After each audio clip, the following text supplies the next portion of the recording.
Chapter 1. The Next Generation. It was October 10th. The Yondaime Hokage was finishing some paperwork in his office when he decided to look at a photograph hidden inside one of his table. There she was, his lover Kushina, pregnant with their baby. This morning, Kushina went in labor and Minato was cursing the paperwork since he wanted to be with his wife and his baby for the first time, and yet he was looking at some Umbu reports about border patrol missions near Iwa. Suddenly, a dog-masked Umbu entered the room giving news. Yondaime-sama, I bring news from the hospital. The birth was a success. Kushina and the baby are okay, said the Umbu, aka Hatake Kakashi. Thanks, Kakashi. I must go there then. Kage Bunshin no Jutsu, Shadow Clone Jutsu, screamed Minato, leaving a clone to do his duties as Hokage and left for the hospital. Very clever, Hokage-sama. If the Sandaime knew about this technique, he would have done his job in no time. Huh. Sarutobi knew about the Kage Bunshin. He just didn't want to use it. Let's go, Kakashi. At the hospital, Kushina, a beautiful woman with long red hair, was looking at her baby. She could look at him forever and it wouldn't be a waste of time. Her baby was sleeping peacefully on her arms. His little blonde hair was just like his father when he was born. As she turned to look at the window, she immediately recognized her fiancé's chakra signature coming to the hospital and smiled. Minato was a very busy person, but he always managed to make time for his family. Hello, Kushina-chan. Is that our baby? You bet it is. This is Naruto and is just like you when you're born. Take a look. He is beautiful, blonde hair, blue eyes. Oh look, he's opening his eyes, and he is waking up. When Naruto opened his eyes, he saw a man with golden hair smiling at him, and somehow Naruto recognized the man, since he started to smile at the man, making happy baby noises and trying to reach the guy's hair. Sadly for Minato, the baby reached his hair and started pulling, hurting a lot. Naruto, stop it. It hurts. Hee. Everyone in the room was laughing at the father and son bonding. Right now, in the room there was Kakashi, disguised as Umbu, Jiraiya as Naruto's godfather, and Sarutobi, the Sandaime Hokage.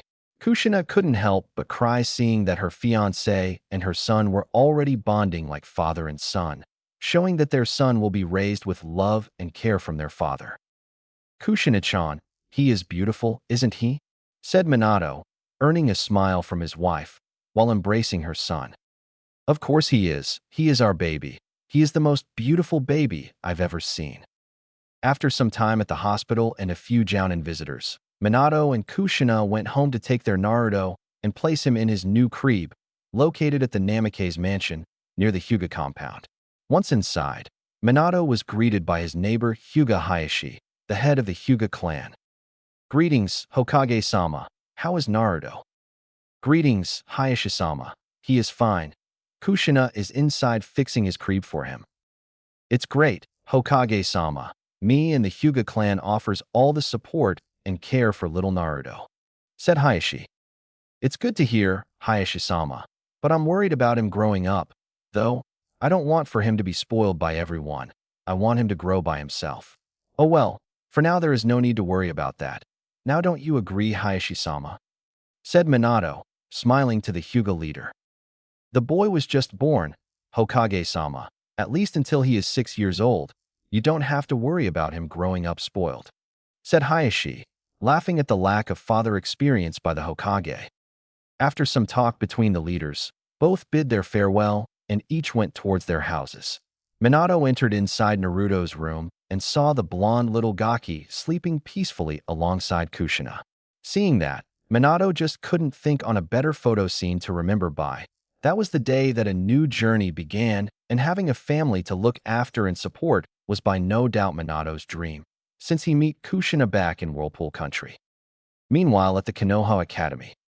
Across the village, 8-year-old purple-haired Yuzuki Yugago was seen attending the Konoha Academy today, since the class teacher was lecturing about the history of the Hokages of Konoha and each of their abilities and acts as village leader. After some boring lectures regarding the first and the second Hokages, Yugugo was beginning to take interest when the Sandaime and Yondaime's history was being said by the class teacher. She did not like history too much, since most stories were rather exaggerated and far from the actual truth. Rather, she enjoyed learning events that happened near her birth and beyond. Therefore, she liked here the Sandame that was trained by the Shodame and the Nidame, as well as his nickname as being the Professor. But the Yondame was by far her first subject in class in terms of history. One, because he was still alive. Two, because his actions saved the village countless times. And three, was that just like any other Kunoichi hopeful had a crush on their leader. When suddenly the bell rang showing the students that they were getting a break for lunch. Yugugo went along with her red-eyed friend Yuhei Kurinai in order to have some lunch at the Dango place, their favorite place in Konoha, since they sometimes meet an older friend by the name of Mitarashi Anko.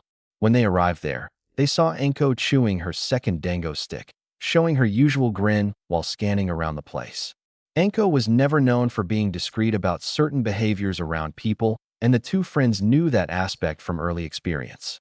One time, a drunk Chunin came cursing Anko as being this snake bitch. Needless to say that Anko beat the crap out of the guy, having the courtesy to take him to the hospital hanged on the neck by a snake that appeared out of her arm. "Good morning, Anko-chan, you're here already?" Yugugo greet the snake mistress. "Ah, Yugugo-chan, Kurinai-chan, how is school doing? Is that bastard Irika still boring you guys with history lessons?" said Anko as she remembered when Irika and her were promoted to Chunin and that he wanted to become a teacher instead of being in active duty as shinobi. "Don't say that, Anko-san. I believe it's vital for us to learn about our leader's history. Don't you think, Yugugo-chan?" asked Kurinai, already expecting her friend to laugh at her question just like she always did. "Oh, I don't care about the past leaders, but I could just hear the Yondame's history all day if I could. He is so pretty. I can't wait to be a genin, so I can have missions and maybe some time alone with Minato-kun. Wouldn't that be great?" said Yugugo, acting like a fangirl over the Yondame, much to everyone's dismay. Actually, Kurinai and Anko wasn't that interested in their leader's looks. Well, not that they don't find him good-looking, but they just didn't feel the same way as Yugugo did. Man, since she laid her eyes at the Yondame that day, she stopped looking at other guys. To Yugugo's eyes, that is only the Yondame, sighed Kurinai, looking at her friend drooling only on memory. "Sure, he is cute, but Kakashi-senpai is much cuter than him," Anko mumbling, chewing some dangos. "What about you, Kurinai-chan? Any man in particular?" "As a matter of fact, I don't know anyone interest at the moment," Kurinai answered, showing the reason why her nickname in the academy was the Ice Princess of Konoha, because of the fact that she was always by the book, showing more interest on the class than the whole classroom combined, not at all caring about boys at the time. When they realized they were late to go to class, the two friends went running to the academy, while more Kurinai running and Yugugo walking, not sharing her friend's enthusiasm about the academy and learning.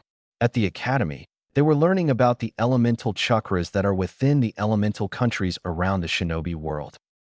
"Okay, class. Now I already think you were taught by your parents about the inner elemental chakra, seeing that every Chunin level ninja's chakra was based on any of the 5 different elemental chakras: Rai, lightning; Kaze, wind; Mizu, water; Tsuchi, earth; and Hai, fire. Actually, in Konoha, since we are in the fire country, the Katon chakra is the most popular element, but wind-type chakra is the most rare chakra type here in Konoha.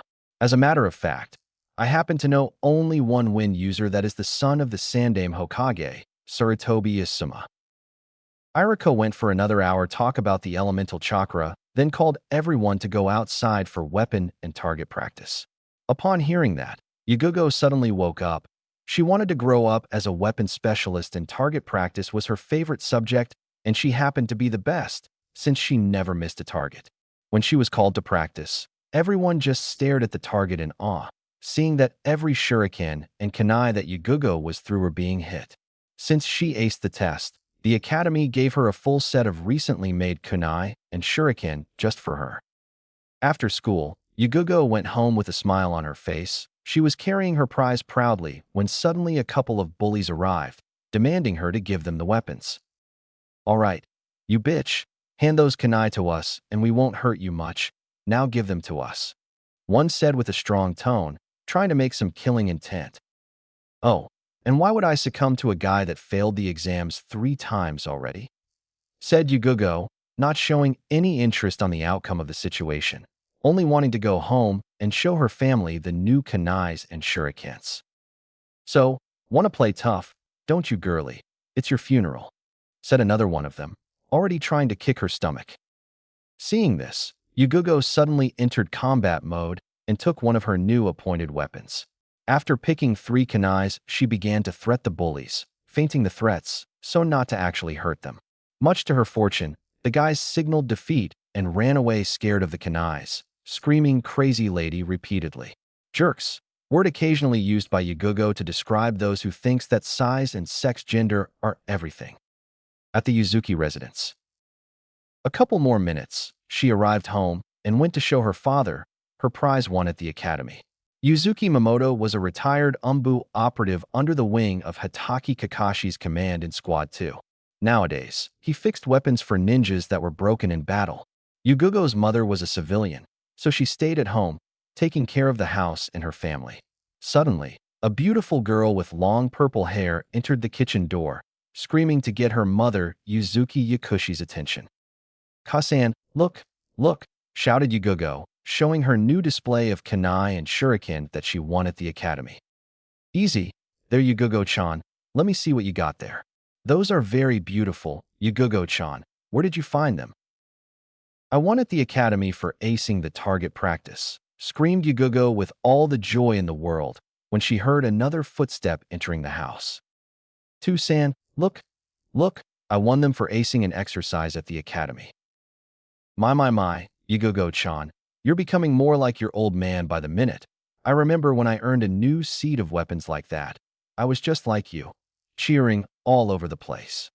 Minato said, earning a smile from his daughter, but not a simple smile. It was a smile that Minato could see every day and just be glad that Kami gave him such joy in his life. So he just stared at Yugugo's smile, smiling even more, happy to have such a happy family, which didn't go unnoticed by his wife. "Yugugo-chan, why don't you go to your room and choose a place for your new weapons? After that, come back down so we can fix dinner for today, okay?" "Okay, Kasan, I'm on it. Hey Tusan, can you give me some katana display? I just love to see your dance of the crescent moon style."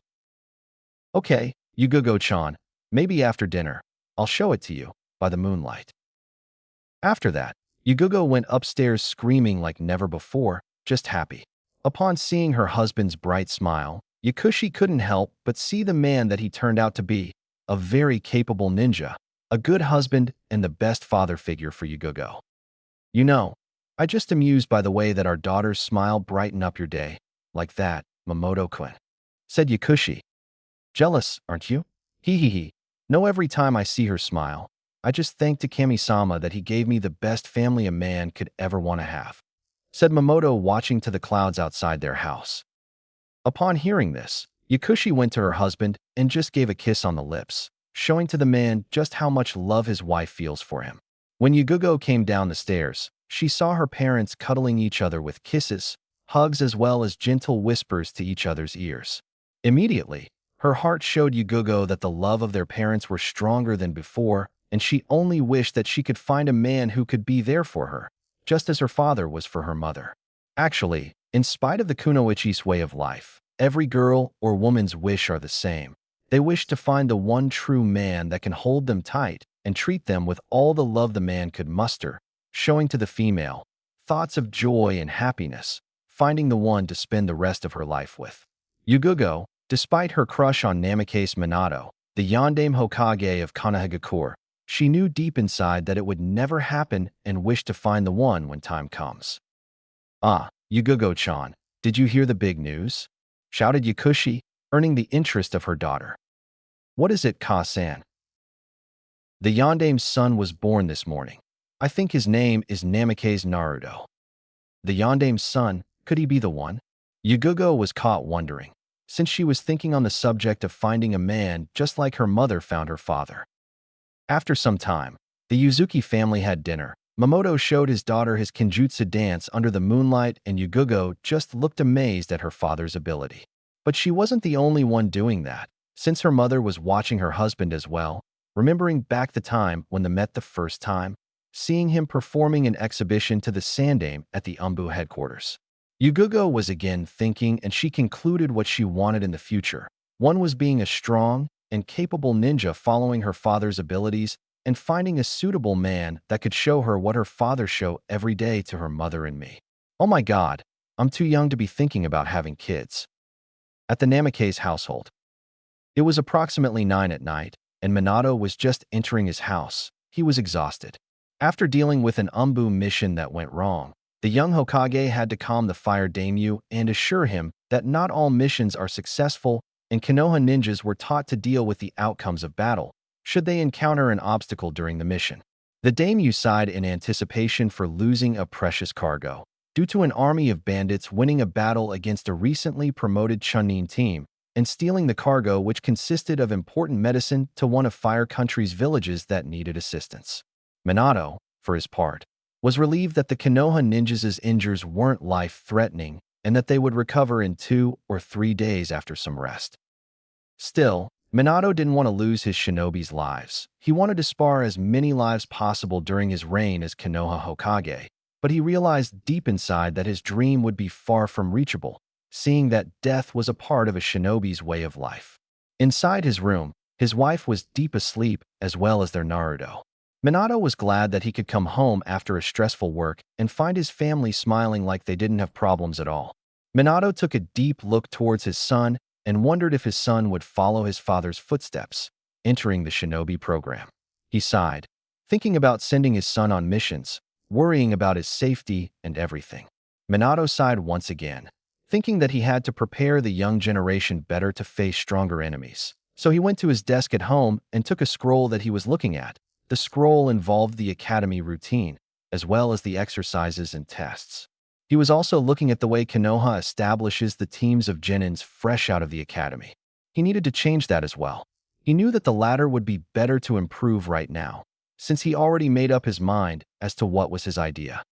So let me see. Rather than keeping on certain traditions about genin teams, I think I'll establish them as a way to cover each member's weaknesses. The academy actually would have to improve the battle part, beginning to show the students D and C ranked ninjutsus other than only E ranked ones, like Bunshin and Henge.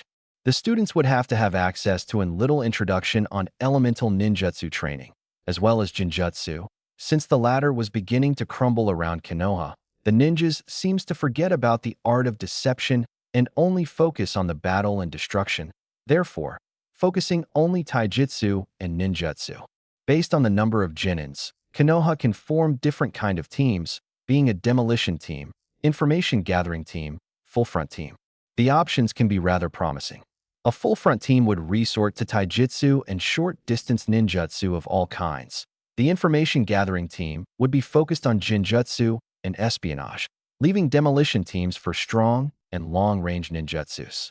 Now these teams' missions would be based on their speciality, but their Jounin sensei would have to have knowledge in more than one area of expertise so that the genins can train in other forms of fighting as well.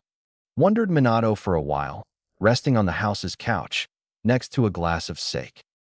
But the problem with his new academy training is that he had to wait a bit, since he wanted to see just how the old system worked, still assuring that even though the academy's way of teaching was old and didn't bring any practical results, in fact, the students only showed results when they were already in a team of genins.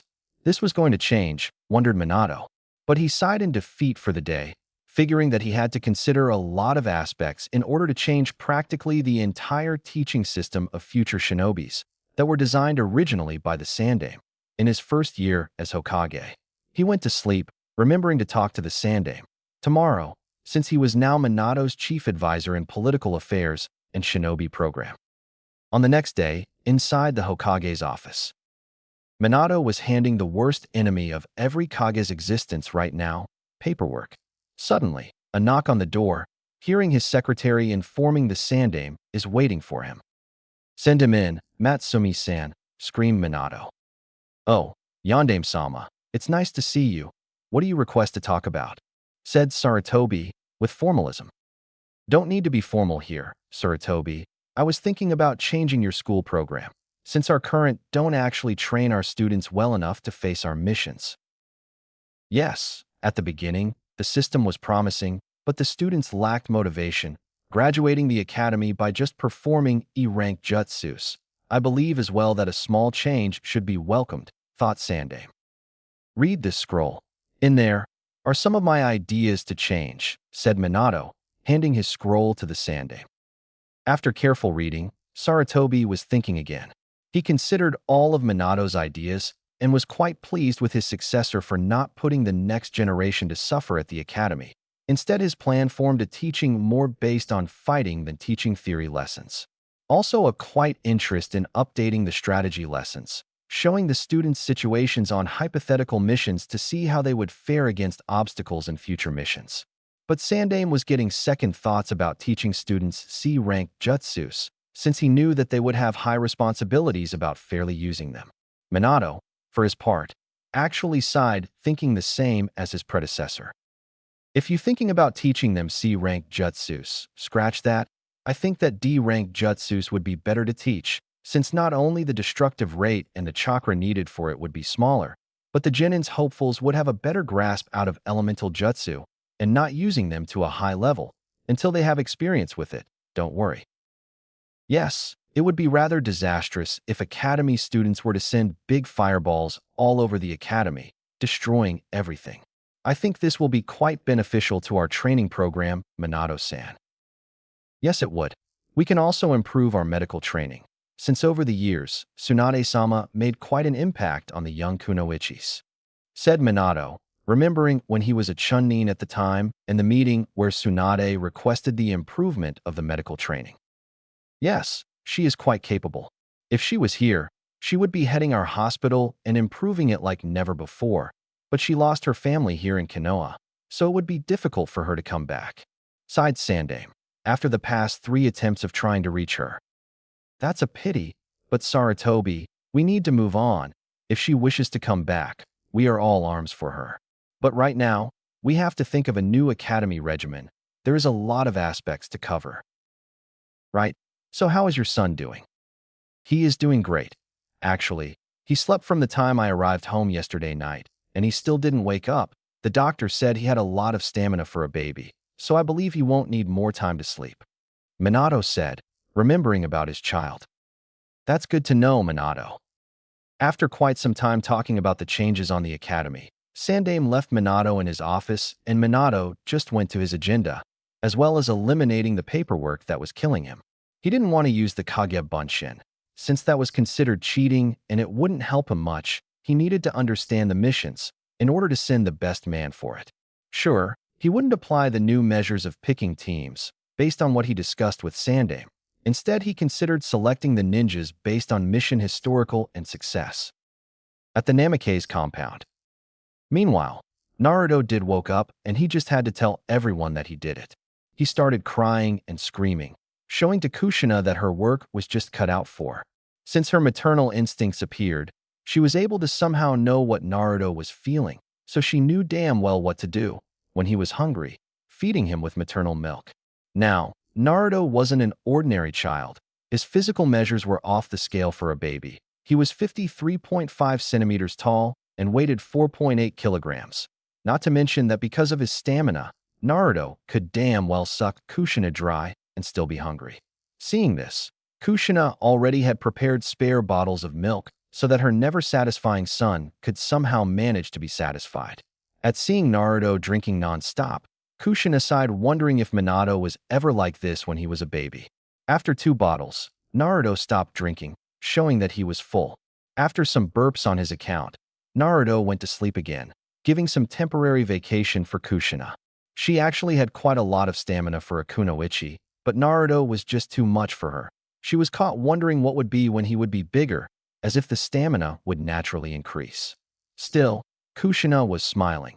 She knew somehow that Naruto would have Minato's stamina, remembering that it took a while for Minato to be tired.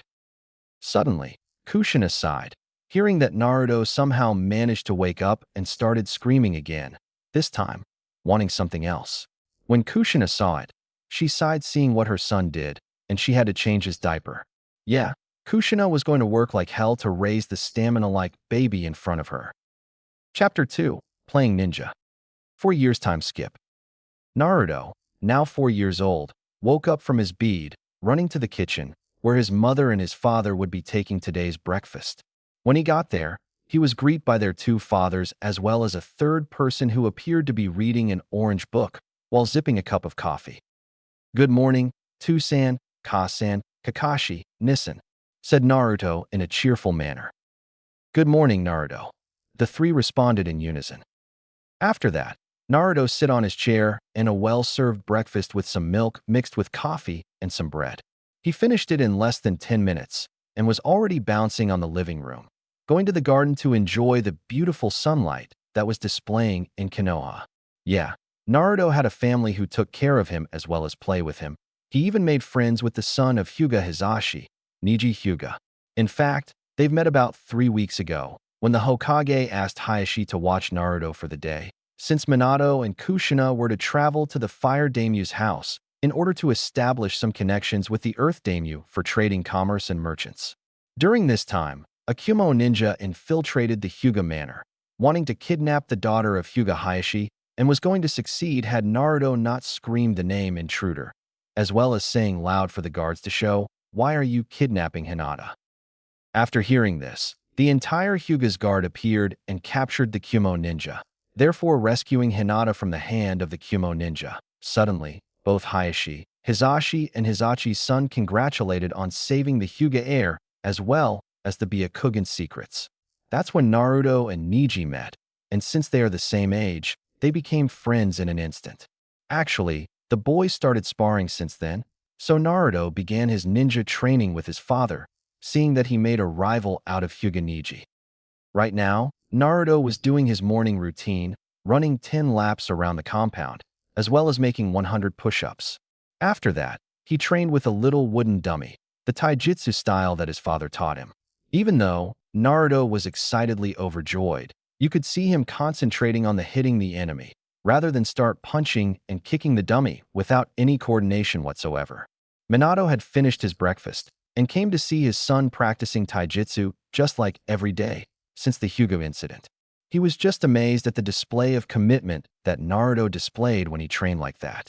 It would be impossible at his age to start losing some baby fat, but if the person were to see closely, they could see little muscles forming and knuckles forming on his hand, enduring his punches much better. Kakashi, for his chance, was smiling at his nephew. He was already a legend at ANBU as commander of Squad No. 1, and he was considering a position at Konoha's Jounin, seeing that being in Umbu showed some of Kakashi's deepest and most intense battles he fought, and he was becoming tired of doing A and S-ranked missions, mostly S-ranked missions, commonly regarded as being suicide missions. He would still apply for leaving Umbu, wait the Umbu's chief's dismissal as well as the approval of the Hokage.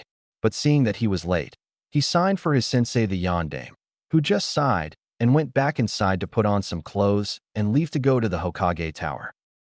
"Naruto-kun, I'm leaving, okay? I have to go to work. Keep practicing, okay? Next month we are going on some chakra knowledge and introduction in low-level jutsus. Okay," said Yondaime, earning a positive nod and a smile from Naruto. Minato always received that nod. He knew that Naruto was so focused at hitting the dummy that he didn't bother to turn his head and say something to his father. When ready, Minato walked over to Kushina, giving her a soft kiss on the left cheek, saying goodbye to work. Minato and Sarutobi would finish the last details of the new academy teaching, and it would hopefully be applied around next year, since this year's class already started, and it wouldn't do any good to just change the course in the middle of the year. After he left, Kushina decided to see her son as he was still looking at the dummy, panting a little bit. Sure, he had a lot of stamina, but he is only 4. In order to prevent Naruto from falling on the ground exhausted, Kushina did the only thing that she knew could take Naruto away from his training. 2 weeks ago, Kushina entered Naruto in a Shugi quick course in order for Naruto to train his mind a little bit and forget about the physical torture, words put by Kushina to Minato one time. Naruto actually enjoyed the game, and he enjoyed passing time with his mother a lot. After they played a few matches as Naruto lost them all, showing some sort of irritation towards the fact that her mother beat the crap out of him. But for a 4-year-old, Kushina recognized that Naruto in a few time, win the game if he grow consistent manner just like he has been showing until now. Today, Naruto wanted to play with his friend Neji for a while, so Kushina took him to the Hyuga compound so that she could visit her neighbor and wife of Hyuga Hizashi, Hyuga Tenko. They became friends mainly because of Naruto and Neji, but they found in each other a friend that they could bribe about their son's development as well as curse some of their husband's antics.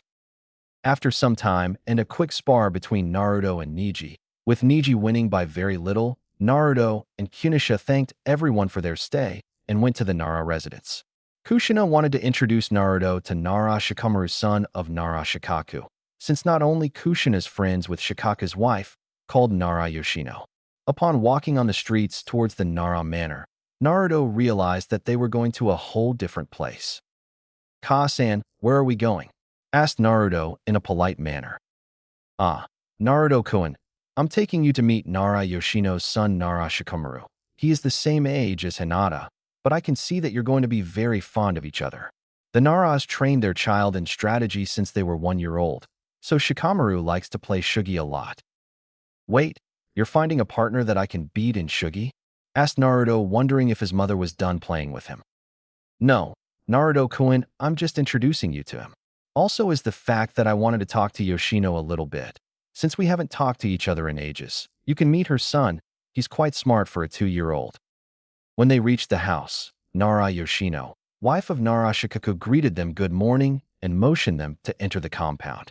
Inside, Naruto meets Shikamaru, while Kushina and Yoshino started the old "my stupid husband" talk, much to the dismay of Naruto and Shikamaru, who ended hearing part of their mother's conversation. After a little talking, Naruto actually enjoyed Shikamaru's presence. They made a new friend even if Naruto was 2 years older than him. Naruto also cursed the laziness of his new friend who only wanted to lie down, while recusing every game Naruto offered by muttering the word troublesome. After a few hours, Naruto and Kushina left the Nara Residente, after Naruto insisted to his mother to leave so not to become lazy. Needless to say, both women were on the ground laughing their hearts out, after hearing Naruto saying the same thing his father said to Shikaku when they first met.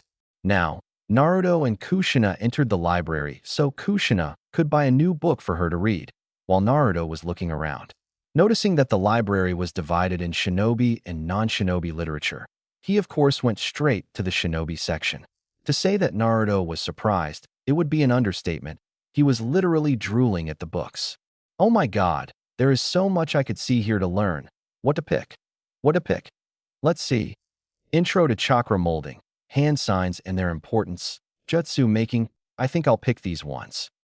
At the end of the library, Kurenai was doing the same as Naruto, but since she was much more advanced than he was, she was at the Jinjutsu section, picking 2 books about how to learn and how to practice Jinjutsus, when she saw a little blonde there looking at the introduction books, and she could see that he was astonished with what he was reading.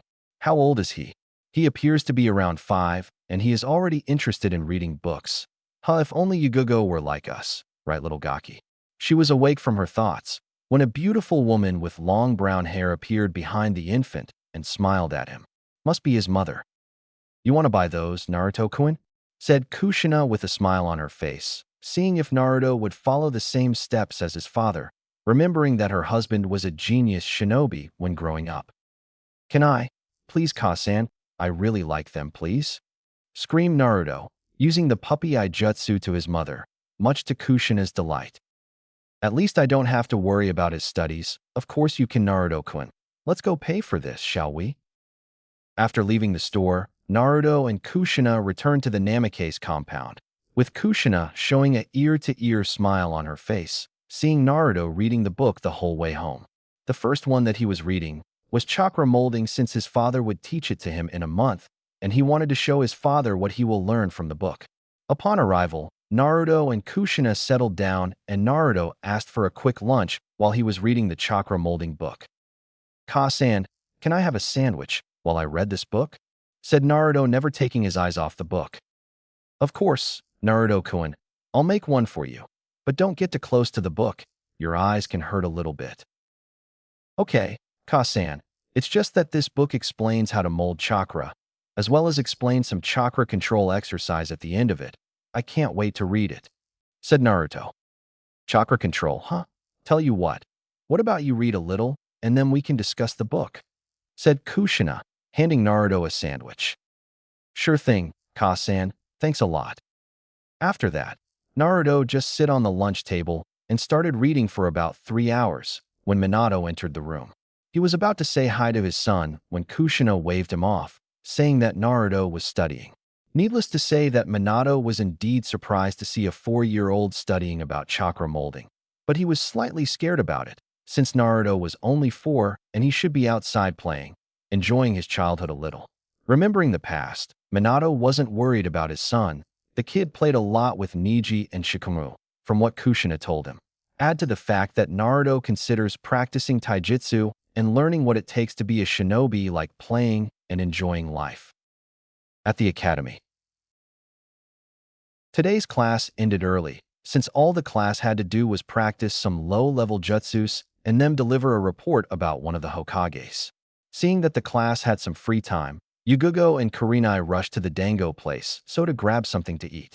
Kurenai was carrying her books along with her, so that she could study some more at home, much to the displeasure of the purple-haired Genin wannabe.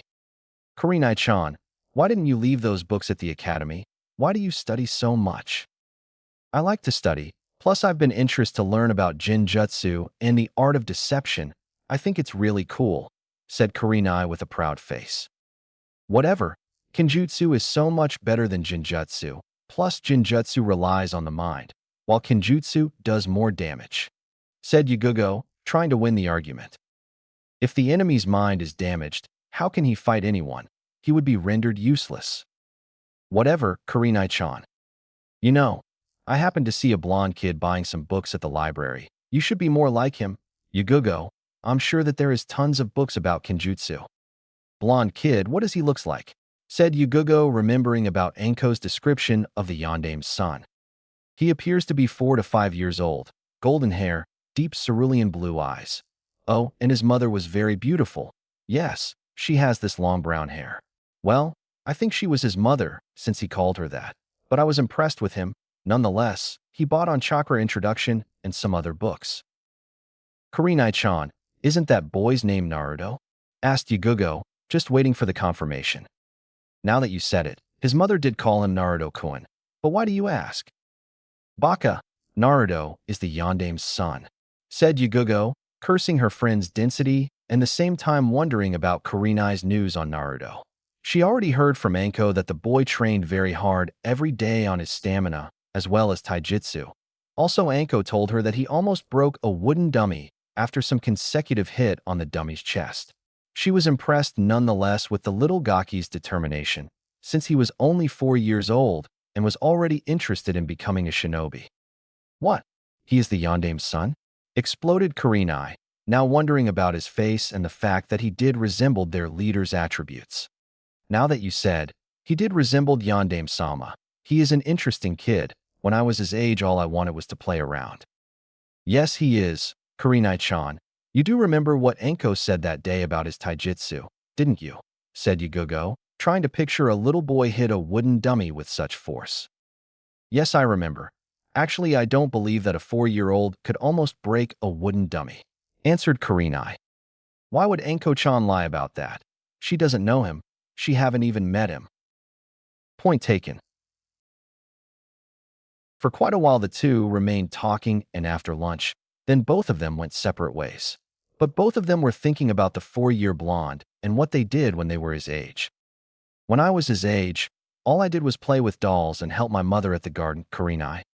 "Only 4 and he's already training to be a ninja. Hell, at that age, all I ever cared about was to play, eat, and sleep." Yugugo? At the Namikaze compound. After reading the book for a while, Naruto was with Kushina, discussing the things that Naruto learned from the book. Needless to say that Naruto was fired up wanting to learn everything that is to know about being a shinobi and be one of the best shinobis ever, just like his mother and his father. 1 month later. Naruto was doing his morning routine as well as enhancing his taijutsu, up to the time that his blows were delivering heavy damage on the wooden dummy. Suddenly her father came outside the clearing and saw his son almost breaking his first wooden dummy and went close to him. Today would be Naruto's chakra molding training, but Minato was already assuming that his son already knew at least how to mold chakra, because of the book. Naruto-kun, today we'll begin chakra molding exercises, said Minato, showing his authority as sensei with a focused and determined look to Naruto. Okay, Sensei, said Naruto, trying to mimic the determined eyes of his father. So, since you already heard the theory behind the chakra molding from the book, let's move to the actual thing. Okay, now watch Naruto. I'm going to show one of the hand signs, and you're going to mold chakra to the fullest, so I can have a grasp at your chakra reserves. Now this is the ram seal, see it? Great, now mold as high as you can. Okay, here I come. Upon moving his hands to form the ram seal, Naruto began molding chakra to the fullest. He was molding chakra now for 2 minutes, and his father was smirking, seeing that he only could go up to 4 minutes at the age of 6. Another 2 minutes, and Naruto continued to mold chakra much to his father's utter surprise since Naruto was continuing. Another 3 minutes and Naruto was starting to feel dizzy from slight chakra exhaustion. So he stopped molding and looked to see his father's jaw open wide. Needless to say, Minato was astonished to see his son with 4 years old, molding chakra for 8 minutes. But he shrugged his thoughts when Naruto looked at him. So Naruto-kun, your chakra reserve is as big as your stamina. That's good. But since you have such chakra capacity, it would be more beneficial in the long run that you focus more on chakra control and less on expanding your chakra reserves. But never focus entirely on one of them. Just a little more control than expanding it. Got it? After a nod from Naruto, Minato began explaining the 12 hand seals necessary for molding chakra and the ones necessary to perform jutsus. Since Naruto was already reading his next book on hand seals, he already knew all the hand positions, but he still wasn't able to do all the signs in a sequence, so he took the time to just do hand seals without molding chakra until he did them without thinking. After Naruto learned the hand signs, Minato went to the first chakra control exercise that involved spinning a leaf on top of the forehead with only chakra. With that, Minato left Naruto practicing and went to his office to start his work. At the Hokage's office. Inside the office, Sandaime and Minato were finishing the new teaching ritual that the academy will be doing. Right now, what left was to decide the duration of the academy. Both of them would consider the age of 5 suitable to start, but they didn't want to produce an army of Uchiha Itachi, who became Umbu captain by the age of 13. So they decided to establish the start of the academy at the age of 6. Therefore, a child can just be a child until they started at the academy. Plus, Minato wouldn't have to worry about Naruto entering the academy next year and test his new program. Now thinking about Naruto, Minato was taken aback by the fact that his son could mold chakra up to 8 minutes at his age, but he was worried about Naruto's chakra control, since it would be harder for him to manage low-level jutsus that don't require much chakra to perform. The Sandaime took a look at his successor's puzzled face and began to ask, "What troubles you, Minato-kun?" "It's about Naruto's chakra level. He managed to mold chakra up to 8 minutes. But I'm more concerned about the fact that it would be harder for him to perform low-level jutsus," said Minato, expressing his concerns. "Wow, 8 minutes you say? That's impressive. But you're right, he would get his work cut out for him. However, as you say, the boy practices up to exhaustion, doesn't he? He'll be fine. He still has 2 years for the academy. I think by then his chakra control will be more than adequate to do E-ranked jutsus," said Sandaime, easing Minato's concern a little bit. "I think you're right, Sandaime. My son is smart and determined. He'll be just fine." At the Namikaze compound. On the next day, Naruto woke up after sleeping just a few hours. He was in bed thinking about what his father said about chakra control and the fact that the leaf exercise was slowly improving, but not at a pace that Naruto wanted to. He was feeling close hand now what his father said to him about the difficulty of chakra control. So he thought it would be better to read the part of his book about chakra control, so to see if he could learn some techniques that helped him for the leaf exercise. Quickly reading through the pages, he came across a meditation exercise that when practiced daily, would improve concentration and was great for learning chakra control. Okay, in order to meditate, the practitioner must sit in a comfortable position, close his eyes and concentrate.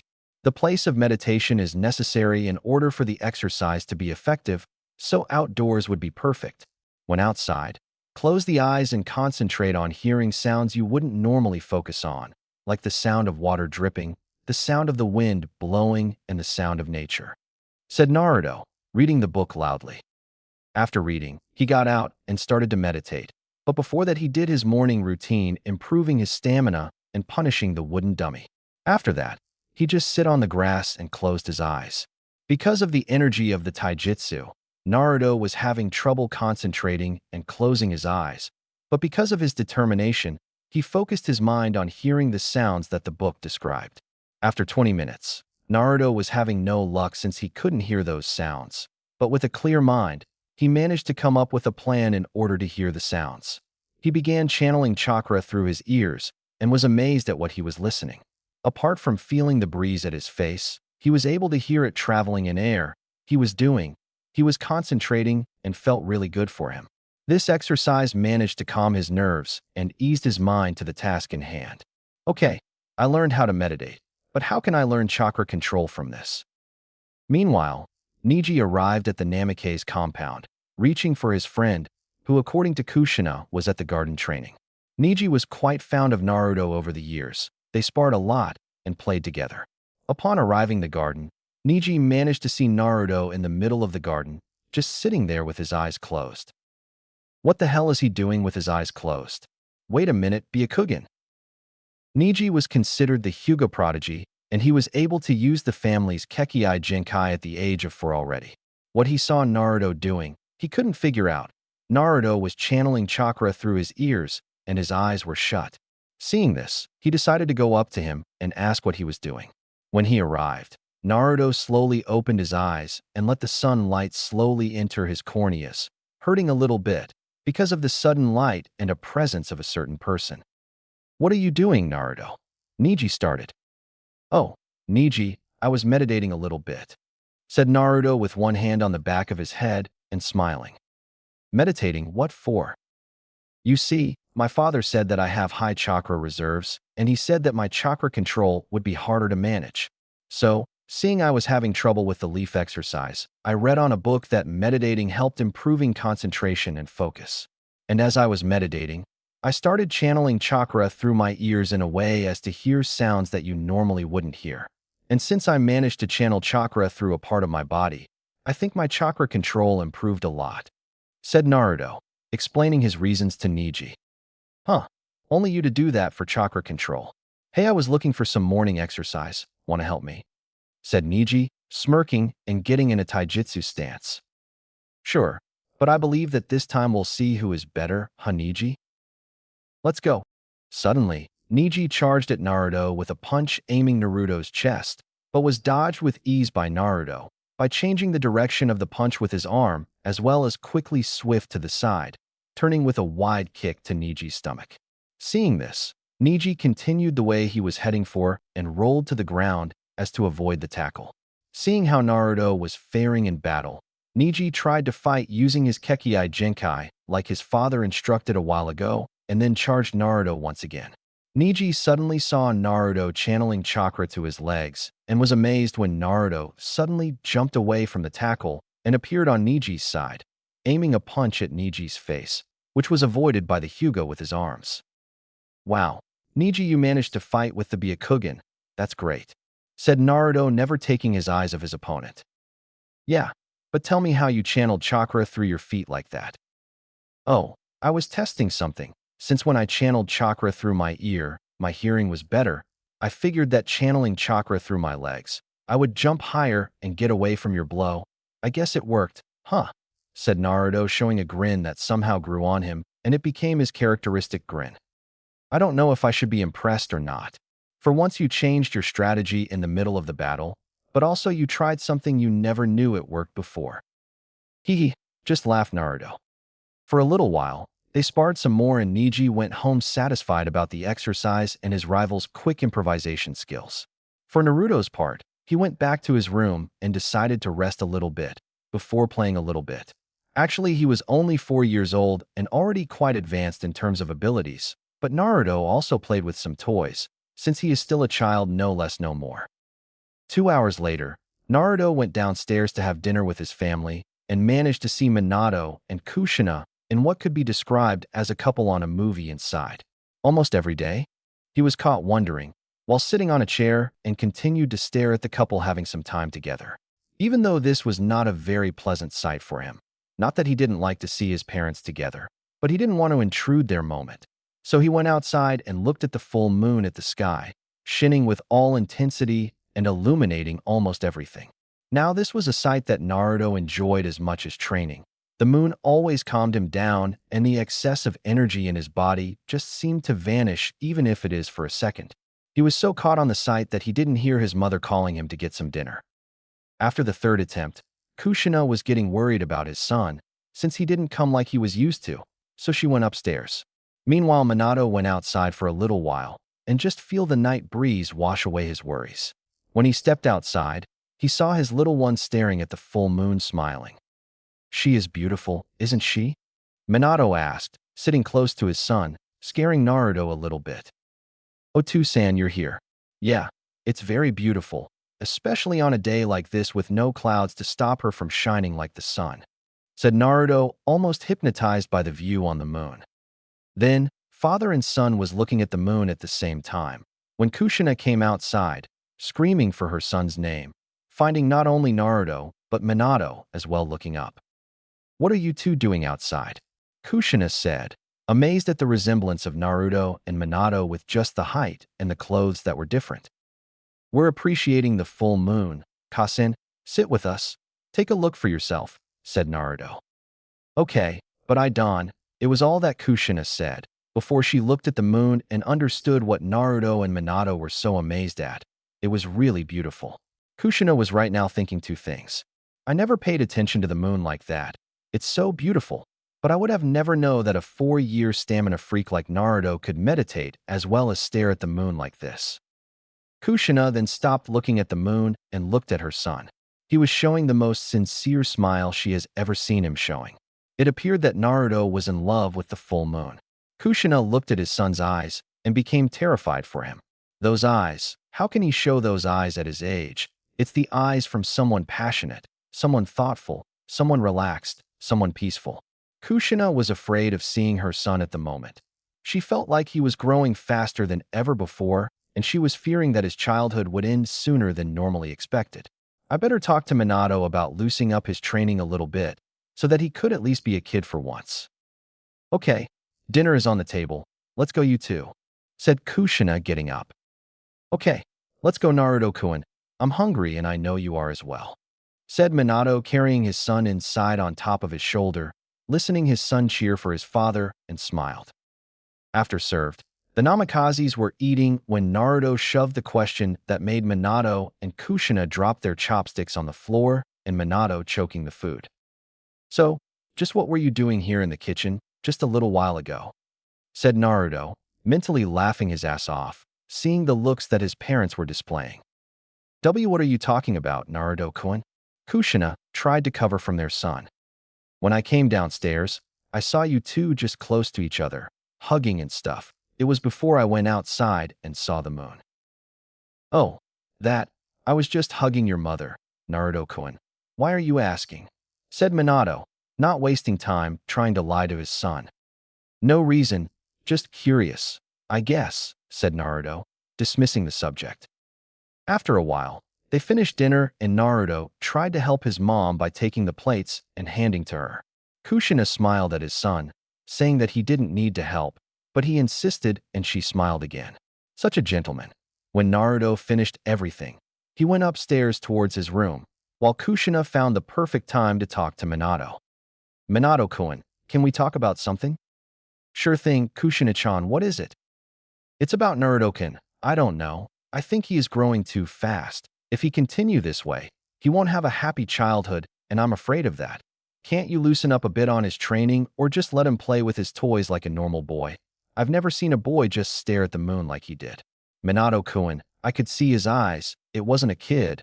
Was something else, I don't know," said Kushina, showing her concerns to Minato, much to Minato's concern. "Kushina-chan, I don't know if he's growing too fast like you said. I mean, Shikaka's kid keeps looking at clouds all the time.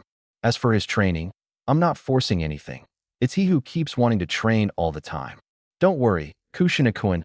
I saw his eyes as well that time and I can see that he's growing up, but that's unavoidable. The boy loves the full moon. This is good for him, to learn about passion and beautiful views. I know about Shikamaru from Yoshino, but Naruto, unlike Shikamaru, is a stamina freak. How can he meditate? How can he just stop and look at the moon, like he could stare at it all the time? He is 4, he can't be that evolved as to control his energy like that. He is just a kid, said Kushina, now more concerned than ever, knowing that her husband wasn't with her on this predicament. Don't worry, Kushina-chan, Naruto plays with Niji, little Hinata, even Shikamaru, and I still see him playing with toys as well as train. He is a bright child. He likes to do such things, then leave him be. I don't want to impose something on his life, and I'm not saying that I won't be harsh on him if he does something bad. All I'm saying is that I'll let him do what he believes it's best for him. I'll guide him through it, but he is the one who has to make the decisions for himself in the end, not me and you. Let's trust our boy. He'll do what is right for him, and we'll support him in a way that he feel confident about telling us something or asking us something. Also, Kushina-chan, it's my job to boss around the village, and I'll have to boss him when he becomes shinobi, but right now I will leave him make his way, said Minato, reassuring his wife, who smiled at her man's speech. I'm sorry, Minato-kun. I'm just worried, that's all. All in due time, right? Right?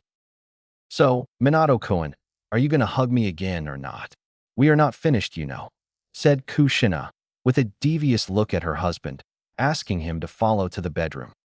Needless to say that the Hokage was smiling the next day. Chapter 3, Scary Times. 2 years past time skip. It has been 2 years and Yugugo was finishing her breakfast at her home along with her parents. Now, Yugugo is already a Chunin, since she graduated the previous year, and on her team was Yui Kurenai and Gunma, a brunette guy with a bandana covering his head as well as a sunbonnet between his teeth. Yugugo was one of the top Chunins of her graduation class, and her team already performed close to 20 C-ranked missions, a number not common in a year career. The team's sensei Aoba pretty much lets his students carry on the mission and only intervene when needed. Instead, he focused on making the Chunins practice very hard, making them one of the top teams in pretty much everything. Yugugo is a close combat fighter, since learning her dad's kenjutsu style, as well as learned only close to mid-range style jutsus. Gunma is the strongest of the team in terms of ninjutsu, with the 2-element chakra, katan/Raiden. He is the mid-range fighter of the team and backup for Yugugo since his taijutsu is average. And last but not least, Kurenai is the long-range fighter, using her jinjutsu to assist the other two, rendering the enemy useless in battle. Yes, Team 2 is one of Konoha's proudest teams and certainly will bright in the future. Today, Team 2 would have a C-ranked mission. Well, it would be a D-ranked, but due to the importance to the one being protected. But Yugugo still didn't know what would be the mission, since her sensei told them to arrive at the Hokage Tower for instructions, and she was excited as hell, since she loved to test her skills against the enemies. After Yugugo left her house, she decided to sprint to the Hokage's tower by jumping through rooftops until she arrived in front of the Hokage Tower, only to find Kurenai already there, much to her dismay. "Oh heyo, Kurenai-chan, you're here early. I thought I would be the first to arrive," said Yugugo. "Oh heyo, Yugugo-chan, since I live near here, I arrived early, so how are you?" "Fine, so any guess about our mission? Do we have to take out some bandits? Maybe some low-level chunins that are harassing a village?" said Yugugo, already picturing she slicing her sword on the enemy, winning the battle. "I hope not. I would rather a calm mission today. It seemed like every mission we were in involved fights and stuff. I would be glad if this one would be a calm one." "You're no fun, Kurei-chan. Oh well, I guess we have to wait until Aoba-sensei and Gunma-san to arrive, won't we?" said Yugugo, sitting on a bench nearby. After 10 minutes, the rest of Team 2 arrived, and they went up to the Hokage's office in order to receive their next mission. Inside the Hokage's office, Team 2 presenting for mission, Hokage-sama, saluted Aoba to Minato. "Oh, hello there, how are you all guys doing?" said Minato, proud of looking at one of the best Chunin teams in Konoha. "Fine, sir. I understand Hokage-sama has a mission for Team 2. "Yes, it will be a C-ranked mission. Normally would be a D-ranked one, but due to the importance of this mission, I'm trusting upon your team, Aoba-san, it will be AC, said Minato, while Yugugo was fuming inside. She thought that the D-ranked ones would be over by now and be only C and low-level B1s, but she thought better than to charge at her once crush of a man for judging his judgment. Well, the mission will be to protect my son Namikaze Naruto during the duration of a trip me and my wife would be doing along with the Hyuga delegates to Kumo in order to improve our diplomatic relations with them, as well as maybe celebrate a deal for commerce between the villages. So Team 2 will be with my son at least during 1 week that the travel would entail, said Minato, already seeing the wide eyes of the Jinins, especially the purple Jinin with the katana, since she was with her jaws down to her chest in utter surprise. Okay, Hogake-sama, don't worry. Your son will be safe from enemies. Team 2, we are to arrive at the Namikaze compound in 2 hours, dismissed, said Aoba to his team. Hi, Aoba-sensei, said everyone of the team and then left the office. Aoba-san, I'm sure you understand the importance of this mission, don't you? I'm asking this because my son had already suffered his first kidnapping attempt 2 weeks ago, said Minato, much to Aoba's shock, since he didn't know that Naruto was kidnapped. Hokage-sama, if you don't mind, I wish to hear about what happened so that my team can be better prepared for what to come. Very well. Flashback on. The nightfall was already appearing and Minato was doing the last paperwork of the day and went home. During the way back, Minato could sense 3 figures watching him close and stiffed. Who would be stupid to try to kill a Kage unless they wanted to go to war? Minato thought about it and decided to pay no mind as he was approaching the compound. Inside, the house was empty. Immediately, the yondaime became the yellow flash and began to inspect the house for what could happen, and his instincts were fuming like crazy. Upon approaching a couch, he saw that Kushina was on the ground, near a few glass pieces from a broken window that where the enemy broke in and attacked his wife. Minato was passing through all the possibilities inside his mind as to what happened here, when the thought of Naruto being the enemy's objective practically punched him in the face for not realizing this. Suddenly, Minato called for his student and confidant who happened to be inside the village doing some patrol around the streets via intercom. Sensei, what happened here? Said the dog Mastumbu. Kakashi, my son was kidnapped. Quickly summon Paku and let's find him. We have to reach the enemies, hurry, said Minato, already panicking for his son's life. Right away, Kuchios no Jutsu, summoning Jutsu, said Kakashi, summoning a little puppy with a leaf headband. Kakashi, what do you want? Paku, Naruto-kun was kidnapped. We need to find the kidnappers. They must be close. After some sniffing around, Paku managed to get the scent from Naruto, since Minato gave Naruto's shirt for Paku. Suddenly, 2 blurs went outside the compound, and they started to jump around the trees in the direction that Paku was going. After traveling for 30 minutes, Kakashi and Minato managed to catch up with the intruders that were wearing IWA headbands and a Chunin uniform. Seeing that the IWA ninjas couldn't escape, they tried to fight the 2 Konoha ninjas. Only after 1 second did they realize their mistake, seeing that they would fight Konoha's Yellow Flash and Sharingan no Kakashi.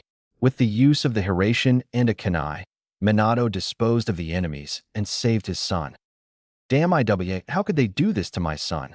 Said Minato, letting his emotions take over and send his characteristic killing intent that Kakashi thought his sensei would kill everyone in IWA for trying to kidnap his son. Kakashi, I'm worried about my son's welfare now that IWA knows about him. I know I promised Kushina to go slow with his training, but I'll have to train him harder so that he can at least protect himself the next time and be able to call for help. Also, I'm going to give him one of my Hiraishin kunais so that he can call me when needed.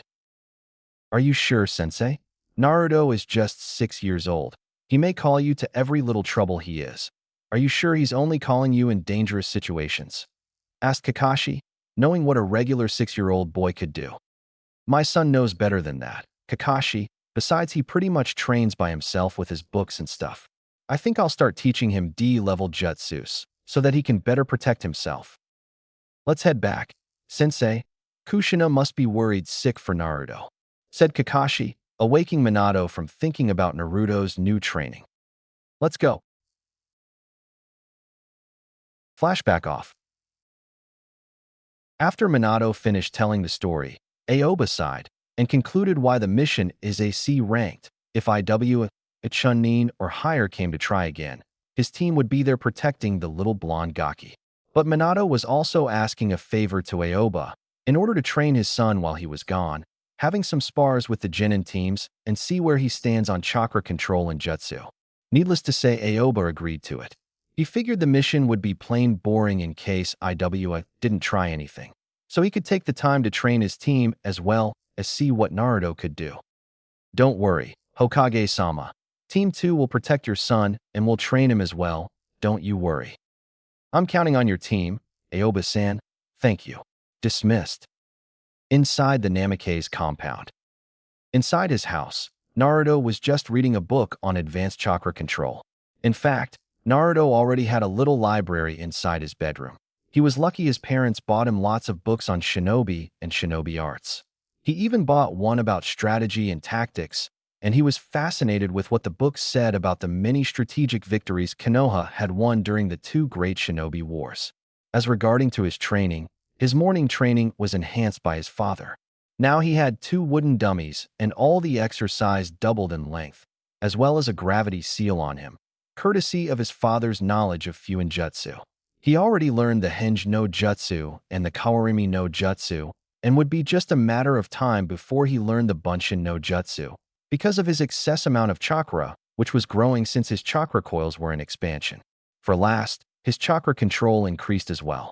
Because of his father saying that he needed to concentrate more on chakra control first, Naruto started doing the first chakra control exercises, and he already was able to spin the leaf on his forehead.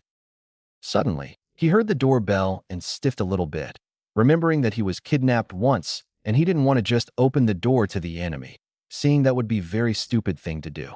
Upon arriving in front of the door, he asked who was it and was relieved when he heard the voice of a Jounin that would be watching for him until his parents arrived from their trip to Kumo. Upon opening the door, he saw a man with sunglasses and a Jounin vest, as well as a girl with purple hair and a katana strapped on the back, a boy with a bandana covering his hair and a senbon in between his teeth, and a red-eyed girl that he somehow remember already seeing her somewhere. But he was caught off his wonderings when the Jounin addressed him. Hello Naruto-kun, my name is Aoba, and I'm the sensei of Team 2 here. Here let me introduce you to the Genins, Yuzuki Yugugo, Gunma, and Yuhei Kurenai, said Aoba to the little boy. But Naruto remembered about the Henge no Jutsu and was a little worried about his enemies be disguised as Konoha shinobi. I'm sorry about not trusting you guys, but I can't help but think you could be IWA shinobis hinged into Konoha shinobis. How can I be sure of that? Asked Naruto, earning the glares of surprise of Team 2.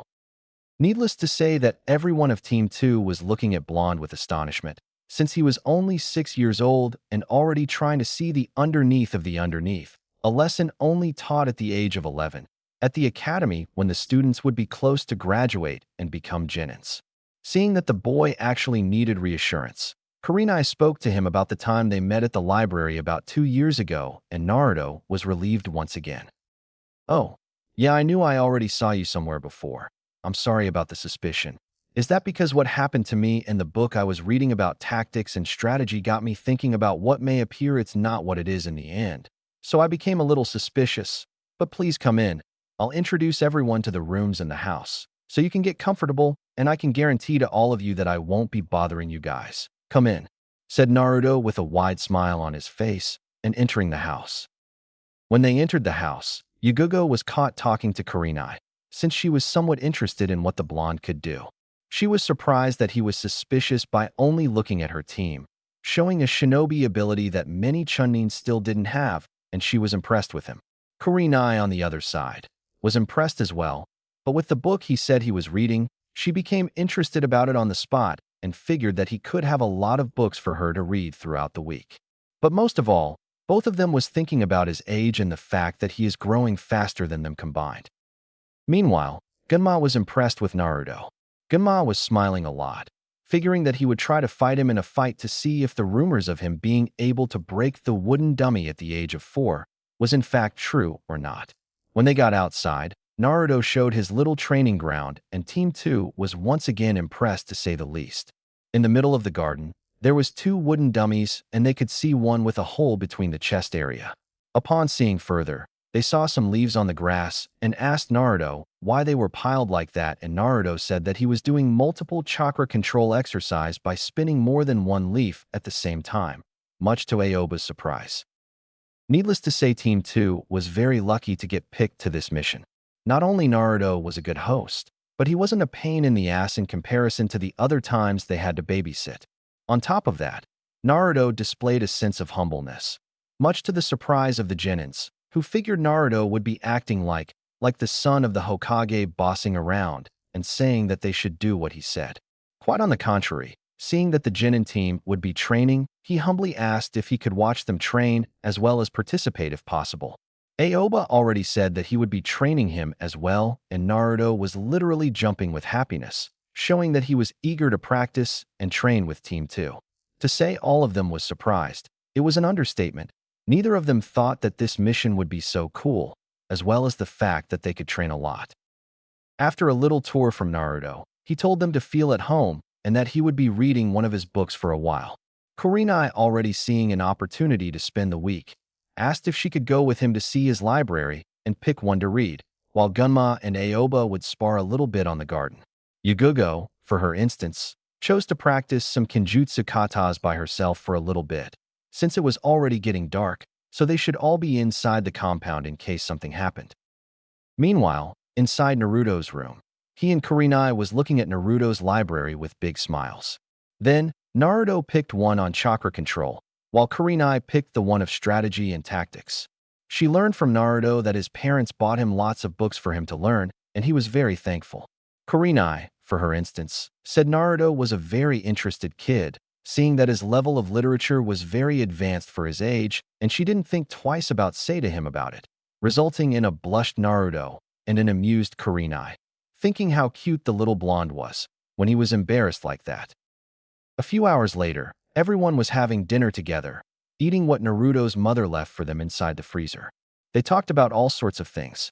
Well, actually Naruto was letting his curiosity all out and started asking about the many missions that Team 2 accomplished together, as well as each of the team's abilities. Needless to say, Naruto's eyes would wide every time Yugugo and Gunma described their fights, while Kurenai was misleading the enemy. Naruto wasn't too happy to know about the first missions as Genins called the infamous D by the new appointed Genins, seeing that they didn't involve any ninja skills or knowledge whatsoever.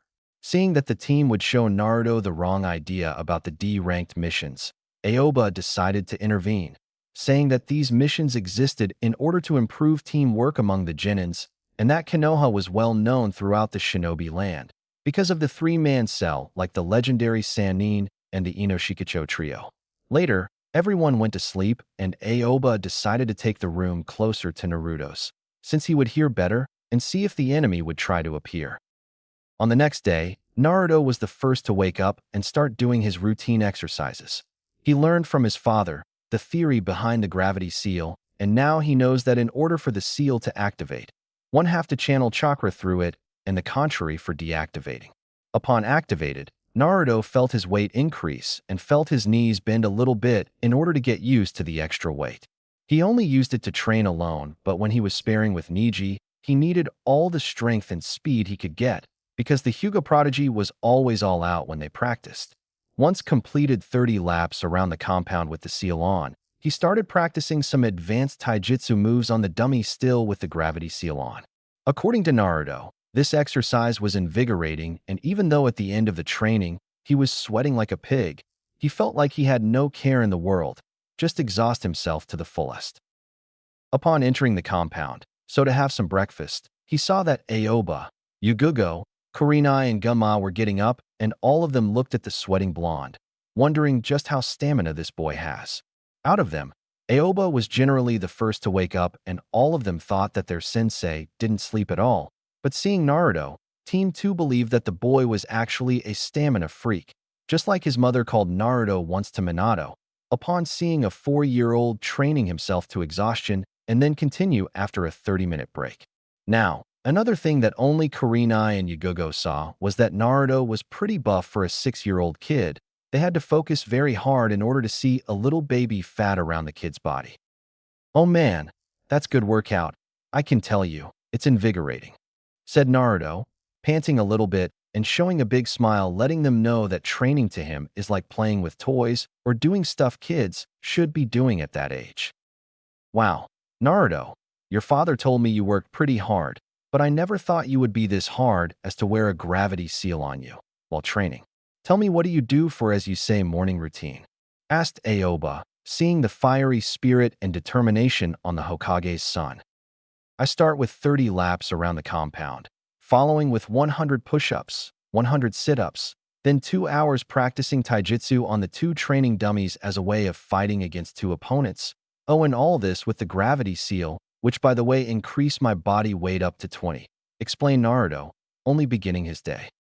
"After that, I take breakfast and I read a book on chakra control, Introduction to Jutsus and Strategy and Tactics.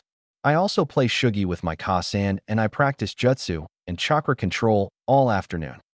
While Naruto was explaining his training, Team 2's eyes were wide and their jaws were down to their chest. Needless to say, they were impressed on the blonde's determination to be as strong as his father. Gunma was more than eager to fight Naruto and see how well he fare in a fight, while Aoba was having daydreams of the perfect student in front of them. Kurenai decided to enhance her learning on Jinjutsus, as well as creating new Jinjutsus that her creative mind was coming with, much to Naruto's joy. Naruto once thought about the concept of jutsus and was curious as to how they were created to begin with, so he wanted to be able to create jutsus, just like his father did with the Rasengan and the Hiraishin. After Naruto's break, Aoba decided to train Ginma, Yugogo, and his new apprentice for the week, Naruto.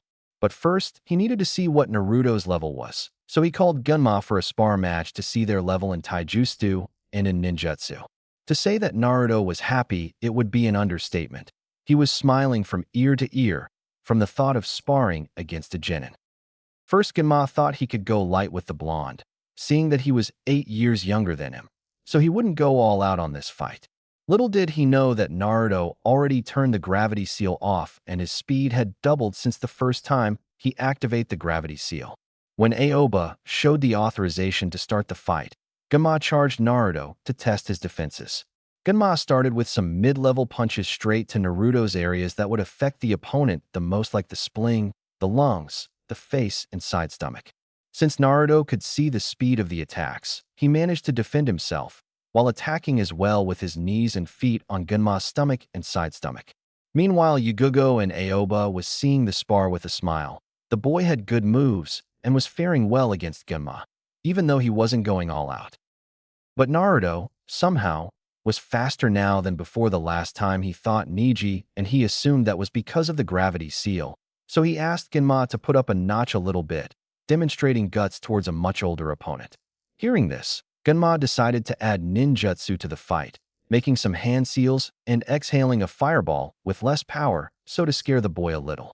Naruto, seeing this, did one of the only jutsus he knew and exchanged himself with a log that was stationed near them, vanishing from sight. Gunma saw the Kawarimi and congratulated Naruto on the fast thinking. "Okay, Naruto, that's enough. Good job on the Kawarimi. I can see that you're going to be a great shinobi once you grow up," said Aoba with pride, seeing the nod of Yugogo and Gunma at the blonde.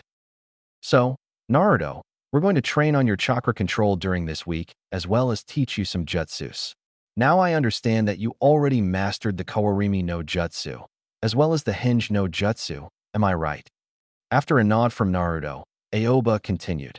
"Okay, then, the Bunshin no Jutsu would be logical sequence. Then I'm going to teach you a D-rank jutsu, which is very common amongst Jounin and Umbus. It's called Shunshin no Jutsu. With it, you can instantly vanish from where you were and appear on a different place within seconds. The farther you go, the more chakra you need to do it. But it will be a very handy technique in case it happens again, won't it?" "Would I have enough skills for this jutsu? I mean, from what I read, this jutsu is pretty hard to do," said Naruto, not having enough confidence in his abilities. "The jutsu is easy to perform, it's just that the jutsu demands more chakra. So normally Genins and low-level Chunins could not do it since it takes a good load of chakra. But since your chakra amount is very high, I believe you can do it without much effort on your body. But first, I'm going to teach you a very advanced chakra control exercise. Now remember Naruto, I don't want you to complete this exercise during this week. Okay, this exercise is very hard to learn and will increase your chakra control exponentially. It's called tree climbing. How is it that climbing trees would improve my chakra control? Said Naruto, remembering reading something about it on his book. By channeling chakra through your feet, you can stick your feet and just go up the tree like you're just walking. Look, I'll show you, said Aoba, as he was going up and down a tree nearby, while explaining how to channel the chakra properly. Man, that's so cool. Ah, Aoba-sensei, how long did Genma-san and Yagugo-san took to learn this exercise? Said Naruto, pointing to the ones he mentioned that were having some light spar. Out of the 3 Genins in Team 2, Kurenai was the first with the exercise, completing in 2 days, since her chakra control was better than the rest. Yagugo was second, finishing the exercise in 3 days and a half, and Gunma was last, finishing in 4 days. But not only they are 8 years ahead of you, but they are also Genins, and their chakra control is way better than you, even if yours is already amazing for a person your age. But then again, I don't want you to complete this week. Instead, I'll give you a deadline of 1 month to learn. The reason for so long is for you to focus on the E-rank jutsus as well as the Shunshin, and another reason is for you to fully grasp the concept of a better chakra control by constantly and steadily improving yourself. And I assure you that by the end of the month, you will be able to finish without even thinking about it. Now let's see how you fare on your first try. Upon hearing the authorization, Naruto tried focusing chakra on his feet and ran towards the tree, being able to stick to it and making 2 steps before he was blown off from high usage of chakra. When he looked at his sensei, Aoba was scratching his head asking for apologies, since he forgot to explain that if the ninja used too much chakra, well, that happened, and if it was too little chakra, his feet wouldn't stick, making him fall in the process. Needless to say, Naruto was slightly annoyed about being blown up because of his sensei's lack of information about the exercise. Man, that hurt.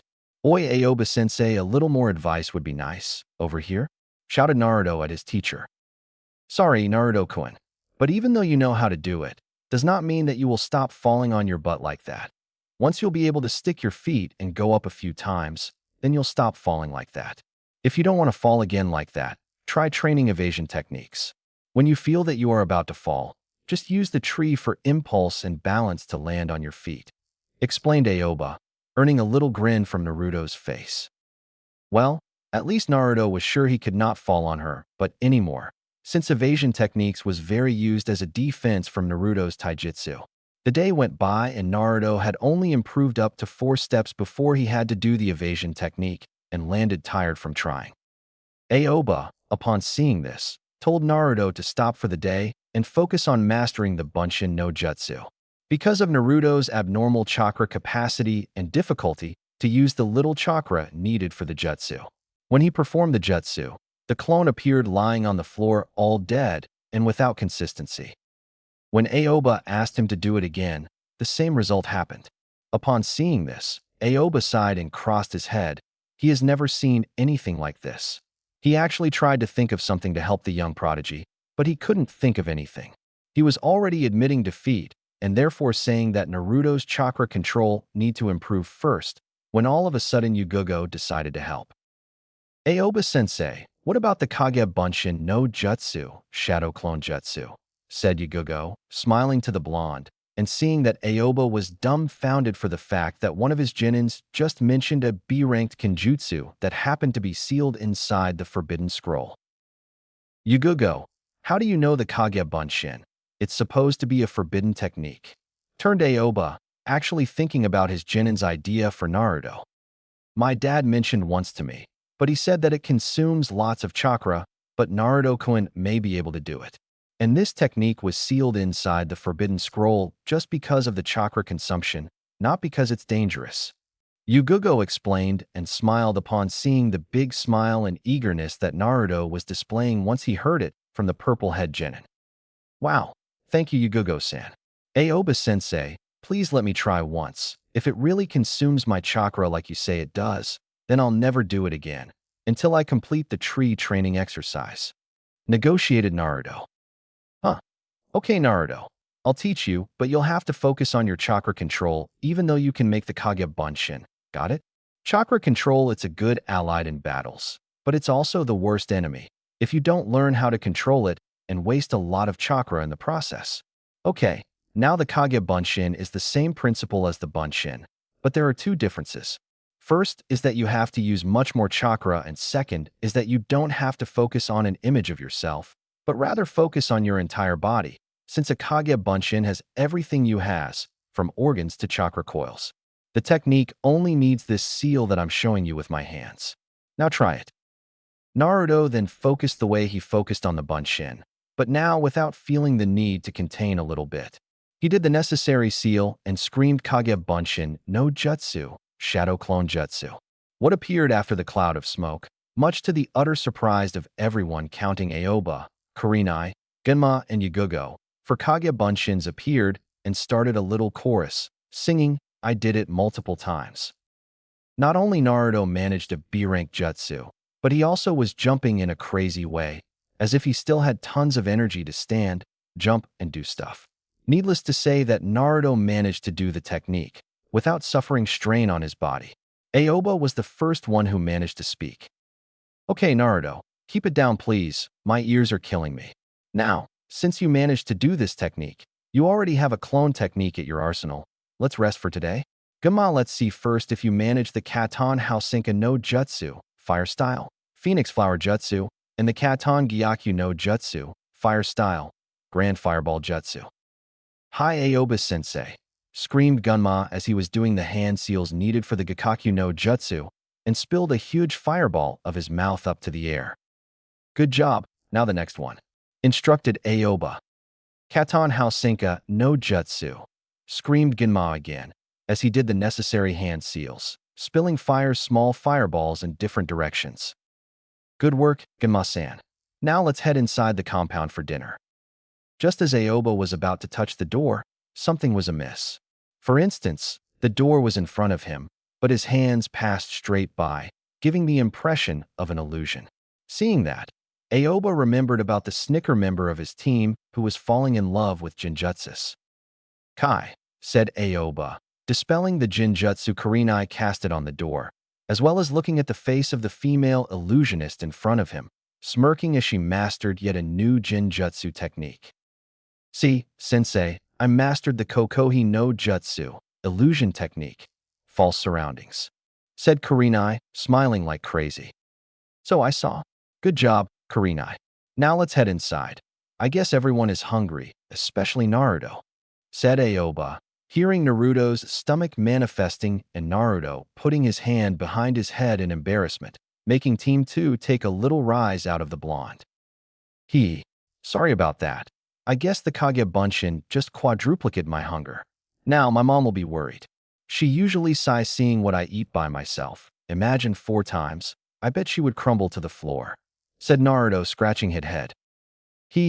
Don't worry about that, Naruto-kun.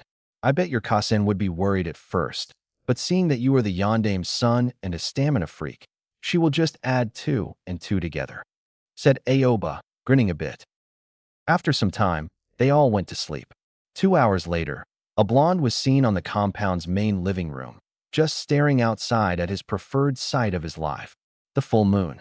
No matter what trouble Naruto was in, the full moon always managed to calm him enough as to clear his mind off of things. Since the day of the kidnapping occurred until his dad came to the rescue along with his surrogate brother, Naruto was through a lot of thoughts. Why they wanted me? My father explained that because he was the key in Konoha's victory at the last Shinobi Great War against IWA, but still why are they after me? All these thoughts were passing by Naruto every day. The moon's light was so beautiful, and he couldn't help but stare at it with wide eyes. Since the first time he turned to watch it, he became hypnotized at the sight. It was spectacular. The light managed to bright a good portion of Konoha and bring peace as much as the sun did. To Naruto, this was a sight to be behold. Actually, every day that the moon is like this, Naruto just couldn't sleep and get past such beautiful sight. He remembered his father comparing him to wolves, since like them Naruto became hypnotized by it. Meanwhile, Yugugo was struggling on her beat. She just couldn't sleep at all. Seeing Naruto so advanced at such an early age triggered a sense of competition with the boy. Funny, a 14-year-old Kunoichi competing with a 6-year-old Genin wannabe. But she did. It was the second day of the mission, slowly turning the third day, and she could see Naruto managing a technique that she tried at first when her father taught her, only to fail miserably because of the fact that her chakra reserve weren't as big as Naruto or any Chunin/Jounin for that matter. After some struggle, she sighed and went out of bed. As she put some clothes, she went downstairs to see if she could grab a glass of water or some milk to help her sleep. Upon reaching the kitchen, she noticed the moonlight bright the living room and was surprised to see her competition just staring at the full moon. Who the hell is this kid? Why can't he act like he's supposed to act? Like a child? Play toys or something. He trains himself to exhaustion all the time. He looks at the full moon instead of sleeping. Who are you, Namikaze Naruto? While she was caught in wonders, Naruto heard a noise coming from the kitchen and turned to see Yugugo looking at him lost in thoughts. Seeing this, he couldn't help but sigh, remembering she had the same look as his mother had when she first saw him staring at it. You know, Yugugo-san, you have the same look as my cousin had when she first saw me staring at the full moon like I was doing before you came in, said Naruto as he watched Yugugo come back for her wonderings, and he gave a genuine smile at her. Sorry Naruto-kun, I was just caught in wonderings about something. Why aren't you sleeping? You'll need to restore your energy for tomorrow's training, asked Yugugo, right now looking at his eyes and once again flabbergasted. His eyes were different than the one she was familiarized with. This set was different from the one she saw on the Yandame's eyes and Naruto's eyes before. This one were brighter than the old ones. It was even more beautiful than before, brighter than ever. Sorry for waking you, Yugugo-san, but every full moon I come here to watch it. It's the best sight ever and I can't stop looking at it. My father once compared me to wolves, since out of the animals, wolves are the ones who enjoy the full moon. Every time I look at it, I forget everything that's bad in my life and I can't help but feel secure when looking at it, said Naruto, not once taking his eyes off the full moon. It's okay, Naruto-kun, I was the one that couldn't sleep anyway. Naruto-kun, I can't help but feel threatened about you, said Yugugo, thinking of the right words to describe the reason of her being out of bed. Threatened? Did I do something to you, Yugugo-san? I don't recall hurting you, and if I somehow did, I'm very sorry about it, said Naruto, now worried, taking his eyes off the moon and looking at the purple-haired Genin with worry. What? No, it's not that, Naruto-kun. It's just that you're just 6 years old and you're so much ahead for your age that I couldn't help but want to compete with you. Idiot, stupid. Yugugo was hitting her head inside. She didn't want to put it this way to a 6-year-old infant. She didn't want it for him to think she was insane. A rivalry with me, Yugugo-san? But you're much stronger than I am. I watched your kinjutsu, and believe me, I don't want to get hit by such strikes, said Naruto.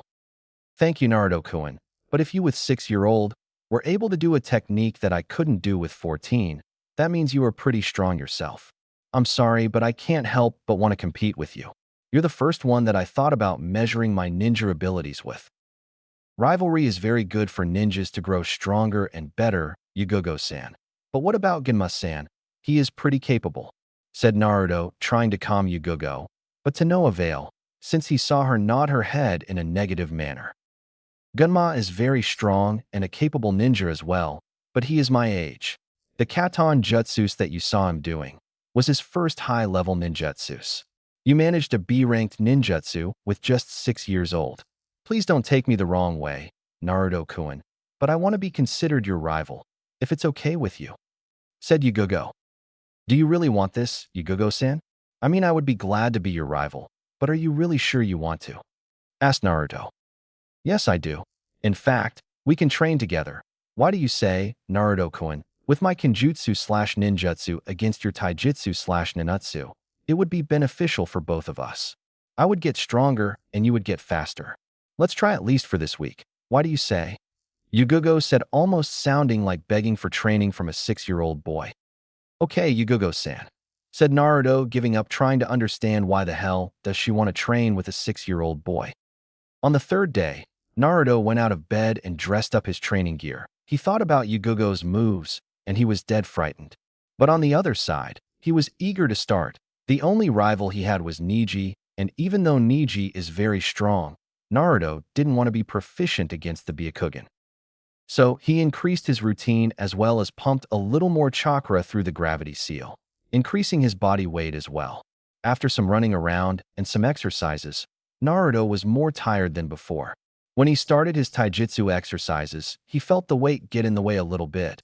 But because of Yugogo's challenge, he began hurting the wooden dolls like never before for a good 30 minutes, until it was time for breakfast. Upon arrival, surprisingly, a purple-haired genin was the first one to wake up, while second since Naruto was the first. When the rivals saw each other, a little spark could be felt in the air, showing that their little spar would be happening soon. After a quick breakfast from Naruto and Yugogo, they went to the training area and got into their respective fight positions. Instantly, Naruto made 3 Kage Bunshins and started attacking Yugogo, who took off her katana and managed to dodge the joint attack of one of the clones and strike the second one, taking him out and vanish in a puff of smoke. Seeing Yugogo's speed, Naruto had to took his weights off. Doing that, he started feeling weird. He was lighter than ever and he could very well see her movements as she was taking care of the last clone. But what happened next pretty much scared him the most. Right after the clone vanished, images of Yugogo and clone's fight appeared in his mind like he was fighting Yugogo. Naruto never was able to wonder about what happened as he saw his opponent closing on him, placing her sword in a way as to slash through him with a diagonal movement. He was caught off his thoughts and got out of the way of the slash just as it was coming, surprising Yugogo.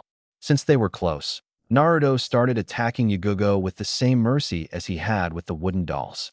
Yugogo, as she was trying to block Naruto's punches with the sword's holder, was excited as hell. Naruto was fighting well against her. Yes, I knew he would be strong. I knew it. Come on, Naruto-kun, let's continue this fight. Aoba was the first to arrive to the scene and was surprised to see Naruto and Yugogo equally trading blows. Naruto was punching hard and Yugogo defended with her holster. Yugogo was slicing her sword and Naruto was dodging and evading. It was beautiful to watch those two. Then he was able to see Naruto doing seals faster than before, just as Yugogo was about to hurt him, cutting a log instead. Yugogo saw the log cut in half and smiled frantically. Naruto was the first fight she ever had, and he would be even better with time, as will she. When she turned to see Naruto a few meters behind, she grinned and bowed to him. I was right about you, Naruto-kun. You are strong, better than I took you to be. We have to do this again. I was able to train close-range Kenjutsu with you, and your speed increased as well. Just like I told you. Yugogo said, feeling better about herself by the minute. You're right, Yugogo-san. This was much fun. I really enjoyed it. This fight showed me just how much I need to train harder. Even though something tells me you're much stronger than that, said Naruto. Just a little bit more, actually.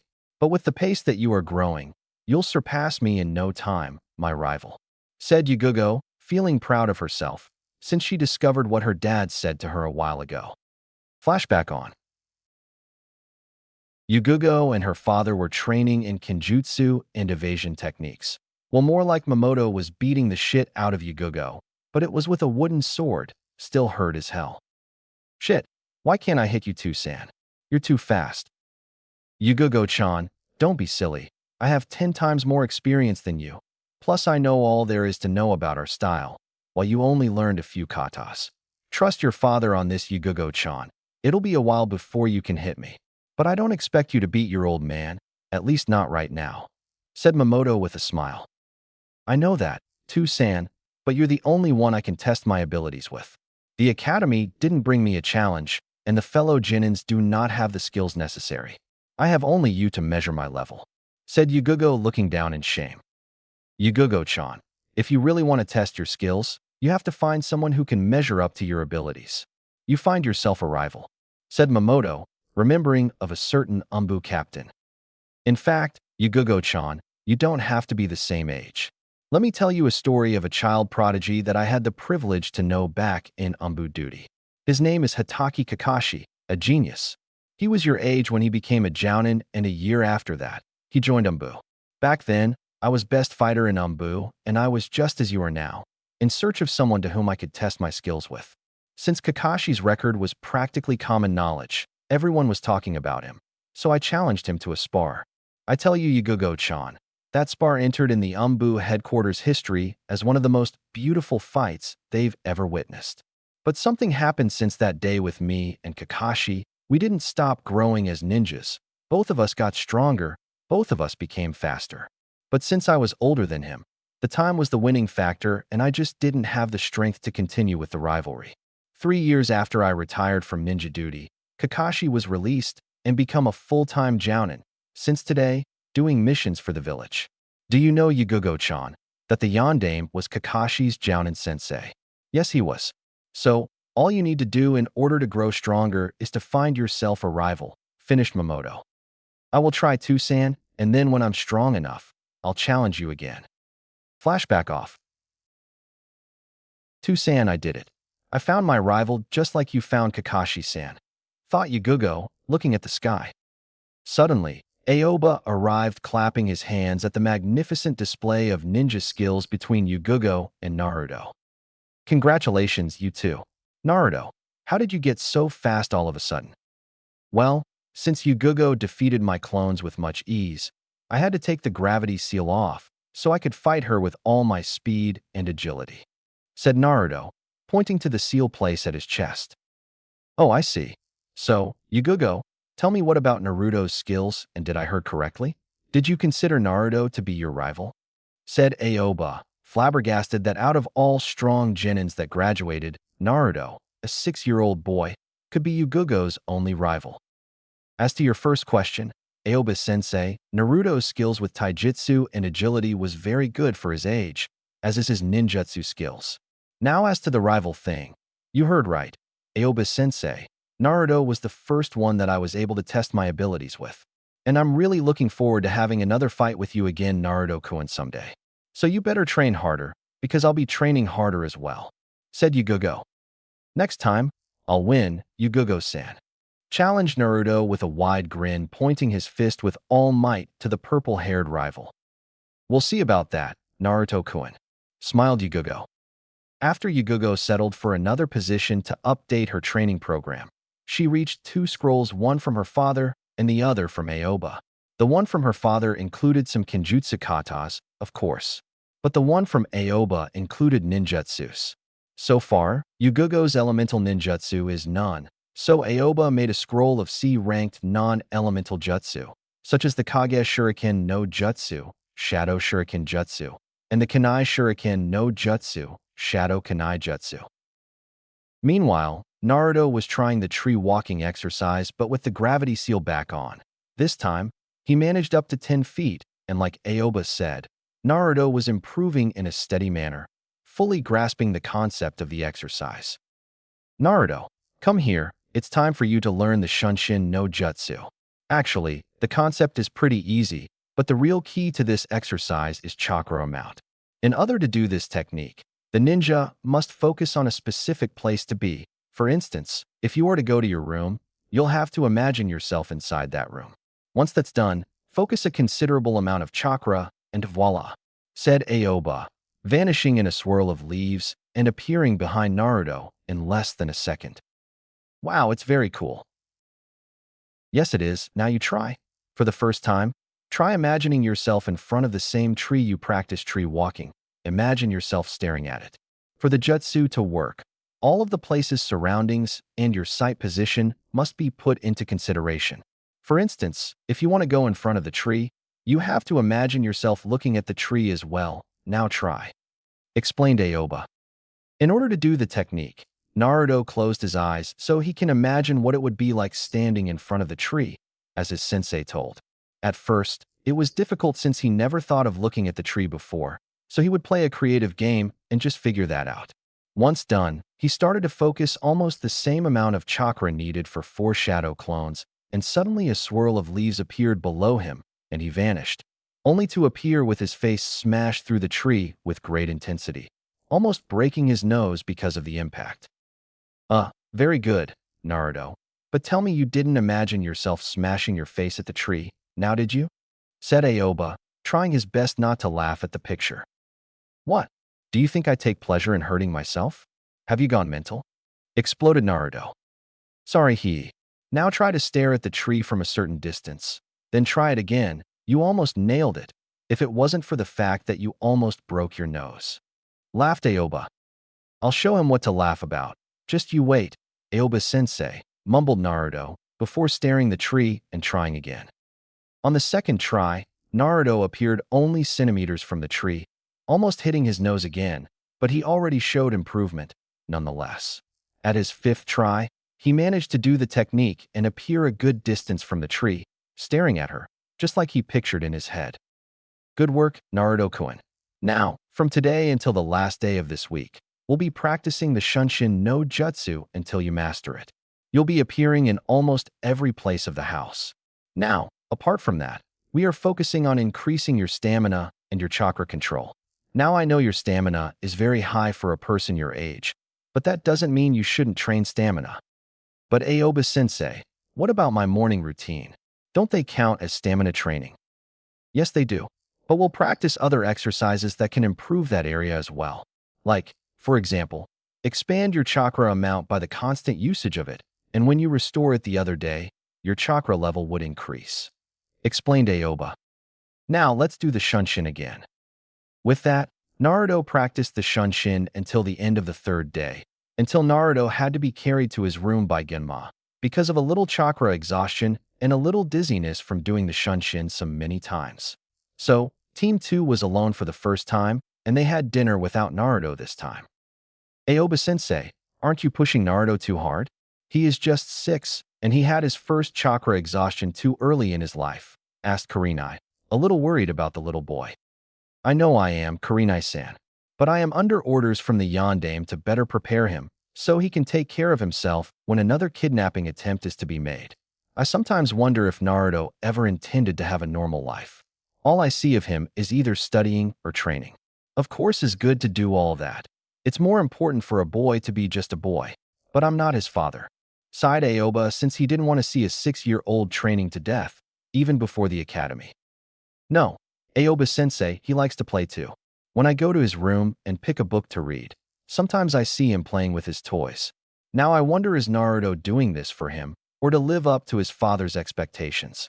Asked Kurenai, while Gunma nodded, wanting to ask the same question. From what the Yondaime told me, Naruto does all that for him. Naruto said to him that training to be a ninja is one of the most enjoyable things he does. His father only taught him how to use chakra, and the rest he learned from books and all, explained Aoba.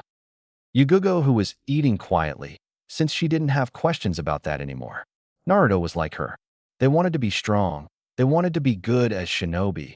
The only problem Yugugo had was that Naruto had an early start and was advancing far greater than she imagined. While listening to the other, talking about Naruto's apparent loss of childhood, she was trying to come up with a new training, perhaps even start on elemental training. Meanwhile, all the other three was staring at Yugugo since they wanted to know her perspective, but they found her lost in wonderings, probably about what they said about Naruto. Ah, Yugugo-chan, how about you? What do you think about Naruto? Asked Kurenai to her friend, waking her up from her trance. Oh, you said something, Kurenai-chan? I asked, what do you think about Naruto's death training at an early age? Asked Kurenai again, a little enraged. Oh, well, I wouldn't worry about it so much, Kurenai-chan. The boy likes to train, big deal. There are lots of shinobi that started their careers sooner. Hatake Kakashi, a friend of my father, became genin when he was Naruto's age. Itachi Uchiha as well, said Yugugo, getting back to her dinner. The conversation went on and ended with Yugugo showing her defeat and going to her bedroom, so everybody followed suit and went to their rooms. On the next day, Naruto woke up and looked at the clock a little surprised. It was already 12 p.m. He remembered Aoba-sensei saying to him about chakra exhaustion and how the person had to rest to reinstate his chakra level, but Naruto never sensed that before. After he did the last out of 10 Shunshins, he literally collapsed on the ground, not even remembering how he ended up sleeping on his bed. When he looked outside, he saw Team 2 already training, so he activated the gravity seal, grabbed his training clothes, and went downstairs. Upon reaching the garden, he was greeted by Team 2 who were training. Ganma and Yugugo were sparing while Aoba and Kurenai were as well. As Naruto turned his eyes on his rival's fight, he noticed that she was somehow holding back more than with him, and so he knew why she thought of him as her rival instead of Ganma. As he was running to meet his sensei, Aoba ended the fight and asked Naruto to relax today in order to completely restore the chakra capacity up to the standard level. With that, Naruto's chakra and stamina would grow as his body was healing from all the training he made so far. But Naruto wasn't entirely happy about that. Well, actually, he wasn't happy at all. He wanted to train, but then he remembered not ever having a day off from his training and relaxed a little bit. Okay, then, Aoba-sensei, it has been some time since I stopped to meditate some time. By doing this, I rest while I practice a little bit of chakra control. If you need me, I'll be near that tree, said Naruto, pointing to a tall tree on the other side of the training ground. Okay, Naruto, said Aoba.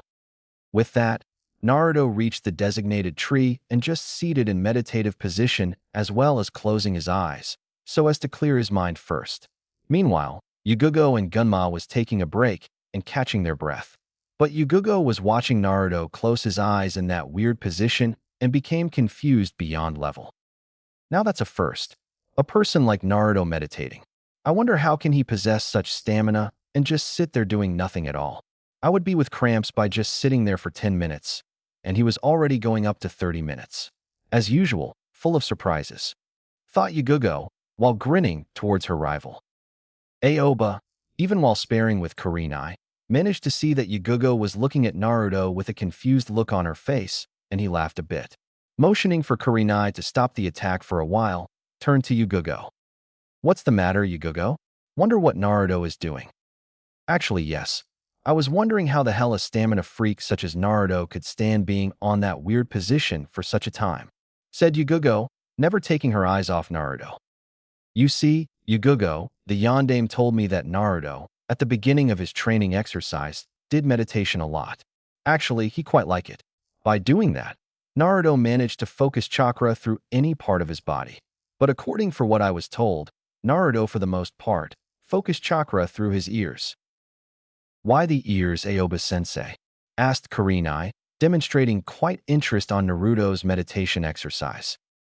Suddenly, when Aoba was about to answer Kurenai's question, Naruto beat him to it, screaming the answer, because even though he was far from Team 2, with this exercise, he could actually hear a needle fall. The reason why I focus the chakra through my ear is to train my hearing senses, as well as listen to little noises that nature make that normally no one would identify, said Naruto, still with his eyes closed, smirking since he heard the entire conversation. Huh, that's one good way to make excuses for eavesdrop, Naruto-kun, laughed Yugugo. Hee, sorry about that, Yugugo-san. I can assure you that hearing your conversation about me wasn't my intention, but since you're talking about me, I guess that wouldn't be a problem, now wouldn't it? Asked Naruto mischievously, much to Yugugo's contempt, knowing a new feature from her rival. He was a smart-ass. Okay, Naruto-kun, let's head inside. But first, I want to talk to you about something. It's regarding your future as a ninja, said Aoba, earning everyone's attention, including Naruto, since he was in fact with his enhanced hearing. My future as a ninja? What does that mean, Aoba-sensei? Asked Naruto, now lifting from his sitting position and started walking towards the sun-glass jounin. I figured it was nice to share with you some of the experience you'll be acquiring as your life progresses. So let's head inside for lunch and all of us can have a little inside conversation. Okay. Oh, that reminded me, Kurenai-san. I was thinking about buying a new book for my collection. The ones I have, I already read. Well, at least the ones I'm able to learn, anyway. Maybe after lunch, we can go to a library that opened near here, asked Naruto with a goofy smile, showing just how much his father rubbed on him. Now this caught everyone's attention. Did Naruto ask me on a date? Kurenai/Naruto. You dog you, Ganma/now. That I didn't see it coming. Naruto-kun, you never cease to amaze me. Yugugo/quite direct, don't you think, Naruto-kun, Aoba? Now, after noticing everybody staring at him with questioning looks, Naruto pounded his head, thinking he said something really stupid, but then he thought against it. remembering his words and wondering why the hell they were staring at him for. Uh, is there something on my face for you all to look at me like that? Naruto asked, blushing a little bit because of the attention. Oh, it's nothing, Naruto-kun. But tell me why you invited me in the first place, asked Kurenai, still not believing that a little kid just sort of asked her out. Well, since you seem to like reading so much, I figured that if I asked Yugogo-san, she wouldn't like to go and Gunma wouldn't either, said Naruto in defense. Oh, and wouldn't I enjoy it, Naruto-kun? Said Yugogo, trying to tease Naruto a little bit, since she wanted to see him blush again. Oh, it's nothing, Yugogo-san. I just figured that since you didn't bother to take a look at any of the books, I figured that you were more for practical stuff instead of theoretical stuff. Said Naruto, blushing again, much to Yugogo's amusement, finding a new hobby for her, making Naruto blush. That's enough, Yugogo. Stop teasing Naruto. Kurenai, if you don't want to go with Naruto, I'll go with him, while you guys can rest a little bit, said Aoba, in defense of Naruto. Spoil sport, mumbled Yugogo, much to Kurenai's amusement. She never said that she wouldn't go, it was just that the invitation was a bit sudden and completed unexpected. It's okay, Aoba sense. I'll go with him. Don't worry, I may find some new books on Genjutsu as well. Okay, Naruto-kun, I'll go. After a nod with a smile from Naruto, they started lunch as well as Aoba's little conversation idea. Well, more like a monologue of his experience as a ninja. Aoba was telling them that since he was raised a little before the last war ended, so the circumstances were different from today, but he told them anyway. He started telling about his Chunin days, then the Chunin exams when his first kill occurred, and the Yondaime gave him a couple of days off in order to be able to cope with the idea of continue on being a shinobi. Aoba was focusing more on this part, since being a ninja for a village meant doing missions for the village, and certain missions involved killing certain individuals that normally you didn't have to. Then, he told them about his once dream to become a part of Umbu, but he discharged the idea when one of his closest friends was killed on his first mission as Umbu. Aoba told them that he was instated as a Jounin soon after, and then was assigned to teach Team 2. Wow, Aoba-sensei, how did you cope with your first kill? Asked Naruto, clearly being the most interested of the audience that was listening to Aoba's little biography as a ninja. It was my sensei at the time. His name is Hyuga Hizachi. He was the one that told me that killing the first time was hard and that the second one was obviously the hardest, said Aoba, getting a nod from all present. Naruto, even though was only 6-year-old, and normally wouldn't be able to grasp the reason why the second kill was any different than the first one. But the fact is that some of Naruto's books were written by retired shinobi who described their life as well. Anyway, Hizachi-sensei made me realize that I only killed because the enemy attacked me. You see, back then, I thought I was a killer, a murderer. But sensei literally slapped me with the jukin, so to beat some sense into me and tell me that if that was true then every ninja in this village would be a homicidal maniac, said Aoba, laughing, since he remembered how his face was hurting because of the jukin hit that time. Hizashi-sama slapped you with the jukin, why? Asked Naruto, mentally imagining the scene. It was his way to beat some sense into people, I guess. But that hurt a lot. Well, that was my story. The reason why I talked about it, it's because children usually dream of the chance of being ninjas and perform what they would say kick-ass missions. But being a ninja is no game, Naruto-kun. I've seen many young genins losing their lives, thinking they were the strongest man alive and now they're dead because they underestimated just what it means to be a ninja. Now, I'm not telling you that a ninja has to be emotionless in battle. It's actually one of the shinobi rules. Always control your emotions when in a mission. I just wanted to let you know this before going through with it. Aoba-sensei, I know about all of this. Well, I don't know actually. But some of the books I read were histories from retired shinobis and their lives as ninjas. The one I enjoyed the most was from a man named Jiraiya. Yeah, according to the book, he was the dead last of his Genin class and ended up being on the legendary Sannin along with a woman named Tsunade and a snake-like man named Orochimaru, said Naruto, much to Aoba's smirk, learning that Naruto was telling about his father's sensei. Is this the same Jiraiya that wrote those orange books that been circulating around practically all men around Konoha, Oba-sensei? Asked Kurenai, already fuming at the mention of the perverted writer who poisoned the mind of practically every male individual in Konoha.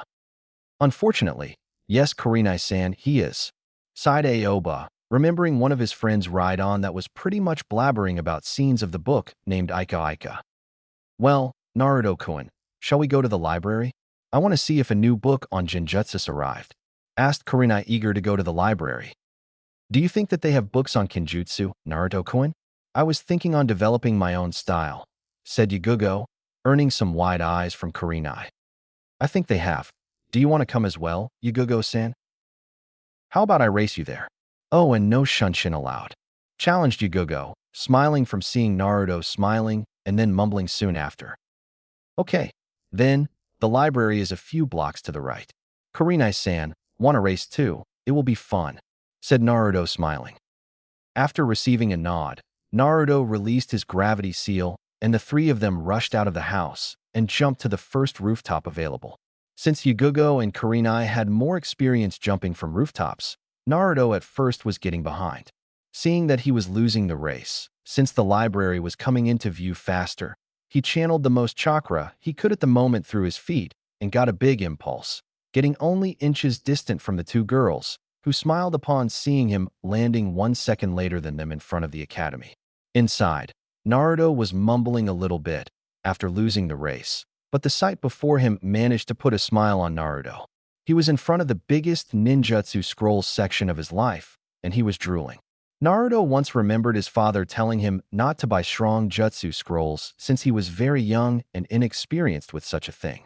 But he chose to defy his father, taking a book that was saying Kaze Elemental Ninjutsu. Upon grabbing the book, something strange happened and a little gust of wind flew to Naruto's face. Upon asking the vendor, the man said that the author put a little seal on the cover to identify people that had wind affinity. At first, Naruto didn't understand, but bought the book, excited about having a wind affinity, whatever that meant. Kurenai couldn't find her book, but Yagugo bought 2 books written by a Konoha's Kenjutsu master back at the time of the Shodaime and the Nidaime's era. For someone who didn't like to read books, she was giggling like a little schoolgirl, running though all the possibilities of her creating a new Kenjutsu style that was based on her father's Kenjutsu. Even though she had to learn all her dad's katas, she was sure that she wanted to create her own, just like her dad did with his. As soon as they arrived at the compound, Naruto rushed to his room to some quiet reading as well as satisfy his never-ending curiosity to grasp the entire book, but since his father warned him about ninjutsu at such an early age, he considered taking it slow, just like the tree-walking exercise. The book gave a little introduction on the author as well as some knowledge about Kaze ninjutsu. Meanwhile, Yagugo was beginning to grasp the reason why Naruto and Kurenai were so eager to read new books. This one had some images of well-known Kenjutsu styles as well as a wide description of the moves and katas. Kurenai, on the other hand, was fuming in anger. She didn't find any book she liked and she didn't have what to do. So she went up to Naruto's room to see if he had a book she could read that didn't involve things she already mastered. "Excuse me, Naruto-kun, may I come in?" asked Kurenai, after knocking on the door to let Naruto know she was there. "Of course, Kurenai-san. What can I do for you?" "I was wondering if you could borrow a book for me to read. I really need something to keep my mind on, and mine I already finished," said Kurenai, with a bit of sadness running through her voice as well as her face. "Well, what I have you pretty much already nailed at the academy. But since I will be so caught up with the book I bought today, you can read the one I was reading about tactics and strategy. Here, take it. It's a very good book. He traps you, and once you begin to read it, you will be eager to read more. The stories are written so to catch the reader's interest from the beginning," said Naruto, smiling a bit from his own memories, never letting go of such book for a while. "Gee, thanks. I'll read right away," said Kurenai, sitting close to a table inside Naruto's bedroom, much to Naruto's surprise, since she was sitting in his room to read the book instead of going to the living room like other times. The 4th day went by pretty quick, and everyone went asleep.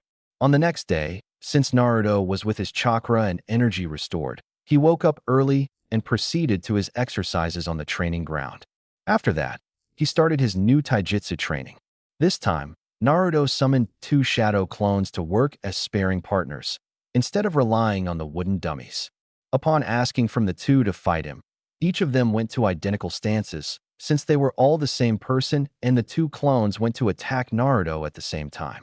Seeing this, Naruto shunshined out of the way and appeared on the clone's back to strike forward with a swift kick, but was blocked by the first clone when the second clone came charging Naruto, aiming a punch at his face, only for Naruto to perform a Kawarimi and appear a log instead. On this time, Naruto with a roundhouse kick managed to hit the first clone, making him vanish in a puff of smoke, leaving only one clone to handle.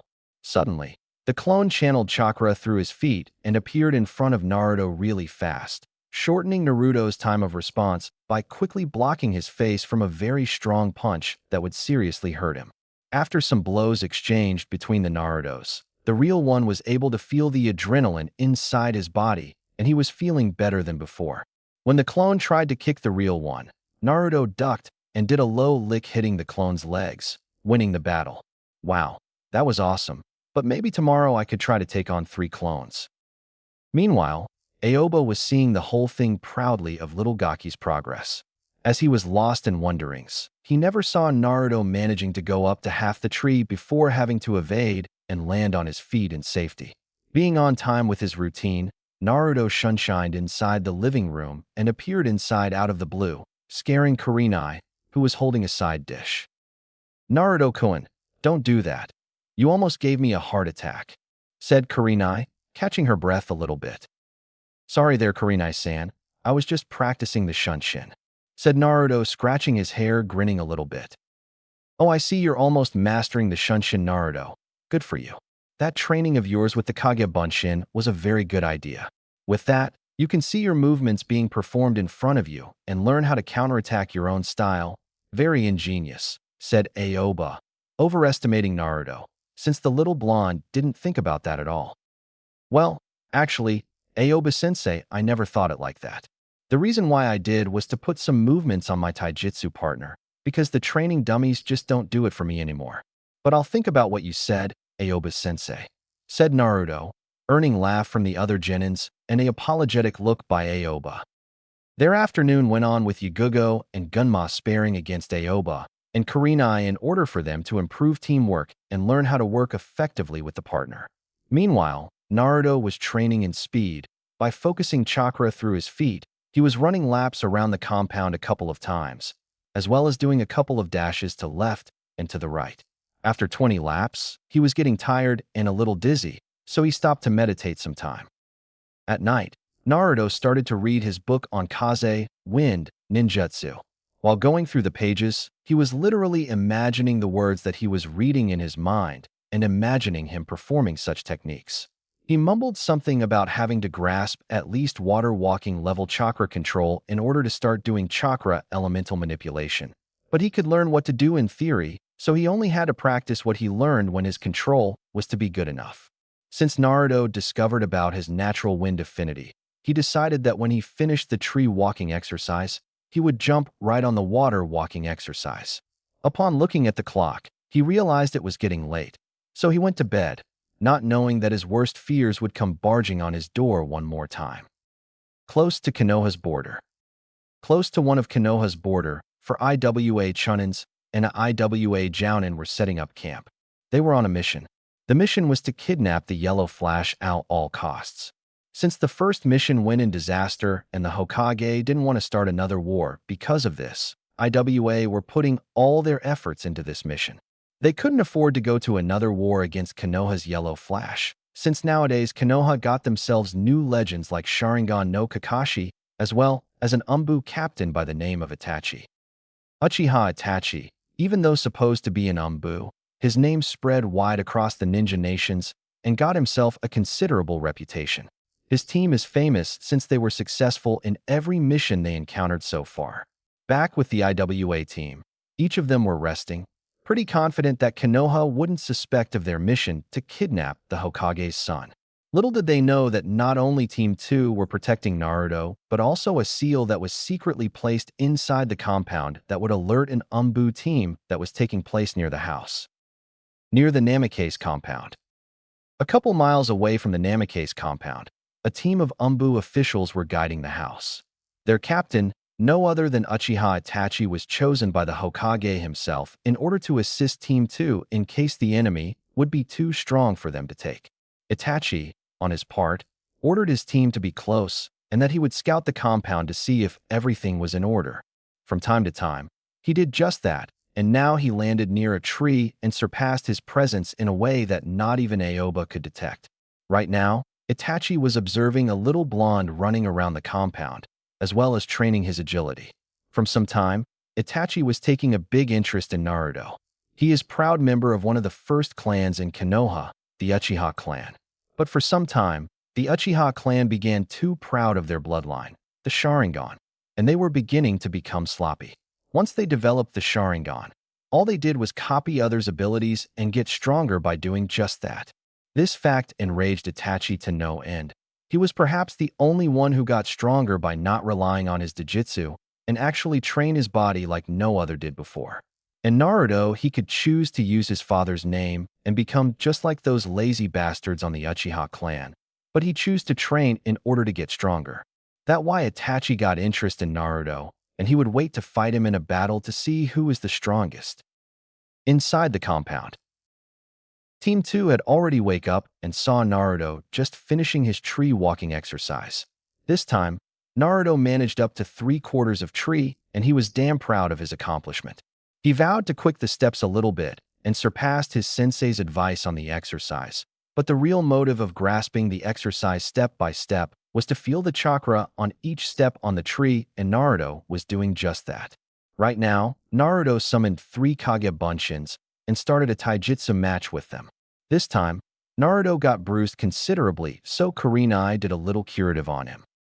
"Slow down, Naruto. This way you may get hurt," said Kurenai, worrying about the little blonde. "I'm sorry, Kurenai-san. I didn't see the last one behind me. Fight 3 at the same time. It's sure heavy stuff, but I almost got it. Next time," said Naruto, but got interrupted by Kurenai. "Wait, you are not considering doing that again, are you? What would happen if the bruise was to be worse, huh?" lectured Kurenai at the blonde, earning looks of surprise by the blonde. "I have to become stronger, Kurenai-san. I know that you're worried about me, but I don't have the luxury to slack on my training. Hell, I don't even want to take it easy. I want to be strong, so everyone would stop to protect me eventually, and I would start to protect them," explained Naruto kindly, leaving Kurenai flabbergasted as to what a 6-year-old boy was saying. "I'm sorry, Naruto, but try not to get hurt next time, okay?" said Kurenai in defeat. "Got it. Thanks for taking care of me, Kurenai-san. I really appreciated it," said Naruto, showing a wide and warm smile. "No problem," said Kurenai while smiling at Naruto's wild determination in getting strong. To tell the truth, Naruto was actually sad about having to be protected all the time. Sure, he was young, but normal young ones didn't have that kind of protection. So Naruto sighed while seeing that his future, while not predictable, would have to be similar to his father's, at least until this whole Iwa/Konoha problem. But on the other hand, he was happy because he met 4 new friends and a new rival in Yugogo. Returning to the task in hand, Naruto continued to train and perfect his taijutsu sigil, now summoning only 2 Kage Bunshins so that Kurenai wouldn't worry about him. While keeping a steady and beautiful fight, Naruto and his clones was performing graceful moves, literally giving Team 2 the Yandame's taijutsu style. Since it was based on speed attacks and moderate force, Naruto was able to train both of them on equal levels, most of it, with speed being first and strength a little after. Meanwhile, Gunma was learning a new Katon Jutsu from Aoba called Katon Ryuka no Jutsu, Fire Style, Fire Dragon Jutsu. Yugogo, for her part, was meditating like Naruto and Aoba suggested, but being who she is, she just couldn't just sit still for 5 minutes before jumping like a mad person and start slicing the air with her katana, much to the dismay of everyone around. Seeing this, Naruto turned to her and started asking, "Yugogo-san, tell me something? Do you have one thing in particular that calms or relaxes you?" asked Naruto, earning some thought from Yugogo. "Well, something that relaxes me. Oh, the hot springs, yeah? That relax me. But why are you asking, Naruto?" said Yugogo, sending mischievous grins at him. "If that's the case, try closing your eyes and imagining you are taking one of the best baths you ever took. started Naruto, motioning for Yugogo to follow his lead and try again. Now, as you are taking the bath, now channel chakra through your ears and hear the wind blowing through the air like it wanted to pass by you and cool you head to toe. Now, casually sit in mantra position and keep imagining that you are taking a bath as well as listening the almost silent noise of the water evaporating from the heat temperature. Said Naruto in a most calming voice that managed to calm Mato Guy when he is screaming about fire of youth, calming Yugogo up to the point where she sit down and displayed a smile that could only be seen when she was in fact taking a bath.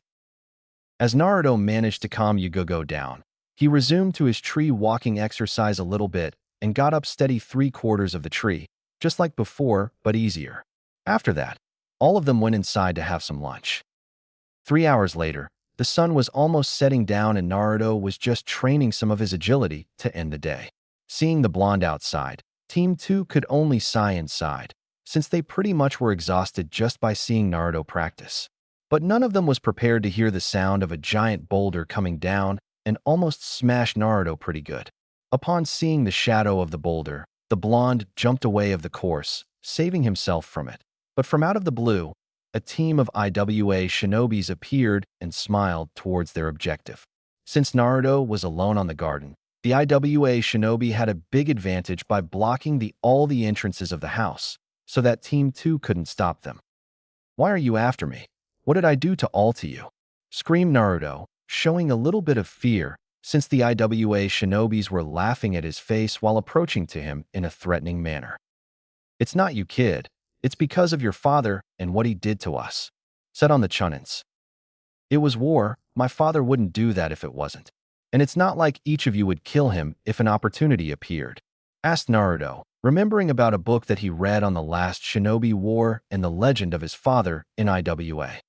Nevertheless, he killed many shinobis and such thing will get punishment, and since he's too strong, we'll get his son instead, said another Chunin while trying to strike Naruto with a kick at the stomach that he slightly dodged thanks to his evasive training. But since the Chunin surely wouldn't stop attacking, he turned and punched Naruto on the face, sending him flying and landing on the ground with blood coming out of his mouth. Naruto stood up and wiped the blood of his face proudly and determined. He had to thank the guy who punched him and awoke him of his fright. After that, he grinned and made the hand seal, while screaming Kage Bunshin no Jutsu. After that, 5 Narutos appeared and surprised all of the IWA shinobis for good. But Naruto knew that even though the numbers were on his side, the skill just wasn't so. He did the only thing he could do and managed to save his ass. Seeing that the Kage Bunshins were vanishing like nothing, Naruto did the other technique he learned and vanished from sight. "Where's that brat? Where did he go?" screamed in anger one of the Chunin. "I don't know. He just disappeared. Is this a Jinjutsu?" "No, it can't be. He is only 6. That's just not possible." Inside the compound, Team 2 were scared of what could have happened to the blonde. They just couldn't let Naruto alone with those foes, but they locked all the access points to the garden and they couldn't go help him. Instantly, they felt useless. The blonde kid rubbed them a lot, and they were beginning to get desperate when they heard Naruto scream the Kage Bunshin, and they were frightened. "Aoba-sensei, we have to save him. He can't fight 4 Chunins alone. Even 1 Chunin would be almost impossible for him," said Genma to Aoba. "I know that, Genma. Believe me, if it were anything we could do, we would have done in an instant, but they blocked all the entrances. We are trapped," sighed Aoba. Suddenly, they felt a little gust of wind on their backs and turned to see a miracle just appearing. Naruto was there with them with his usual grin, but he didn't know that he just used Futon Chakra while doing the Shunshin. Actually, Aoba was the first to notice that and were literally flabbergasted, but lost the thoughts when Yugugo and Kurenai went to see if he was okay. "Naruto-kun, are you okay? Are you hurt?" said both ladies in unison, causing Naruto to blush a little bit even though they were in a hell of a situation. "I'm okay, you guys. Don't worry. I used Kage Bunshin to get them occupied so I could do the Shunshin and got out of the way, appearing here," said Naruto. "Very clever of you, Naruto. Now, how many Kage Bunshins you made?" Aoba asked, since he still heard fight on the backyard. "Only 5, but I believe that they were already out when I shunshined out of there. Why?" "'Cause I can hear sounds of people fighting outside," said Aoba, earning the surprised look from everyone, including Naruto, even though he was the one that created the clones. Suddenly, the wall of mud vanished, opening the passageways to the garden, revealing 3 umbus standing and 4 chunins on the ground unconscious. Seeing that everyone was looking at them, the umbu captain came inside and assured Team 2 that the ninjas were taken care of. "How are you, Naruto-kun? You were very smart, using Shunshin to get out of the way. It actually made our job easier by dispatching those fools," said the umbu captain, also known as Uchiha Itachi. "It was nothing, Ni-san. If Aoba-sensei didn't teach me the technique, it would be hard as hell to escape." "Thank you very much, Aoba-sensei," said Naruto. "Naruto-kun, do you know him? And why did you call him an Ai-san?" asked Kurenai. "I know him. He came and taught me how to improve my taijutsu once. He is very nice and strong too. I want to be just like him and Kakashi and Ai-san when I grow up. And the reason I call him my Ai-san is that I consider him and Kakashi like they were my big brothers," said Naruto, smiling at the umbu captain. "I expect big things from you, Naruto-kun. Keep up the good work. Now, my team will be taking the enemies up to Ibiki for questioning. See ya, Naruto-kun," said Itachi before vanishing out of sight. Once everyone was relieved of the situation, but Aoba still looked at Naruto with not believing eyes. If he respected the boy before, he now admired him. How the hell that he learned elemental manipulation? On the next day at the Hokage's office. On the next day, Minato arrived back from Kumo, and they were pleased because of a little agreement he arranged with the now allied country. But Minato was worried as hell for his son, and as it seemed by the report handed by Aoba and Itachi, Iwa did tried to kidnap Naruto again. Luckily, Naruto managed to escape doing 2 jutsus that only he was able to do at such an age. Kage Bunshin no Jutsu and Shunshin no Jutsu were not difficult jutsus to make, but what they lack in performing. These jutsus compensate with the amount of chakra needed for them. But what startled Minato was what Aoba's report said at the end. When Naruto shunshined inside the compound, Aoba could sense futon chakra embedded in the technique, and he swore that Naruto made a futon shunshin no jutsu, wind style, body flicker jutsu, a technique used by ninjas in Suna. But when he asked Aoba of any evidence of how Naruto even heard of elemental manipulation, he shrugged and said that he didn't see any material that could teach him that. "How, Naruto? Just tell me, how can you manage to surpass my expectation all the time? I guess now he's more than ready for my new system at the academy, huh?" Chapter 4, New Attire. 2 weeks after the Iwa failure, Naruto got the tree walking chakra exercise, and now he was studying about the water walking exercise that the futon book was telling about. Since Aoba was no longer teaching him, he needed some pointers about the water walking exercise. Even though the fact that the book said that once the tree walking exercise was done, the water walking wouldn't be harder, only with a different concept. The water walking exercise involved the control of the flow of chakra as well, but when walking on water, the ninja needed to control the flow of chakra according to the distance between the water surface and the ground. Next week, Naruto would start at the academy, and he was nervous as hell. He wanted to become stronger. He wanted to learn more jutsus and be able to protect others as well as himself. Naruto knew that Neji would attend the academy as well. Even though Naruto made Yugugo as his second rival, Neji was his lifetime rival. Right now, Naruto was doing taijutsu training with 4 Kage Bunshins, and he was faring very good against them. Minato was looking his son handing himself against 4 Kage Bunshins and was actually doing very good. His taijutsu skills were very good for even a 10-year-old academy student. Minato was so caught in wanderings that he failed to see that his son just disappeared from view and actually was behind him. When Minato realized this, he looked at his back and was flabbergasted. He sensed the usage of futon chakra and now was sure that Aoba wasn't hallucinating. Minato was so proud of his son that he grabs his son and lifted him as he was laughing along with the Namikaze prodigy. Kushina was already up and was able to witness the bonding between father and son. Needless to say, her worries were for nothing after all. "Naruto, you look more like your father every day. Now, you're going to the academy, and you are to become stronger than you are now. I'll pray for your success, Naruto-kun, and I hope to see you accomplish great things as a shinobi," thought Kushina as she was smiling at his son. Naruto-kun, why don't you get upstairs and get ready for breakfast, okay? Said Kushina to her son. Sure thing, Kasen. I did a lot of exercises today. I think I'll take a little shower and then visit Niji. How is that? Asked Naruto. Okay, Naruto-kun. Just don't spar too much with him, okay? Last time, both of you needed some wound treatment. It's just how we play together. Don't worry, Kasan. I won't spar with him. Too much, bye. Said Naruto as he shunshined away in a little typhoon up to his room, leaving Minato laughing at his son's antics and Kushina fuming from seeing her husband laugh at her. Don't worry, Kushina-chan. He'll be just fine. The boy enjoys being a shinobi more than anything. It's no use trying to take that away from him now. Besides, he and Niji are entering the academy next week.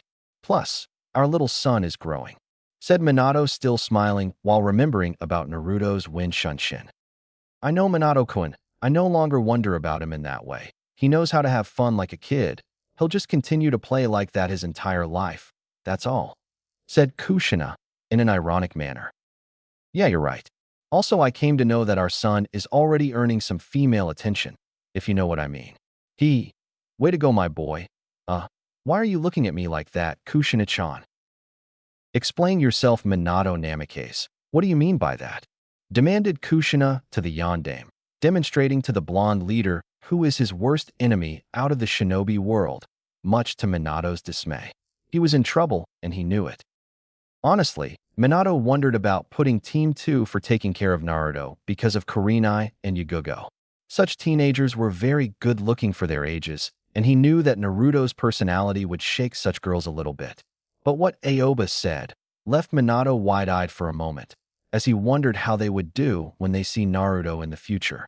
As the team's sensei said, Naruto already made a rival out of Yugogo for practice and kind of asked Kurenai out to the library to buy a new book, but what one he didn't know. Well, Kushina-chan, the team responsible for Naruto's well-being, involved two kunoichis that took a liking at our little boy. One that is a kinjutsu specialist asked our son to be her rival, and the other accompanied Naruto-kun to the library to buy a new book.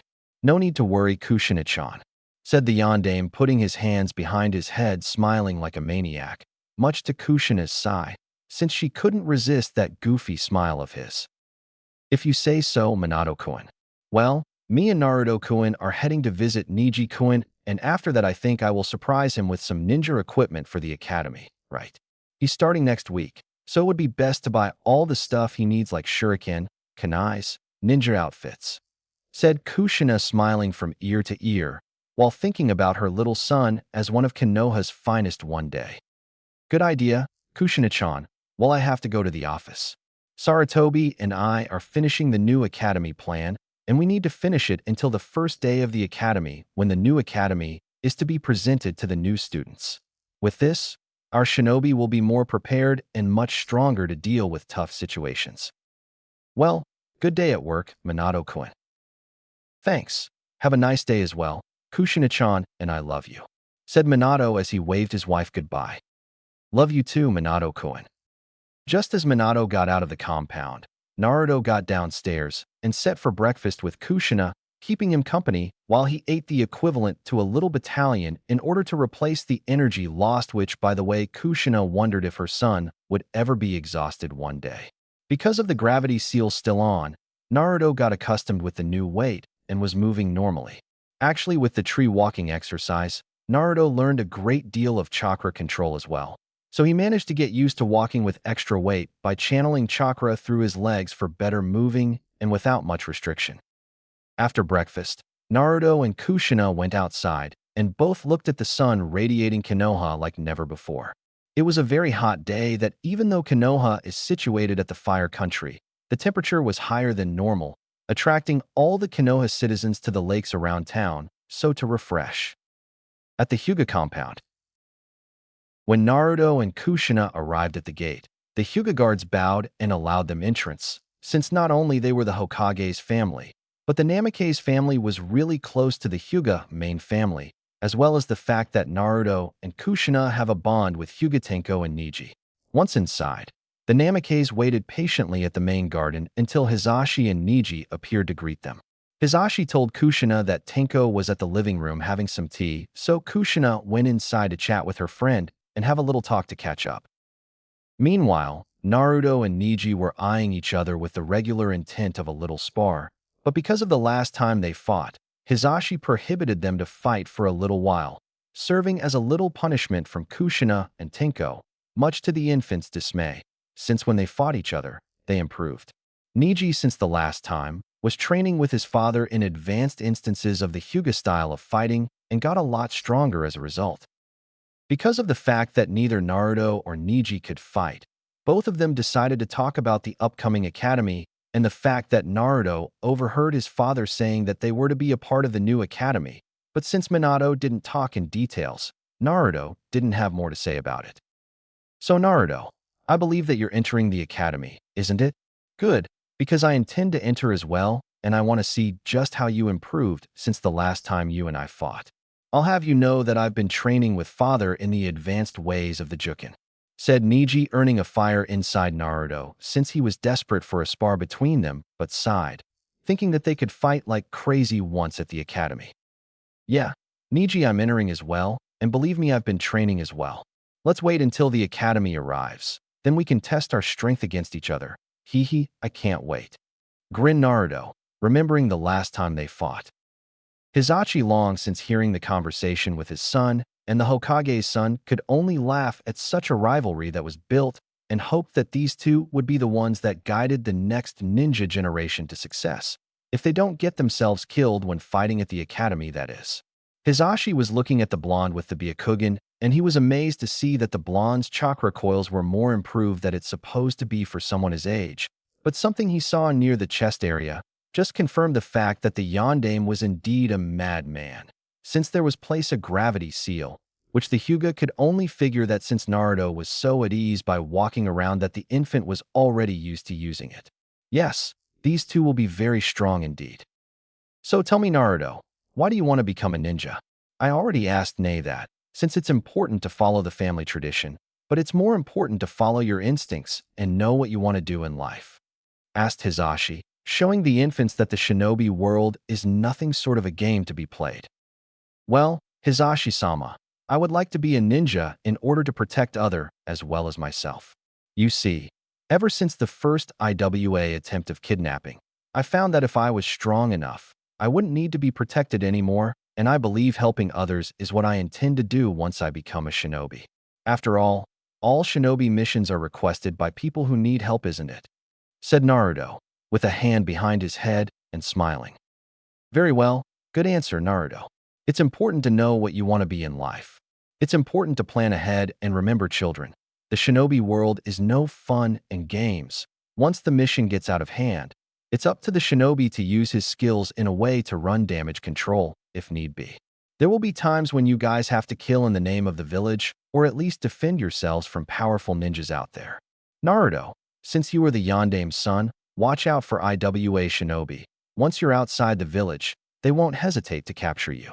Neji, in your case, Kumo is for you like IWA is for Naruto. So when your time comes and you need to get out of the village on missions, be extra careful, okay? Take this advice to the heart. Hi, said the two infants in unison, earning a smile from the Hyuga elder. After some time talking, Kushina bid her friend goodbye since she wanted to surprise Naruto by buying him shinobi gear for the academy that would be starting in 1 week. Tenko smiled at her friend and bid her farewell.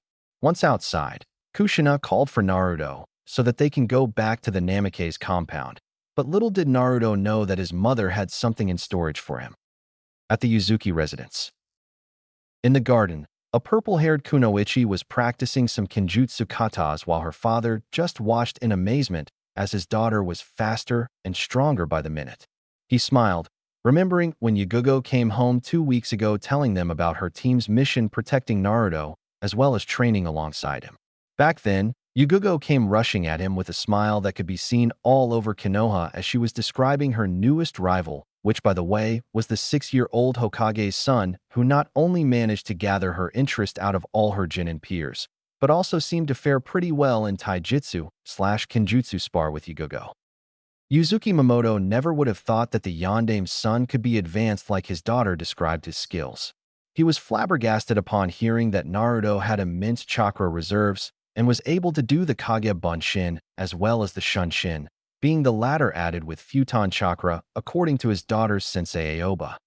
But a thought appeared in Mamoto's head, and he remembered that his daughter had a crush on the current Hokage, and he wished that her crush wouldn't end up being the Hokage's son, wishing that his daughter, if in fact wanted to be with Naruto, that at least they got to know each other better and develop their lives. Mamoto thought again and concluded that his daughter was never a fangirl to begin with, and he knew that she would take her rivalry with the Gaki seriously as well as their certain friendship. Yugugo, for her part, was getting used to using the gravity seal that Naruto put on her a week ago. As she was delivering some heavy blows while cutting the air, she remembered the day that Naruto explained the use of gravity seal and that she requested if was possible that he could put on her. Flashback on. 1 week after the IWA attempt, Naruto was walking towards the library to see if something new had arrived. Suddenly, a purple-haired kunoichi appeared out of nowhere, screaming his name. "Naruto-kun, wait up!" screamed Yugugo as she appeared in front of him. "Yugugo-san, how do you do? Where's the fire?" asked Naruto. "I'm fine, Naruto-kun. Listen, I would like to ask you a question about your gravity seal. How does it work? Can I use it, or it's something Hokage-sama invented for you to use?" asked Yugugo, remembering about their fight when he released his gravity seal and suffered a huge burst of speed. Well, the gravity seal works by increasing the gravity force on your body, naturally increasing your body weight. With it, moving tends to be difficult, since the gravity force is much stronger. The way you can move with the gravity seal is by pumping chakra through your legs as you move them. This exercise helps to expand your chakra reserves as well as your control over it. After the seal is rested on you, all you have to do to activate is channel chakra through it and use the word Kai, and it's the same to deactivate. You can put more than one seal on your body as you are getting used to. Apart from the fact that it's quite dangerous because the heavy movement tends to hurt your body muscles, everyone can use it. Why? Well, I was hoping if you could put one on me. It's not fair that you use this and I, your rival, don't, said Yugugo, earning some muttering from Naruto, saying that she is 8 years older than him and already a genin, and she is the one that uses the word fair in a sentence. But luckily to him, she didn't listen. "Sure, but I see you understand the risks. Once I put one of the gravity seal on you, it will be hell to get used to. Are you okay with it?" said Naruto, earning a nod and a smile from her rival. "Okay, so where do you want the gravity seal to go?" asked Naruto, blushing a little bit, since his was on his chest, and he wouldn't dare to ask her if she wanted it on her chest, but somehow he knew that his rival would have some teasing because of it. "Wherever you like it, Naruto-kun," said Yugugo, earning a red Tamadu blush out of her rival, much to her amusement, seeing that she adored to tease Naruto. "Teasings apart, I want on my left arm." Okay then, extend your arm, Yugugo-san, so I can put the gravity seal on," said Naruto as Yugugo complied. At extending her arms, Naruto placed a paper tag with a drawing that indicated the gravity seal and made the necessary hand seals to make it go active on her, making her fall on the ground because of it. Now Yugugo was speechless and hurt. Her face was flat out on the ground, and she forced herself up with brute strength, but was having problems doing so only to look that Naruto was looking at her seriously. "Yugugo-san, in order to move with the gravity seal active, you have to use chakra, not brute strength. The gravity seal increases your body weight up to 20 pounds per seal. So if you think about it, you would weigh 20 pounds more with each seal." At hearing this, Yugugo mumbling something about cursing the little Gaki and wondering how the hell could he take this and be normally. She focused on using chakra on her body as she was getting up a little easily, but since her chakra levels were lower than Naruto, she was almost panting because of it, having to deactivate the gravity seal. "Quite a training, isn't it, Yugugo-san?" laughed Naruto as he remembered himself slamming his face on the ground after his father introduced him to the seal. Flashback off. As a result of getting used to the gravity seal, her chakra levels improved greatly, and she could almost scream in joy as she would be now learning ninjutsu with Aoba-sensei. Even though Yugugo's chakra levels were high for a kunoichi, she couldn't rely on ninjutsu to fight in battle, resorting to the use of E-ranked jutsus and her father's kenjutsu style. It seemed my father's advice at getting a rival did indeed help me a lot. I have to remember thanking Naruto-kun for the gravity seal. It was sure hell getting used to, but once you get accustomed, it pretty much feels that the seal is non-existent. Thought Yagugo as she was progressing through the katas. With Naruto and Kushina. Now outside the Hyuga compound, Naruto and Kushina were walking through the crowded streets of Konoha, apparently going nowhere. While for Naruto's part, he didn't know where they were going. But Kushina very well knew, and she was going to surprise Naruto by going to a ninja store that she and Minato were when they were Chunin some time ago. Naruto was becoming suspicious of his mother's behavior since she was trying to hide a smile on her face for no apparent reason. Kushina was never good with deception skills, but even though Naruto was quite smart for his age, he lacked the experience to understand face expressions and compare them with emotions. However, since he didn't have anything to do back at home, other than catching up on the futon book, he dismissed the thought and just continued walking together with his mother until they came to stop near the commercial center and in front of a two-floor house, showing Naruto to enter along with a smile on her face as she watched the now more suspicious than ever Naruto enter in what he would after describe as a shinobi paradise. As he entered the store, his mouth opened and his jaw hit the ground 1 second later. Shelves and shelves of ninja attire, kunais, shurikens, senbons, holsters, kodachis, katanas, wakizachis, bow staffs. Right now, Naruto cursed not having the Byakugan blood limit, since he couldn't look at all the ninja equipment at once, which resulted in Naruto turning his head left and right several times trying to grasp the wide display of ninja attire the same way a child would look at a toy store. Kushina, upon seeing Naruto's expression, smiled even more if possible, since the woman was already smiling when she entered the door. She was happy to see how much Naruto seemed to enjoy just being inside the store, as did his father once Kushina introduced him to the owner of the store. Surprise, Naruto-kun. We're here to buy some ninja equipments as well as some clothes to aid you in battle. Now since kunais, shurikens, and the holsters are pretty much the same, except for the holster's color, go ahead and pick some clothes that you would like to wear, but tell me what color would you like the holster and how many of them? Kasan, I don't know what to say. Thank you so much for this. I wasn't expecting it all, said Naruto as he hugged his mother tight in appreciation. You're most welcome, Naruto-kun, but eventually you would need to come here to buy clothes and all. I just wanted to surprise you, and by seeing the looks on your face, I think I managed to do that, didn't I? Now, what's going to be? Said Kushina, smiling, while seeing Naruto was still trying to show gratitude to her.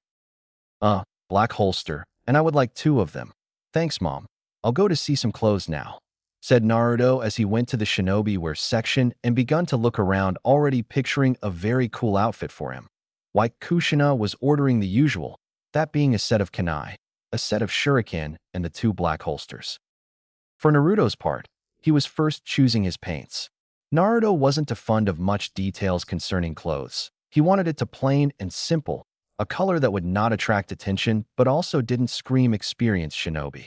As he was seeing the different pants models, his eyes caught some movement from a room just on the corner of the store, and he witnessed a girl around his age, wearing Chinese outfit, just picking some boxes from the room. After that, he just returned to the outfit, choosing, and managed to come in contact with black cargo paints that were similar with the ones Umbu used on missions. After that, t-shirts and fishnet shirts. Naruto already knew he wanted to use fishnet sleeveless shirts, so he didn't even bother looking for it. After some time, after almost quitting to look for a shirt to wear, he spotted a shelf of graffiti t-shirts with the ribbons at the end of the sleeves that were really nice. As Naruto mentally pictured his new look, he smiled knowing that he was able to choose his outfit. He was to buy some black cargo paints, fishnet sleeveless shirts, and the graffiti t-shirts, 2 of each color, red, ocean blue, and dark gray. Just as he dressed up his new attire, his mother came to look at what her son picked to wear and was surprised to see he picked some good-looking clothes. The whole package fitted him perfectly, and the graffiti t-shirt went along with black paints. You managed to get some good outfit, Naruto-kun. Very handsome as well, I might add. Mom, please, sounded Naruto, since every time his mother did this, he blushed like crazy in embarrassment. What you do? Now, take a look at these fingerless black gloves I found near the holsters. I think they match your outfit. Put it on and let's see, said Kushina, while looking at her son's reflection on the mirror. Now, with the gloves, Kushina was now once again worried about fangirls at the academy. Damn that Minato-kun. You just had to say that, didn't you? Gee, thanks, Mom. They are perfect, said Naruto as he closed his hand, forming a fist to see how it would be to fight using the gloves, and to his amazement, the rubber wasn't so tight, giving some almost a free hand when to form seals and all. Great, now let's go. Here, Tanaka-san, we would like 7 pairs of the black cargo paints, for sleeveless fishnet shirts and 6 of these graffiti t-shirts, 2 on each color, please, said Kushina as she motioned to buy the clothes from a dear friend of his that happened to be a retired umbu. Okay, Kushina-san, so this is Naruto. It's a pleasure to meet you. I figure you're entering the academy this year, right? My daughter will start attending this year as well. Yes, she's quite anxious to get out of the shop for a while. She has a like for weapons like no one I ever met before, said Tanaku, just for Naruto to remember the girl on the back, and he figured that. Pleasure is all mine, Tanaka-san. Yes, I will be attending the academy as well, said Naruto as he saw Kushina handing the right amount of money to cover everything. Right, Kushina-san, everything will be ready in 2 days. Be sure to stop by then to pick them, Naruto-kun. I'll be waiting you, said Tanaku as he demonstrated a genuine smile towards the boy who just returned to gesture equally. Okay, Tanaka-san, see you in 2 days, bye. With Team 2. At training ground number 2, Team 2 were beginning their training, since today wouldn't be any mission scheduled. They were doing some warm-up exercises almost eagerly in anticipation, since today they would be learning elemental chakra manipulation as well as some jutsus according to each ninja's elemental affinity. Since Gunma knew his already, which by the way was fire, Aoba could help him a lot, since one of his affinities that Aoba possess is fire, as earth being the other one. But since Aoba was very diligent as a teacher, he, along with other Jounin senseis, gathered a little jutsu library for each affinity so that the Genins could learn throughout their careers. Actually, it would be also served for the new academy, since elemental ninjutsu was in fact a new subject at the new academy. Kurinai-san and Yugogo-san. As you know, these are elemental chakra papers. So go ahead, channel chakra through them, and let's see in what element are each of you aligned with, said Aoba as he handed the chakra papers. He decided to speak once again. Remember, if the papers burns, it's katan. If it crumble, raiton. If the paper splits in half, futon. If it's wet, sueton. And if it turns to dust, doton. As Sensei Aoba instructed, Yugogo and Kurinai channeled chakra through the papers. With that, Yugogo's chakra paper soaked wet, and Kurinai turned to ashes, meaning sueton for Yugogo and katan for Kurinai. I see you got sueton, Yugogo-san. Actually, it's perfect for your style of fighting. Since you can fight in great speeds, the basics of sueton ninjutsu is having the force of a strong current from the bottom and calm from the surface. As your fluidity in moving progresses, so will be your sueton ninjutsu. But unfortunately, I don't have most knowledge on sueton ninjutsus, making it difficult for me to teach you. But take this. This scroll will give you everything to know about sueton jutsu and how to attain it. Now about the list of jutsus at the last page of the scroll. Do not try does labeled as be ranked jutsus only until you become Chunin, said Aoba as he tossed a big-sized scroll with practically all that is to know about sueton jutsus. Now, Kurinai-san, since your element is fire, I believe a more direct approach from me will be sufficient for ninjutsu training, seeing the fact that you wanted to specialize in jinjutsu usage. So, I would be teaching 4 katan jutsus that I believe that will serve you quite well, now to fully use elemental chakra in battle.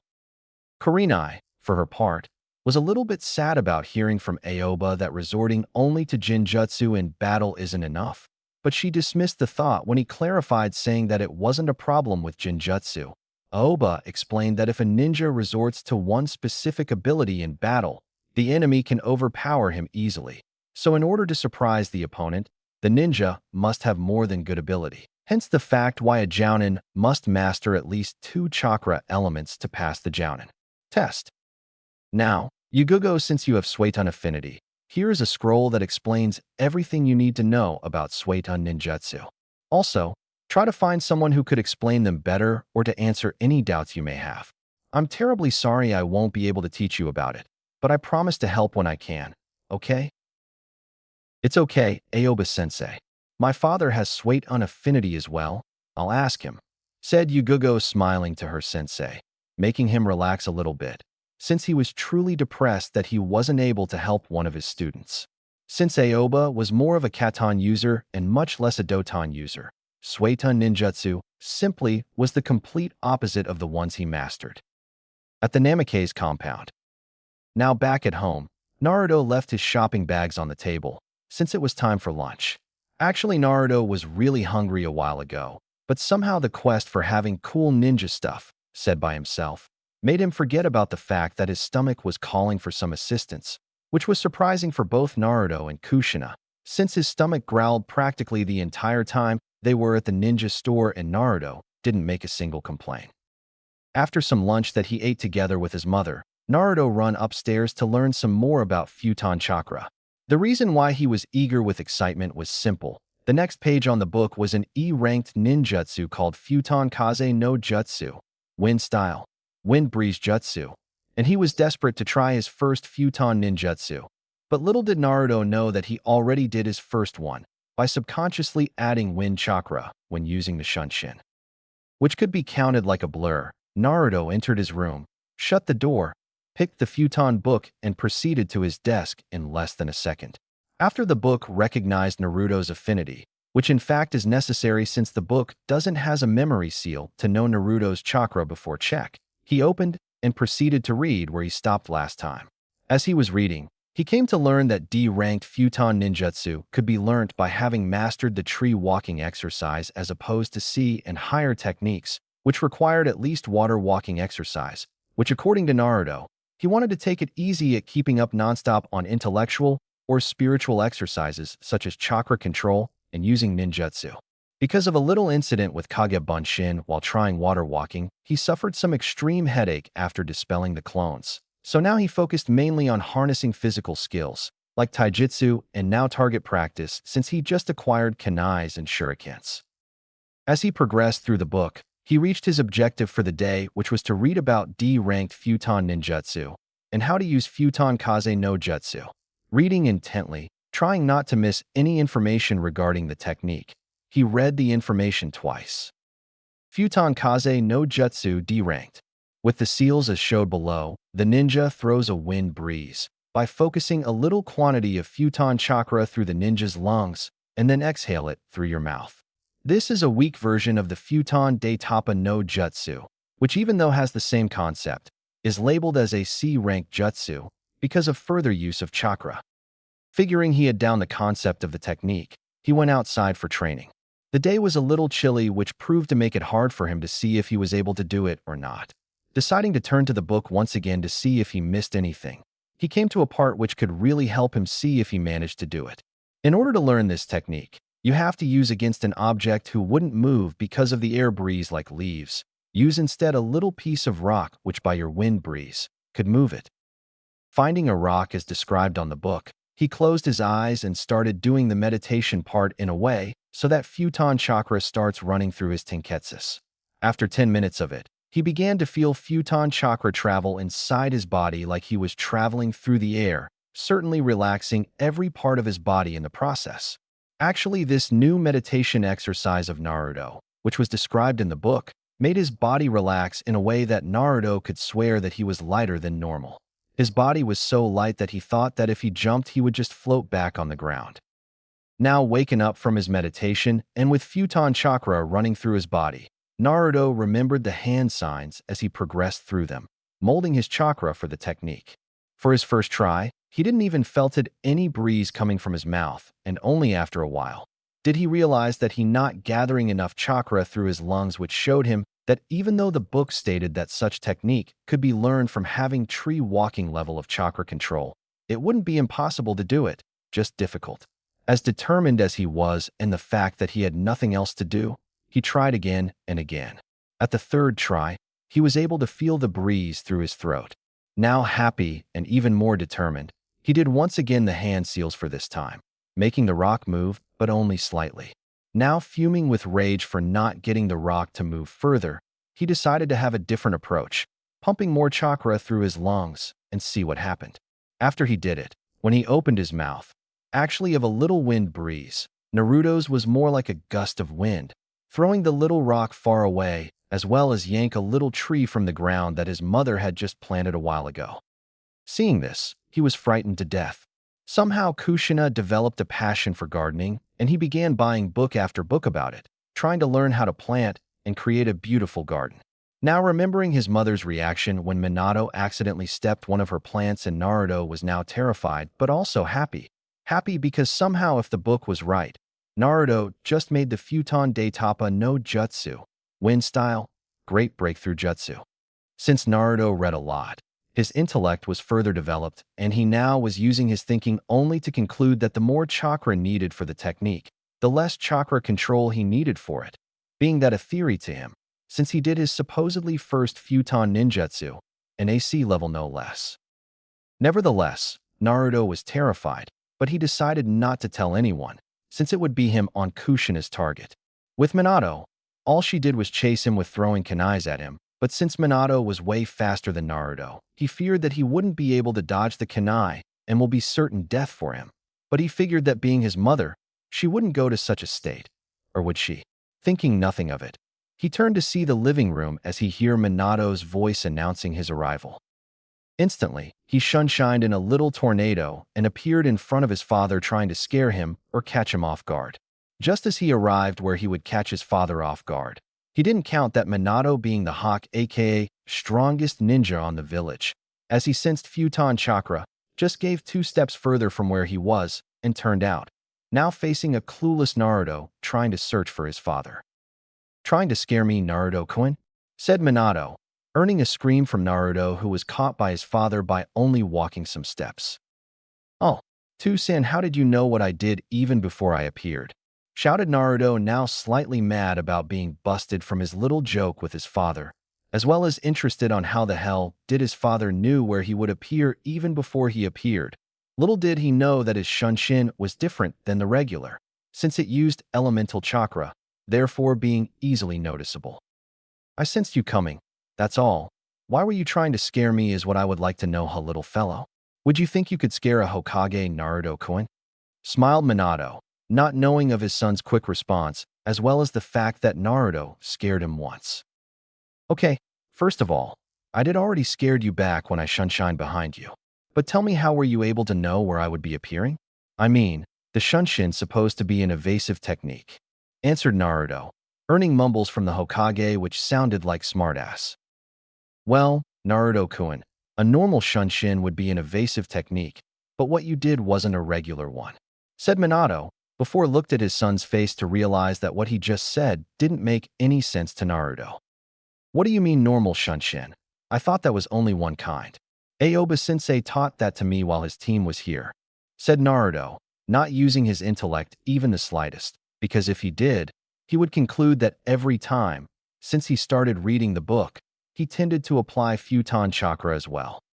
"So, you mean to tell me that you don't know you are using Futon chakra together with the Shunshin?" asked Minato, only with the purpose to enlighten his son's question, since he saw the young kid's eyes widen in realization of what happened. Naruto, for his part, felt like an idiot now, seeing that he was subconsciously using Futon chakra every time. "Son, don't berate yourself. Already using elemental manipulation at your age is an astonishing feat, and it seemed that by your display of Shunshin, that your element in wind. But tell me, son, how did you know about even using Futon chakra, let alone actually make Futon ninjutsus?" asked Minato, now more perplexed at the fact that his son could already use Futon chakra with 6 years old. Naruto, for his part, remembered his father berating him for training high-leveled ninjutsu before going to the academy, and he didn't want for his father to know about his book about Futon jutsu, but now he had to tell and await the consequences. "When you and Mom were away, I went to the library and found a book about Futon ninjutsu written by a famous jounin back in Suna. The book had a seal that checked to see if the person who's holding the book has Futon as an element, and when I picked it up from the library, the book checked me and opened. I've been reading it ever since," said Naruto with his head down, awaiting the punishment, which surprisingly enough, never came. Instead, Minato just landed his hand on top of Naruto's head and began to harass his hair while smiling. What? Were you expecting punishment for disobeying my orders, Naruto-kun? Don't be really. I laid that order in order to prevent any serious danger involving using high-leveled ninjutsu and the effect on the person's chakra supply.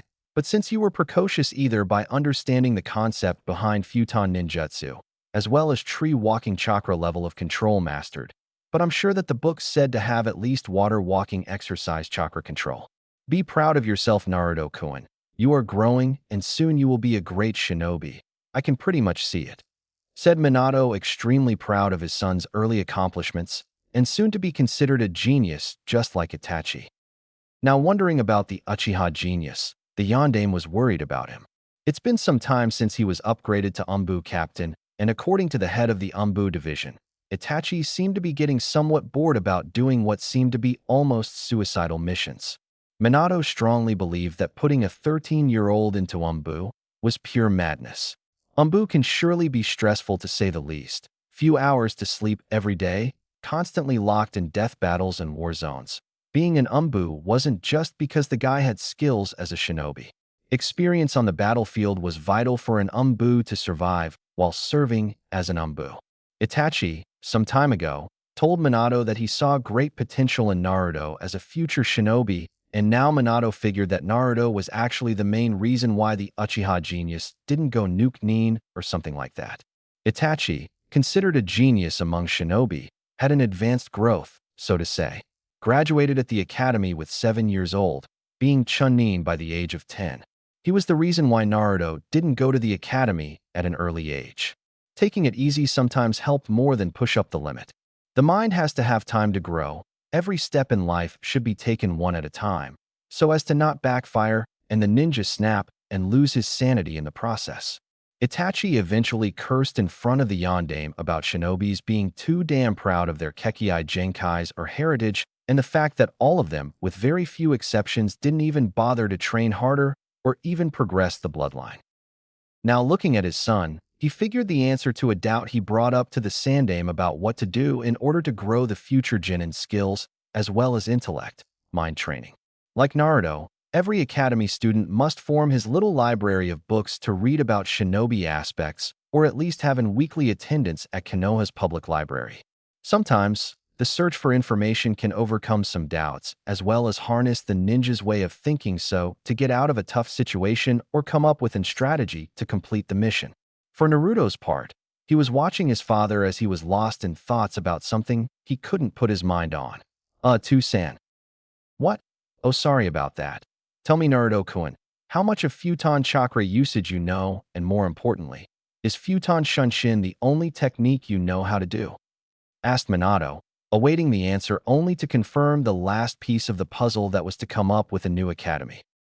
Actually, I didn't know I made futon shunshin, but I also have a second technique I learned from the book. Well, actually, I didn't quite get it. You see, the technique called Futon Kaze no Jutsu is a D-ranked one, but because my control is not up to water walking level, I couldn't do it completely. But as I read the book, it said that such technique is a weaker version of the Futon de Tapa no Jutsu, with the difference being more chakra. So after a few 20 times I tried that first one, I grew tired of it and just used a lot of chakra, actually doing the latter. But there is one problem, San, and I think that Kasen would not be as thrilled as you are right now, said Naruto, now being frightened again. What is it? Wait, you didn't mean you. You said you used the Futon de Tapa at the garden. No, Naruto-kun. That technique could dismantle any tree from the garden. Wait a minute, said Minato as he went to the garden, only to see the entire landscape from the right corner leveled, and place where Kushina's first plant gone. Well, second being first, the one that he stepped in. Naruto-kun, your mother is going to be so pissed at you, and the fact is I'm too scared of her to, said Minato, stopping dead on his tracks as his shinobi senses were shouting like mad people running away from a bijou, and instantly he knew this feeling. It was the same time he stepped on top of the first plant Kushina grew, and now his son was in deep trouble. What could be described as hilarious from some people, for Naruto and Minato, was a scene for Shinigami himself in a bad day. When Naruto and Minato turned, their eyes meet with Kushina's red blood eyes fuming with rage at not only seeing the entire landscape leveled, but also her plant gone. Without hesitation and utterly furious, Kushina picked a kunai and started to chase the Namikaze duo in extreme rage, much to the blonde's despair.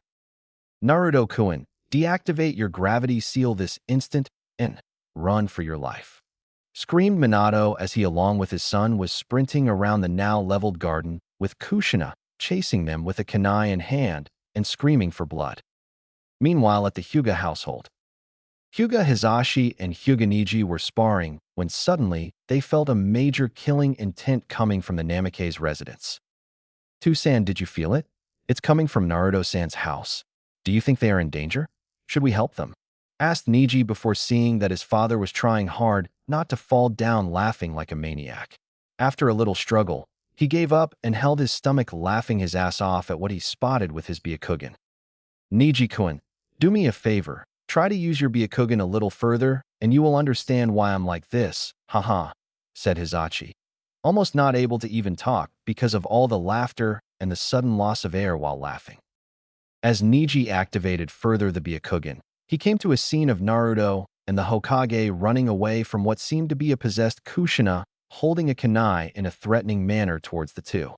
Upon seeing this, he could only do one thing: laugh just like his father did, because of the funny situation of seeing the Hokage running away scared from a bloodthirsty wife, a kunai on her hand. Back at the Namikaze compound.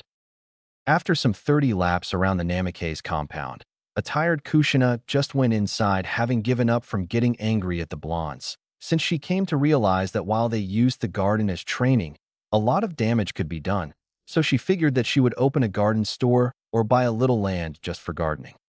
For Naruto and Minato's part, they whispered in relief, seeing that their supposed killer had given up and just went inside. Recovering his breathing now, Minato turned to Naruto and promptly asked Naruto to do the futon de topper again so he could see it. Just as Naruto was going to do the jutsu, his father stopped him, pointing to the air, showing him where to aim the technique, which he complied with laughter and scratching the back of his head, not wanting to have to escape his mother's wrath any longer.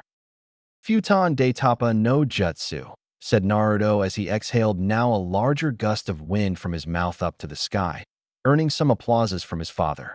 Needless to say, Naruto's skills were growing at an excellent pace. Chapter 5, Academy. 2 days since Naruto's de Toppa destroyed Kushina's little chance of beginning a garden creation, the blonde headed for the ninja shop in order to pick up the outfit, which, according to his mother's friend, it was supposed to be ready by now. But instead of just walking towards the place, Naruto, being a tank filled with energy, channeled chakra through his feet and began jumping through rooftops like a maniac, smiling all the way there. Half the way, Naruto stopped to see the academy building to the left, and he screamed inside his mind about training even harder and perhaps even learn new jutsus on the way as well. Since he discovered how to do a C-ranked level technique, it wouldn't be hard to learn another one that he has yet to find on the book. This time, since the de Toppa was offensive technique, Minato proposed to him to learn a C-ranked defensive attack that could match the force of the de Toppa concerning defense, like a shield of wind of something like that. Minato was extremely proud of the boy for grasping first elemental techniques than non-elemental ones. Normally, the elemental ones was tougher to learn and required much dedication, but since Naruto already developed Futon Ninjutsu early, Minato concluded that the non-elemental ones wouldn't need very much of him.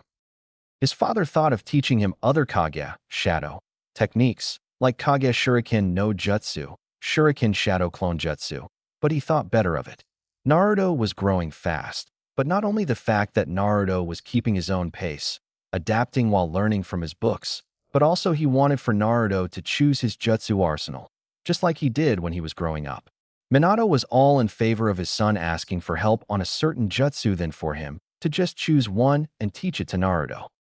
For Naruto's part, he wasn't the one who wanted to make his father proud. Sure, he was happier when his father commended him on his skills, but most of the things he did, all his training, all the reading was because of him and his need to fulfill a desire to become strong and be able to protect others. Naruto was one more step from beginning his ninja career, and he was getting excited by the minute. At the shop. As he arrived at the shop, He arrived only to see the girl he remembered from 2 days ago with the kung fu-style outfit, reading something behind the counter. Upon close inspection, Naruto managed to see what she was reading, and it turned out to be a book about famous weapons across the shinobi world. Not wanting to disturb her at the moment, he figured that if he would check around the store a little bit, the girl would notice a customer and attend him. So he turned to see some shinobi weapons that were on display on the left side of the shop. The weapons were divided in swords, knives, bow staffs, and kunai/shurikens. As he took a wakizachi, the sound of the little sword coming out of the holster got the girl's attention, and she immediately dropped the book. "Hello there, customer-san. What are you interested in?" Approached Tenten, as well as mentally study the boy who seemed to be around her age, but slightly taller than her, as well as the fact that the way he was holding the sword showed her that the gaki didn't have any sword skills at all. "Hi there. I'm sorry, I was just admiring this sword here. But why I came exactly is to pick up some clothes I bought 2 days ago. I'm sorry, but I haven't asked about your name. I'm sorry, my name is Namikaze Naruto. Nice to meet you," said Naruto as he put the sword back to its place on the shelf, as well as give the girl a ticket needed to withdraw the clothes he purchased. "It's okay. Nice to meet you. My name is Makoto Tenti. Wait right here. Your clothes are ready, I'll go get it for you." "Okay. Thanks a lot," thanked Naruto as he watched Tenti climb up some set of stairs in order to get Naruto's packages. After she came back with a sack, Naruto was going to pick them up when Tenti stopped him, saying that there were another package, since it was a whole wardrobe worth of new clothes and one sack just wouldn't do. After she came with the last one, he wondered how the hell could he carry the two of them, since both of them were very heavy to carry, and he didn't like to focus chakra on his arms to lift the goddamn thing together. He figured that if he did that, he would suffer from chakra exhaustion at half the way to his house. "If you want to, I can help you carry the bags up to your house.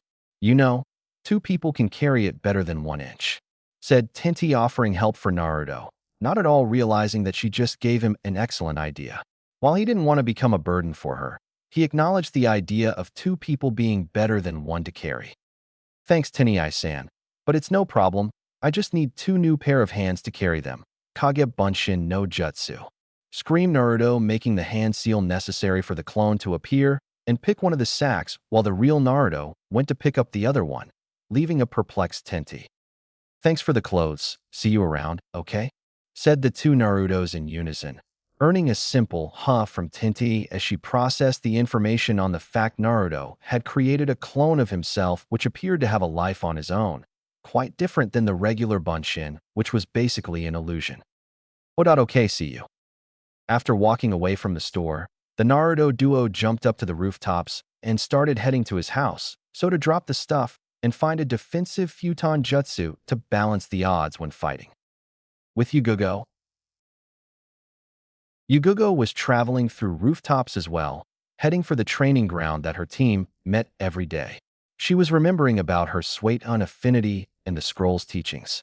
While she understood the concept of water manipulation, she was having hard times applying the theory to practice. She even asked her father for some guidelines in achieving the water manipulation, but what he said pretty much confused her even more.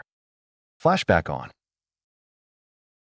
Yugugo was standing on top of a river near her house, trying to apply what she learned about Suiton manipulation, but she just couldn't get the water to evaporate, which was the first exercise and the first jutsu on the scroll, as well called Suiton Aim no Jutsu, water style, rain jutsu.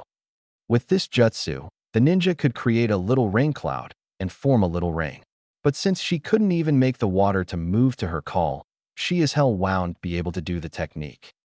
While she was trying, her father was passing by and saw his daughter trying to manipulate water just like did when he was her age. A little memory passed through his head, and he smiled a bit. Back then, he was as well on top of the water trying to manipulate Suiton ninjutsu. But he knew the answer as to why his daughter couldn't do it and sigh, thinking that Yugugo's active personality was becoming an obstacle to her growth as a kunoichi. "Yugugo-chan, I see you're trying on Suiton, aren't you?" smiled Mamoto, seeing the angry face on his daughter, wondering mentally that the look of her was the whole reason why she couldn't do it. "Tusan, I can't do it. It's really tough. You're a Suiton type as well, doesn't you? Do you have some pointers for me, please?" "Sweaty, If you want to learn how to manipulate water, you have to become like the water, deadly below the surface while calm on the surface. Remember that if you want to be able to control Suite-un ninjutsu. Anyway, your mother called. It's dinner time, come, said Mamoto, as he turned and headed for the house, leaving a thoughtful Yugogo, remembering Ioba saying the same thing. Flashback off. Yugogo was pounding on what her father meant when he said it, but even though she understood what she had to do, she didn't know how to do. Deadly below the surface, calm on the surface. What does that mean? As she was jumping through rooftops, her eyes caught two people looking exactly the same, carrying each one a bag or something like that. Upon close inspection, she recognized the duo as being Naruto and what could be one of his clones. Seeing that she was early, she decided to grate the little blonde and see what is he up to. Upon arrival, she noticed that he stopped and turned to look at her with an inquisitive face. "Why are you following me, Yugogo-san? You could just say hello, you know," said Naruto, earning mumbles from Yugogo as she was cursing his sarcastic attitude. "Hello, Naruto-kun, what you up to?" asked Yugogo, seizing up, while noticing that Naruto had a new look for him. He was wearing black umbu paints, a fishnet shirt with a graffiti t-shirt, as well as a black fingerless glove. She had to admit that new look suited very well. "He already looks like a genin in those clothes, Naruto-kun." I'm heading home. I need to drop this bags there, and after that, I'm doing a little reading on a specific book I'm interested in," said Naruto, not at all willing to spoil the surprise on Yugogo's face when the next time they spar, Naruto used futon ninjutsu. "And you, Yugogo-san, how's going?" "I'm heading to meet my team." "Say, Naruto-kun, that new looks of yours suited you pretty good. You already look like a genin in these outfit," said Yugogo, as she once again witnessed one of her favorite sights, a blushing Naruto, and couldn't feel but smile upon seeing the look on his face. You really think so?" asked Naruto, not managing to control the amount of red on his face from hearing a compliment from Yugogo. "Of course. Now what do you say we have a little spar so I can get warmed up for missions? I know you can't resist a challenge. Now don't you, Naruto-kun? What do you say?" "Just name the place, Yugogo-san." "Oh, I've been meaning to ask you. How is the gravity seal coming along?" answered Naruto as he remembered that she was using one and didn't seem to have trouble moving around. "I've already adapted to it. Follow me, we are going to that training ground right there." "Say, Naruto-kun, could you put one more after our spar? I want to get stronger, and this seal of yours really does the trick." "How many do you have right now?" said Yugogo, as both of them were already heading for the training ground. "I have 4 on me, but the 4th one proved to be a bit of a challenge. It's hard to move without channeling chakra, but I'll manage some time during this week. It's just a matter of time." "So, I see you're training a lot, aren't you? Already wanting another one. I told you this thing is addictive, didn't I?" He smiled Naruto towards Yugogo, much to her amusement because of her rival's attitude. At the training ground. "Say, Yugogo-san, weights on or off?" asked Naruto as he places his bag near a tree, while his Kage Bunshin did the same before dispelling. "Off. I want to test my speed and strength against you, and it wouldn't be fair on you if you had 4 gravity seals while I had only 1 on my body, now would it?" "Now it wouldn't. Deactivate," said Naruto, as he stumbled a bit, seeing that he wasn't used to being light like he was now, and it took him a little time to get used to it. Since Yugogo was in the same situation as Naruto, she got used to the feeling as well, and Yugogo felt her muscles relax like they were like a while back. Seeing as they both were ready, Yugogo took her sword and got in position for a fight, only to see Naruto taking 2 kunais and setting each one on each hands in a similar position as his taijutsu style, earning a smirk from Yugogo, since now she wasn't the only one who would do the cuttings and slashes. "Oh, you noticed it, aren't you? It's just a theory I want to test. I read it in a book that kunai could be used together with the taijutsu style, and since blocking your sword with my arms is nonsense, I plan to use both kunais together. But there is more to it than just kunais, and you just have to see for yourself," said Naruto as he got into his taijutsu stance with his kunais in hand. "I'm eager for this, Naruto-kun. Let's finish the talk and fight, shall we?" said Yugogo as she vanished in thin air only to appear close to Naruto's side, swinging her sword from up to down in a diagonal move only for him to dodge the move and aim a swift kick towards Yugogo's legs just for her to do a backflip and get out of the way. After she landed, Naruto charged her with the kunais in front of him in a way to not let her attack him, while he charged to attack her, swiping one of the kunais up to her chest, and the other keep protecting his vulnerable side, just for Yugugo to block the attack and hold Naruto's force, which seemed to be stronger than the last time they fought. Using the height as an advantage, she pushed her sword, managing to take off Naruto's balance, making him jump back fearing a new slash from her sword. Using the advantage, Yugugo turned to charge Naruto again with her sword, but this time with a vertical cut aiming his head, but what she saw him do just her wide-eyed. Naruto moved the two kunais in defensive position on top of his head, but the kunais were surrounded by some strange energy around them, which managed to defend the attack and held it in place. Upon contact, Yugugo instantly felt that the kunais were stronger than a while ago, when they almost broke. Utilizing Yugugo's lost in thoughts, Naruto saw an opening and used a frontal kick, kicking her stomach, sending her quite some distance. As Yugugo got up, she took a look at Naruto's kunais and saw that she wasn't seeing things. His kunais were indeed glowing with some strange white energy. After, she witnessed Naruto doing some hand seals and prepared for the worst. Naruto was full of surprise, and she was done underestimating him. She got ready to receive whatever jutsu he was throwing at him. Even though Naruto's chakra capacity was wide and the fact that he could do some high-level jutsus, she thought that Naruto wouldn't know how to do high-leveled ones, but she would sure regret. Futon de Tapa no Jutsu, Wind Style, Great Breakthrough Jutsu, screamed Naruto as he exhaled a huge gust of wind, sending Yugugo flying towards a little river near the training ground. Yugugo hit the water, and because of the hit, she was disoriented, so she was drowning fast. Naruto, cursing himself because of the chakra he ended up using on the technique, ran and dived inside the river in order to rescue her. Now, even though Minato never taught him much, he did taught Naruto some basic skills, with swimming being one of them. As he caught Yugugo, he swam as fast as he could, as he was running out of breath from using some of it for the futon technique. As he managed to get on the surface, he swam to the coast and rested Yugugo on the grass, scared of her in case she swallowed some water. But his worries ended when she coughed some water and opened her eyes, seeing Naruto's worried face looking at her.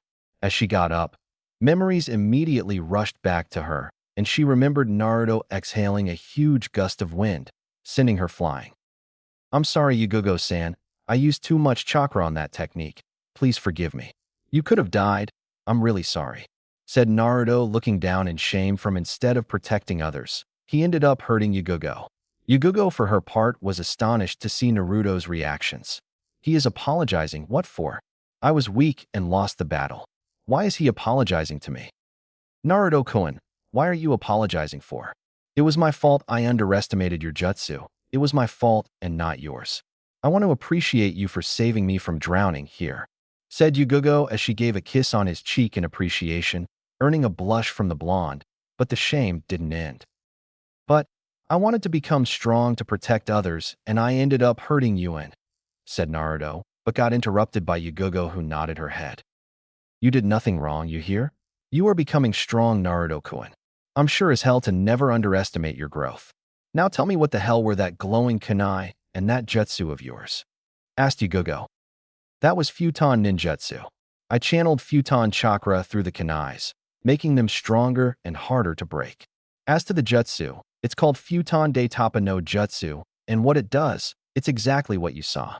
But since my chakra control isn't good yet, so I ended up using too much chakra, said Naruto as he was looking down, not at all wanting to face Yugugo after what he did to her, much to her annoyance, since he didn't do anything wrong. Naruto-kun, please look at me. You didn't do anything wrong. Now, it seems that you can control your element, while I'm having trouble with mine. So if you want to make it to me, help me learn how to do Suiton Ninjutsu. I've read the concept, but I can't seem to know how to actually do it. Do you have any suggestions? Asked Yugugo as Naruto was now looking at her, since he would be happy to help her in exchange for what he did to her. Well, elemental ninjutsu pretty much assembles the same characteristics as the element itself. Take wind, for example. In order to feel it, I perform a certain kind of meditation, and as I listen carefully to the wind traveling through the air and try to feel it, And you said yours is Sueton, right? Well, let's try something then. Go to the middle of the river and just meditate on top of the water surface. Is this your answer to everything, Naruto-kun? Meditation. Scowled Yugugo, slightly fuming at hearing yet again the blonde chatting about goddamn meditation. You asked for suggestions, Yugugo-san. But if you don't want to listen to it, then fine with me. I have to take the bags home.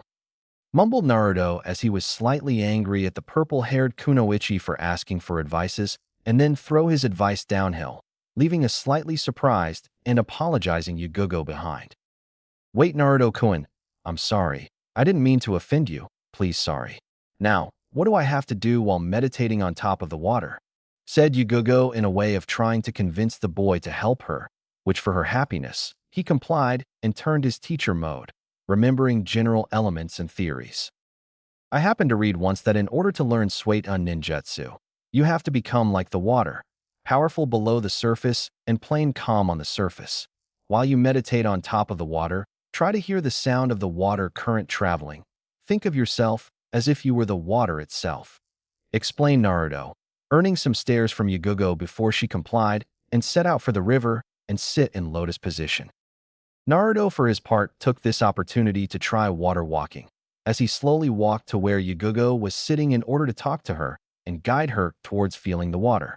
As he was getting close, and not once did he fall, Yugugo was already closing her eyes while focusing on feeling the water, just like Naruto said. She could hear the noise of the water while the wind was creating some little waves as it was passing. After a while, she could feel some water current below her since she was seated on water. Now, she was in a trance as she thought that time literally stopped around her. All she could feel was the noise that the water was emanating and some water current that was passing below her.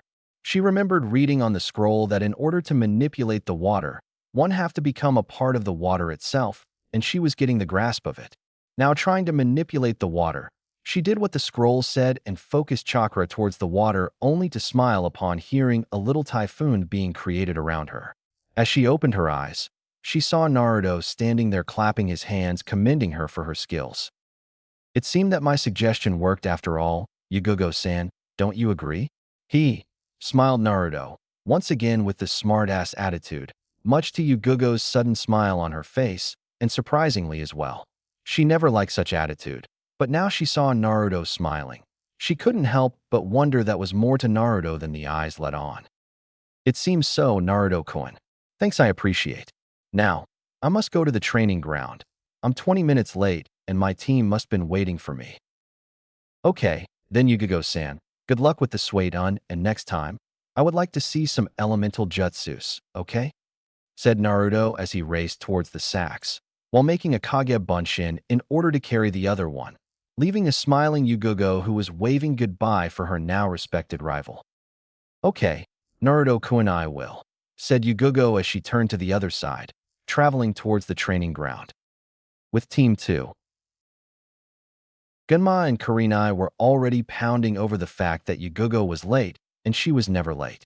Even though only past 20 minutes since they arrived, they were worried about the purple-haired Kunoichi, since she was the one who always got here first, even before their sensei, who by the way was already there for 40 minutes now. Just when the thought of looking for the Kenjutsu prodigy said one had just appeared, apologizing for being late. As she explained what happened between her and Naruto, they all got looks on their faces wondering about if Yugugo only considered him a rival of something else entirely. Yugugo managed to catch what the silence meant and made it known to them that he was a rival and nothing more. Even though he's really cute for a kid, we're only rivals, okay? On our fight, I got distracted and he launched me a futon ninjutsu, sending me flying and landing on the river, being unconscious for a while. He saved me, and then I asked him about advice in nature manipulation. Deciding to leave it at that, Team 2 went to the Hokage to pick some missions for them.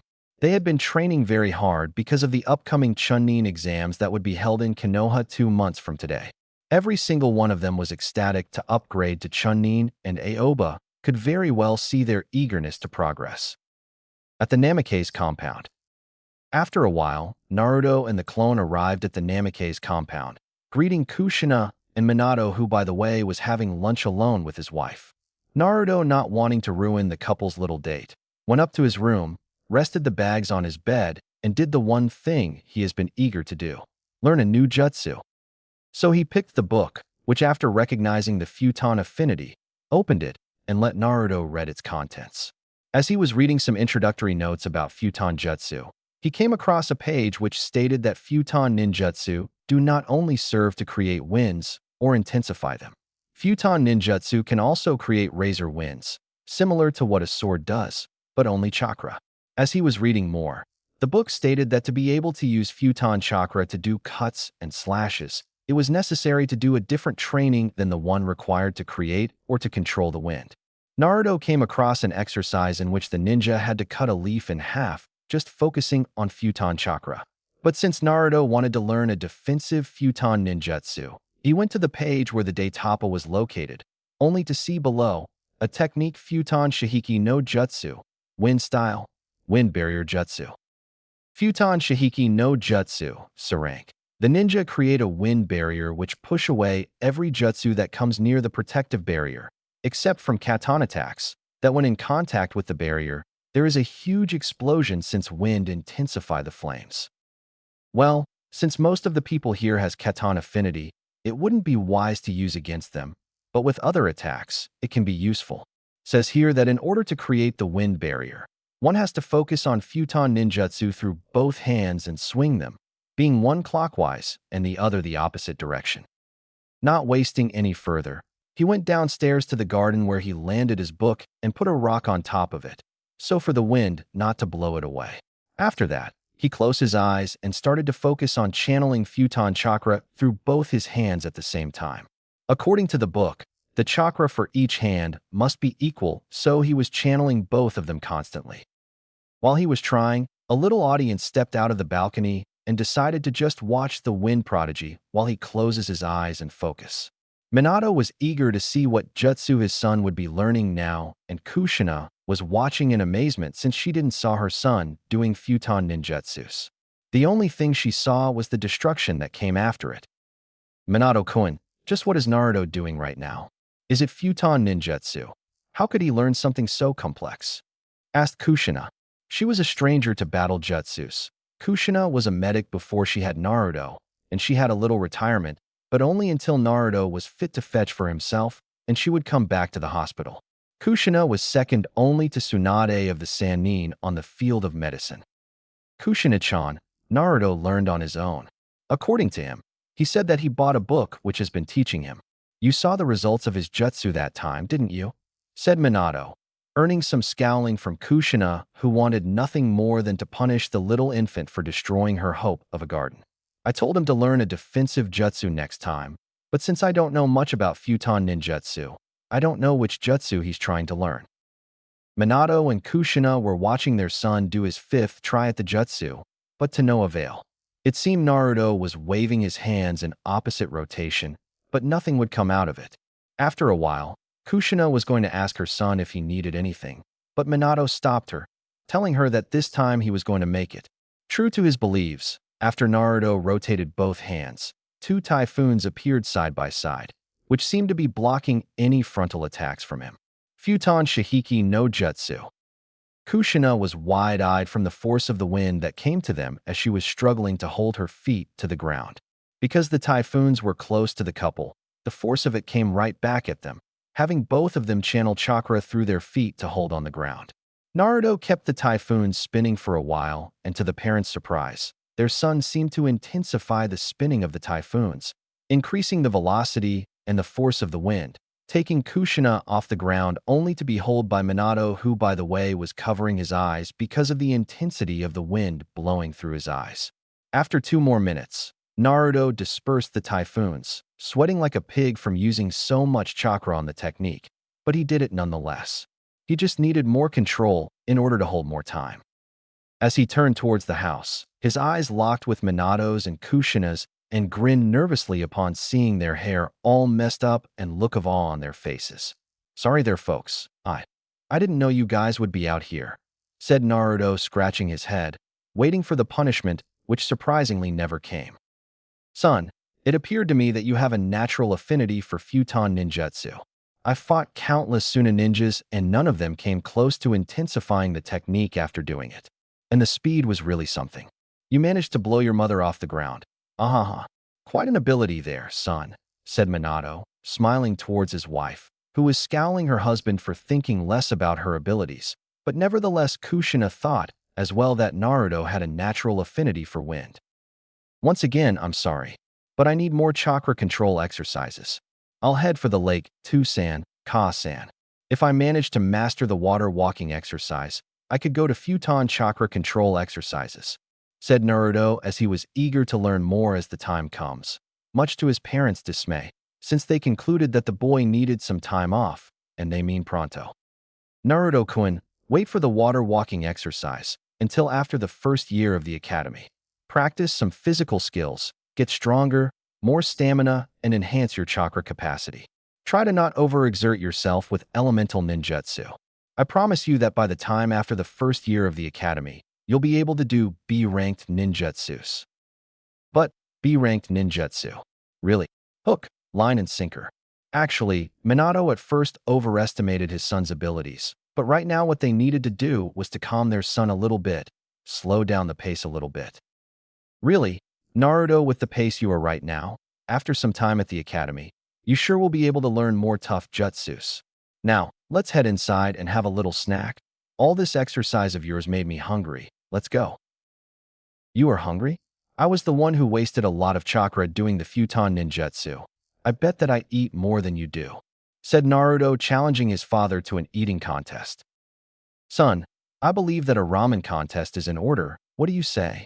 Said Minato, before seeing the fire of determination in Naruto's eyes, and he wondered if his pockets would get out alive out of the contest. You're on Tu-san. Race there. Okay then.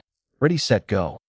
Futon Sunshin no Jutsu, wind style, body flicker jutsu. Screamed Naruto before a typhoon engulfed him and he disappeared afterwards. Hiraishin no Jutsu, flight of the thunder god technique, said Minato, throwing the special kunai towards the direction of the place and vanished in a yellow flash. Kushina, for her part, was once again dumbstruck with the display of abilities that father and son was developing. Other thought in her mind was pounding about who would win, the speed of the wind, Naruto, or the speed of a flash, Minato. Even though Kushina knew that her husband would arrive at the place much faster, she still was amazed that Naruto was growing up just like his father in speed.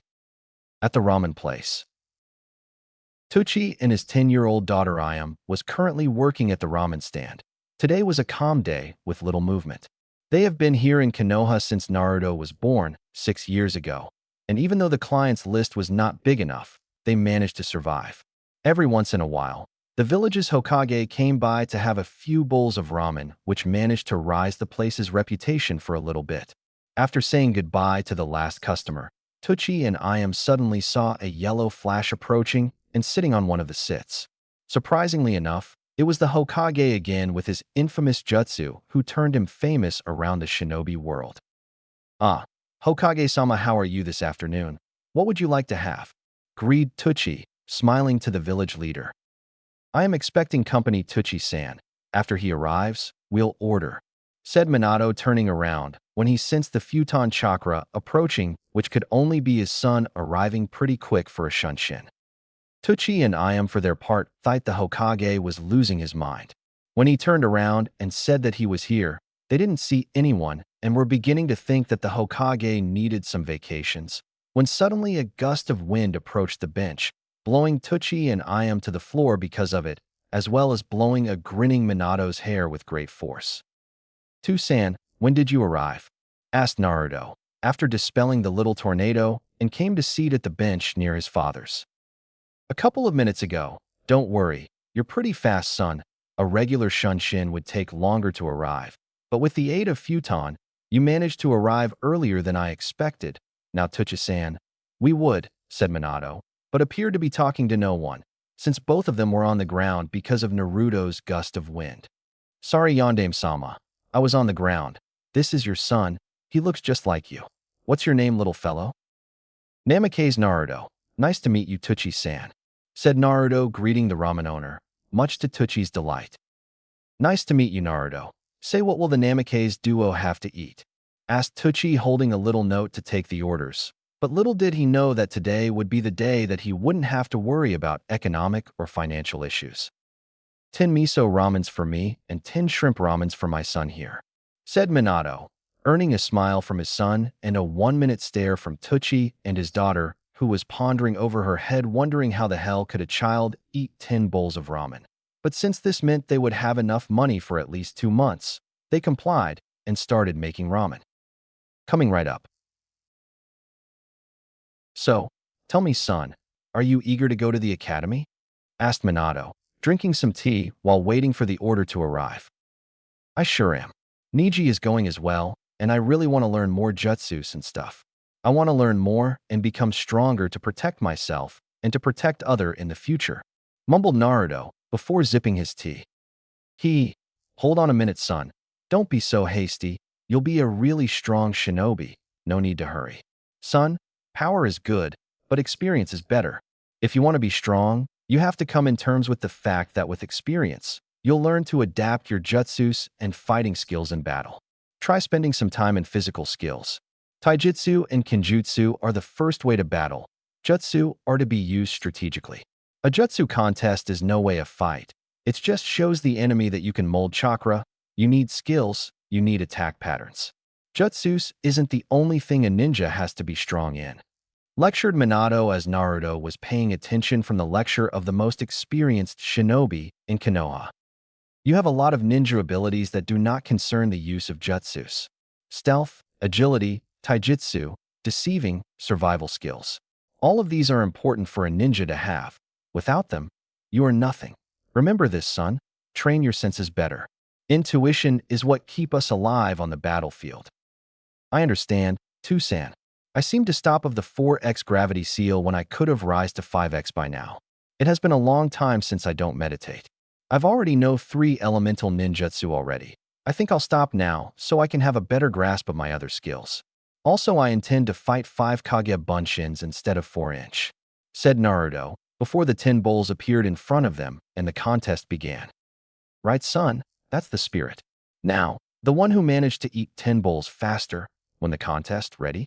Tucci-san, could you mark the time for us, please? Said Minato, beginning the challenge. Go, screamed Tucci as he watched father and son digging through the bowls like maniacs.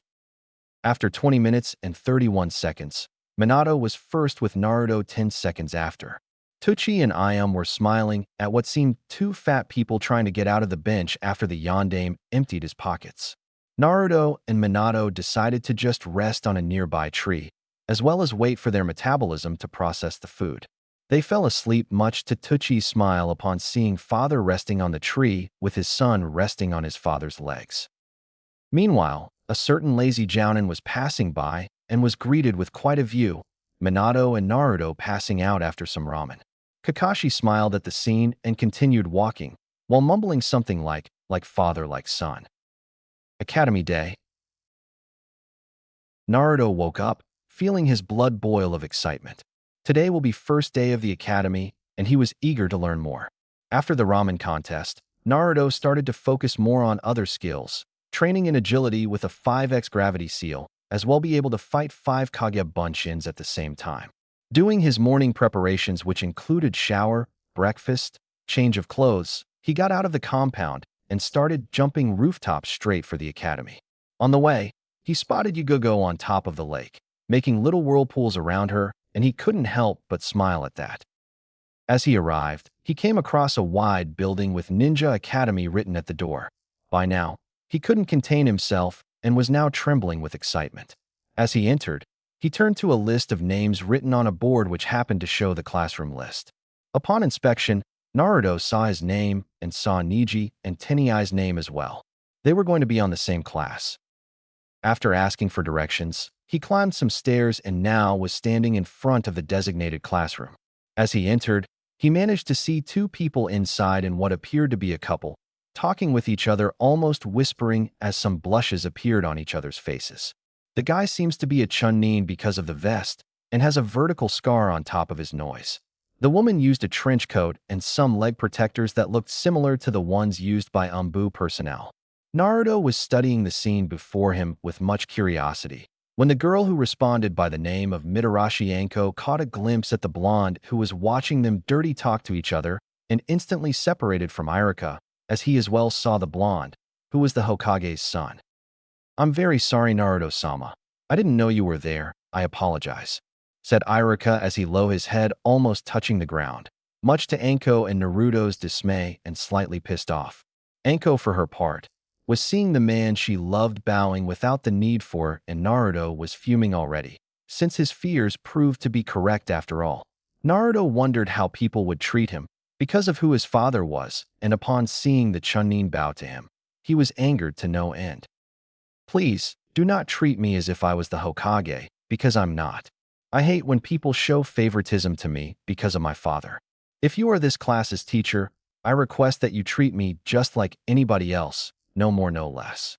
Now, it seems that I arrived early, so if none of you would mind, I'll be taking a seat and wait," said Naruto, still fuming, but now less than before. Anko and Irika, for their part, was looking at the boy in front of him and wondered about what he said. Anko was smiling towards the Gaki for showing a humble display, while Irika was starting to like the kid. Naruto picked a chair on the third row to the left and picked his futon book to read. Since he already learned the water walking even though he didn't master, he wanted to know more about cutting the leaf with chakra.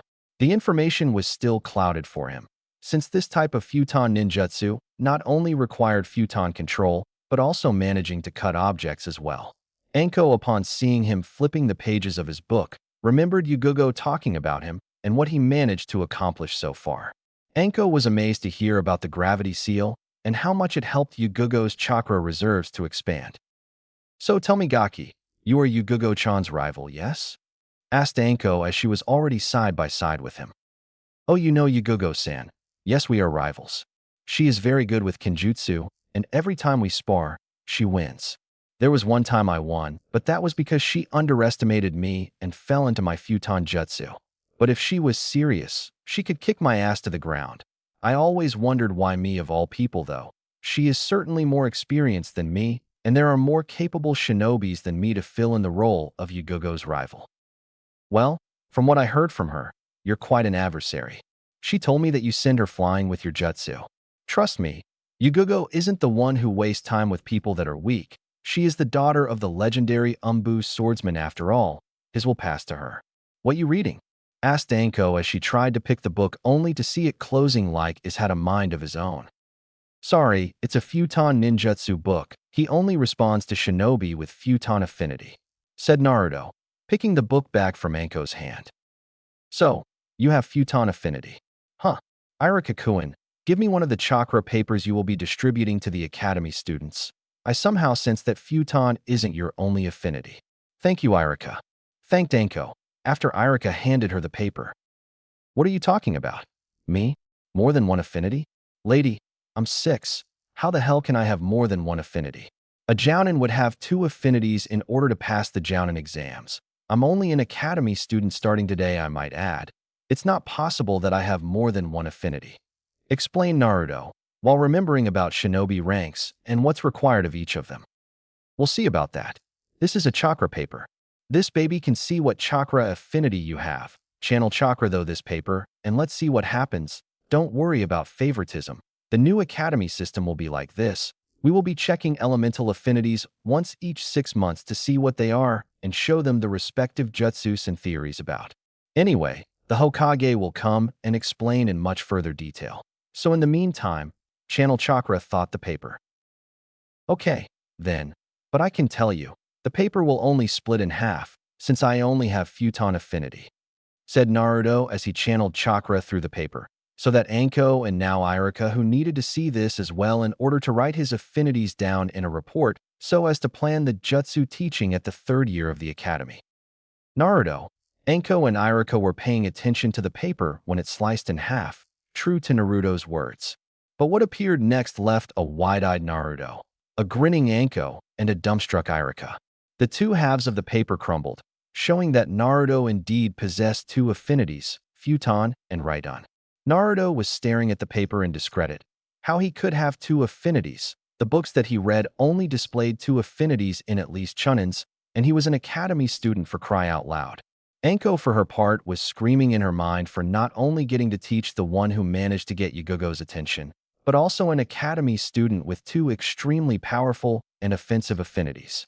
Irika was seeing the look of pleasure that Anko was displaying and was a little bit scared of her. Because of that look, something happened and it wasn't nice. Gaki, right now, you got my attention. You can call me Anko-sensei, and the scarred guy here is Irika-sensei. We will be the teachers for this class. Now, it seemed that the infants are arriving, so we'll start the class after the Hokage comes and explain some rules and guides regarding the new academy. So for now, just wait. After a while, the other students arrived and Niji was among them.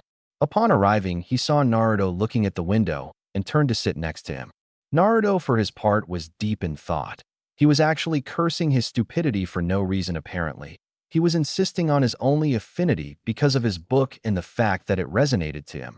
But he never got to think about a second affinity and the fact that he could be already practicing his right unaffinity. He was feeling like he was wasted time, since he was eager to learn new stuff and be able to protect himself as well as others. When Niji called up to him, he took a while and turned to look at the two people sitting beside him was Niji and Tenten. "Hi Niji, sorry there, I was lost in thoughts. How've you been?" asked Naruto, still thinking about his right unaffinity and the fact that he pretty much wasted his time only focusing on futon affinity. "I've been fine, except for this girl here who keep following me around. She's quite annoying if you ask me. You're here early. I went by your house, and you was already out coming here. Eager to come here, I assume. I can't wait for our next spar. I want to show you some moves I learned from my father," said Niji, earning a scowling Tenten who was by this point having a little crush at the Hyuga prodigy and right now was thinking twice about it, and Naruto, who this time were smirking at the challenge set by Niji. "Don't worry, Niji, I got some tricks as well. We'll see whose skills are better, Niji. Now, Tenti, I see you joined the academy as well, huh? That's nice. I was actually scared of the way people would treat me since who my father is. But seeing that you two treat me normally, I am more at ease with such subject. I wanted to join last year, but my father convinced me to join this year. Something about take it slow, I don't know. Anyway, it seems that those two at the front must be our senseis then," stated Tenti, getting nods from Niji and Naruto. "Yep, since I arrived earlier, I was introduced to them. The Chunin is called Yumino Irika and the coat woman is called Mitarashi Anko. They are the senseis of this class. They said that my father would come and explain a new set of rules concerning a new academy. Wonder what could be though?" asked Naruto, who got his answer upon sensing his father approaching using the Hiraition, much to his dismay, mumbling something about show-off. Minato, upon arriving, greeted everyone who by the time he arrived all of the people present greeted him with respect, and he came to see his son smiling at him, calling him Hokage-san. Minato was a little surprised since his son never called him like that, but he sighed thinking he now would only call him Two-sen when in private. Naruto grew, not liking the treatment he was getting because of he was the son of the Hokage. After taking a look at the academy students, he turned to explain the new academy settings. "So, let us begin since I must talk with the class in front of yours. All you academy students are the first of a new and improved academy. Now, the new academy will involve a 4-year period, instead of 6 years like before. The reason is simple. Back then 2 years was mainly focused on Konoha's history and some introductions like chakra notion and chakra molding, with 2 years of basic shinobi skills like taijutsu and weapon practice following 1 year with E-rank jutsus, and the last one to revise what was learned through the course. Now this time is going to be 1 year of history and introduction, 1 year with taijutsu, physical exercises and weapon practice, followed by 1 year with chakra control and EC-rank ninjutsus. On the 4th year will be elemental ninjusta class. I'm sure some of you are looking at me like I grew a second hand. The theory will be explained along the course, and once every 6 months your senseis here would check every one of you in order to see the chakra affinity until the last year comes. Once we found one of you already has a certain affinity, it will be reported, and afterwards, we will divide the class in each of the affinities according to your affinity. Now, on weekends, you are going to be doing some D-ranked missions which basically are low-level duties to the village. This will be in order to test some teamwork from you guys, so at the designated time, we are to gather teams of 3 in order to see who works better with who. The reason for this is when you graduate, Each team will be later formed team of genins with jounin senseis according to their specialty. Now that's all. Any questions? Asked Minato as he finished explaining, only to see one female student raising her hand wanting to ask a question. Hokage-sama, what would happen if anyone, by the end of the third year, do not have an elemental affinity? Asked a black-haired girl, pretty much what the Hokage hoped someone would ask.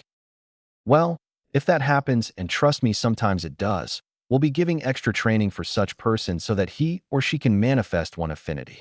Do not worry, guys. Your senseis will explain better, but every shinobi has at least one type of affinity. There are exceptions who are born with two affinities, but everyone has a certain affinity. Answered Minato, only to have Iruka whisper at his ear, saying that one of the student in the class A-Lady made the chakra paper test and had two affinities, which left a wide-eyed Minato who looked in surprise at the Chunin, much to Naruto's dismay and slight anger from the fact that the damn Chunin pretty much told his father about his right on affinity. Well, that's all. Good luck to everyone, and we'll see in 4 years when you become genin and start you shinobi lives, said Minato before vanishing in a yellow flash, again receiving mumbles from his son about damn cheater, winning the race with a S-ranked jutsu. After Minato was gone, Iruka turned to greet the class and welcome them. Iruka was to be the theory teacher and Anko would be the practice teacher. At the first year, they would divide between Konoha's history and chakra introduction, which incorporated hand signs and chakra molding.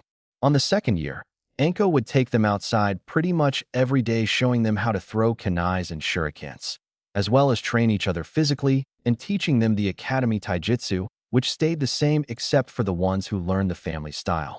On the third year, they would be learning jutsu theory and jutsu practice, as each one would receive a list with some jutsus, which will serve as homework to be completed until the end of the year. On the fourth year, the class will be separated into 5 groups, since there were 5 affinities and each of the group would be taught by jounins according to the affinity. Upon hearing this, Naruto decided to ask his teachers after class about the fact that he had 2 affinities and how would he be doing this. Since the first day was only introduction and explanations, everyone was dismissed, and Naruto decided to stay a little bit to ask his teachers about his 2 affinities. Anko-sensei, Iruka-sensei, if the class will be divided into 5 groups, what about me? Asked Naruto to their senseis who were thinking deeply at the blonde's question. After a while, Iruka smiled and stated that Naruto would have to be in 2 places at once, much to Naruto and Anko's dismay since they were expecting at least a valid answer. Well, Naruto was, since Anko was pretty much a teacher as well, but she couldn't answer the question. Great. Now I have to work more on Kage Bunshins, then. Said Naruto, but was interrupted by Anko and Iruka, who was looking at him questionably, since the Kage Bunshin was supposed to be a jounin-level technique. Naruto, what did you say Kage Bunshin for? Surely you couldn't be able to do it. You are only an academy student, and the Kage Bunshin is a jounin-level technique. Asked Iruka, leaving Naruto no option but to show them the technique instead of trying to convince them that he can do the jutsu. Kage Bunshin no jutsu. With that, 2 Narutos appeared by the real one, and they all spoke in unison. So, you still don't believe me yet, making them both open their jaws a little bit from seeing a 6-year-old managing such a feat. It seemed that the answer to Naruto's question would be to use Kage Bunshin and hope not to call attention upon him. After that, he left his teachers and went towards his house, but still worrying about the time he seemed to have wasted. At Namake's compound. As he arrived home, he went straight to his room to lay down a bit. He was feeling strange. Normally, he would feel extremely happy for having a secondary affinity for lightning, but somehow he was sad from wasting time when he could be learning how to use right-un before the academy. Naruto always fetched for himself, and when he couldn't, he would ask someone. But that rarely happened since he wanted to get it right, and asking for help was literally his last resort. Since it was already late at night, Naruto changed clothes, putting some pajamas and heading to bed, not once stopped thinking about how to feel towards his new discovery. Meanwhile, Minato arrived from work and went straight to Naruto's room to congratulate him on the news he got from Naruto's teacher. Having a son with 2 affinities at such a young age can make every father proud of his son. Minato was remembering how much his son trained up to no end, and here, he got the reward for such effort. Upon arriving at the room, Minato was surprised to see a Naruto deep in wondering and was a little taken aback. For all he knew about his son, being a shinobi was his life and the knowledge of a second affinity would send him up the sky in joy. But this Naruto was different. Worried, he turned to see what was wrong. Naruto-kun, are you okay? You seem to be wondering about something. What is it? Oh, Tusan, it's just that as you know, I became aware of my second affinity, but now I'm in a mixture between happy and sad. Happy, of course, because of my affinity and sad because if I knew before, I could already learn it.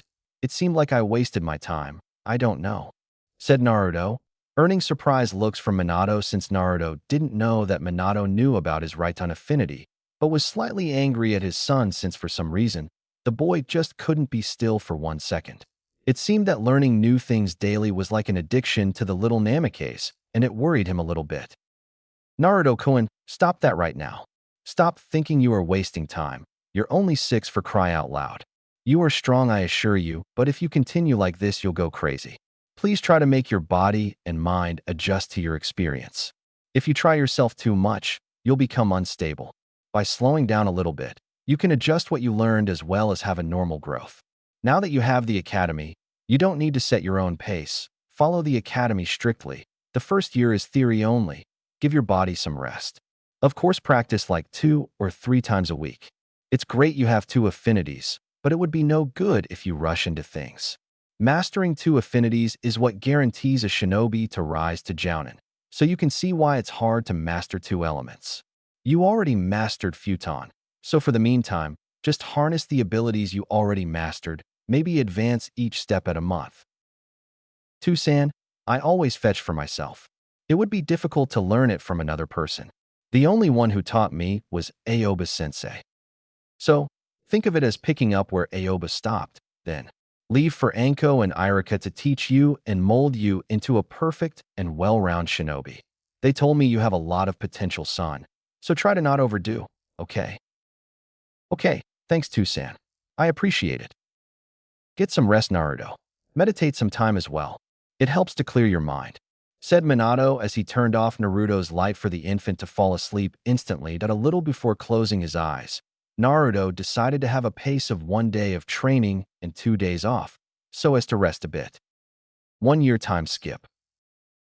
Naruto, now at the 2nd year of the academy, was greatly improving his skills as well as settled down a bit. After his conversation with his father, Naruto vowed to train once each 3 days outside the academy and was making progress at a steady pace. Now, Naruto's chakra control greatly improved, being able to fight a Kage Bunshin on top of the water for a whole hour before stopping and meditate some time. By now, Naruto nailed the cutting leaf exercise and had already learned 1 Futon ninjutsu, which involved piercing through objects. The one is called Futon Kazuya no Jutsu 3. With this, Naruto could create an arrow made of wind and propel it in towards the opponent just like an actual arrow. At the academy, Naruto aced the final test, which resolved around some historical facts that changed Konoha's history since its foundation.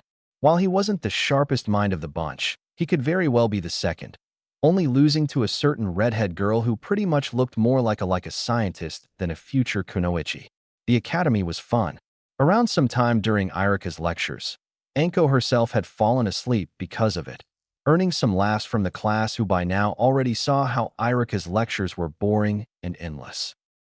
On weekends, his team consisting on Neji and Tenti was already becoming a good one with exceptional teamwork with Neji as a close-ranged fighter, Naruto for mid-range and Tenti for close and long distance since Kenjutsu and fire, her affinity, were her abilities. Outside of the academy, Yugugo and Naruto fought nearly once a week. It was because of Naruto that Yugugo managed to pass the Chunin exams together with Gunma and Kurenai. Because of their spar, Yugugo managed to integrate her Suiton Jutsus in a deadly combination with her Kenjutsu, having Naruto to resort to dodge and evade the Jutsus, while defending against the Kenjutsu strikes with the duo Kunai channeled with Futon Chakra. But this time, Naruto and Yugugo were moving much faster and with much synchronization that they seemed to be dancing around each other. Yugugo had already evolved to the 3x gravity seal, while Naruto was on 6x since the beginning of the year. From time to time, Naruto and Yugogo started doing more things than just train together. Sometimes they were seen picking up some books at the library, and Yugogo would appear from time to time at Naruto's house for breakfast, since she became acquainted to Naruto's mother, Kushina, as well. Yugogo's knowledge in jutsus now reached Naruto's level since she as well knew three Suiton ninjutsu. Suiton Aim no Jutsu, Suiton Suijin Hiki no Jutsu 4, and Suiton Mizu Taiho no Jutsu 5, being the last one, her triumph key to pass the Chunin exams against Asuna Jinin at the championship finals. Also, they were a little improvement on Naruto and Yugogo's referring to each other. One time, Naruto unconsciously said Yugogo-chan and already covered his mouth since he knew back there that Yugogo was a teasing master and just loved to see the results at the blonde. Even today, she managed to get to him by teasing him and making him red in embarrassment from it. He remembered one time that his face was blood red from what Yugogo said to him. Flashback on. Naruto and Yugogo were sparring against each other while activating their gravity seals. They were fighting on equal terms when Naruto lost his ground and ended up falling on top of his rival in what could be described as a third base position. Yugogo, being the teasing master that she was, just couldn't let this opportunity pass. Wow, Naruto-kun, I didn't know you had it in you to do something like this. Next time, warn me though, said Yugogo with a mischievous voice, making Naruto literally jump away of embarrassment, since he didn't realize at the time that he was on top of her. I'm sorry, Yugogo-san. I king have lost my footings back there and lost balance. Spoke Naruto like he did something wrong and was going to receive punishment for being in that position with her. Flashback off. Right now, he was learning target practice with kunais and shurikens, but as his kunais were literally passing through the trees instead of sticking to it, everyone who saw it was wondering what the hell was going on, except from his team who by now knew what were the blonde's abilities with Futon Ninjutsu. After that, the class would begin physical workout in a way to create some muscles, as well as expand chakra capacity. They did this routine 3 times a week with the other 2 for jutsu theory. Since Naruto already know the E-ranked ones, and some Ds like Shunshin no Jutsu and Shuriken Kage Bunshin no Jutsu, he only needed to practice them, passing easily the test of the second year, which included hitting 7 of 10 kunai on target, 7 of 10 shurikens at a distance of 50 feet of the target, as well as a written test about theory regarding E-ranked jutsus. Time skip 1 year. At the Hokage's office. Namake's Minato was taking a look at the success rate of the academy, and to say he was relieved it would be an understatement. He knew that the new training could be very beneficial to the students so they can be better at doing missions by improving the mind and body to such a level. So far from the 60 academy students who entered the classrooms, only 5 either quit or couldn't keep up with the rhythm. Now, upon looking at the charts of the individuals, the academy selected some favorite students. Niji was the top of the class in taijutsu with the Juken, Tenti was the best at weapons, and Naruto was the best at ninjutsu. These 3 showed promise as a genin team. Also, a good news was that all of the classmates had already discovered each one's affinities, and so there would be no need for more training in case one of them wouldn't develop an affinity. According to the chart, 3 academy students had 2 affinities with being Naruto with being Futon and Rutan. A bright kid by the name of Hirama Fujikawa had Katon and Doton, and an Uchiha Makoto who had Katon and Suiton. Minato was a little worried about his son at the moment. Even though he learned how to settle down and take a steady pace, with the 4th year approaching, Naruto would no doubt focus all his attention on the Raiton.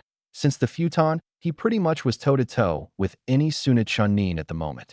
He remembered Naruto's 8th birthday, when he got a gift from Sarutobi Asuma.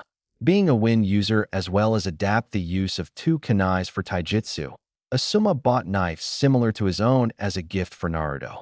To say that Naruto was happy was an understatement. He was thrilled. The kunais couldn't take too much chakra before they break or rotten with use, but these knives were made of a more resistant metal.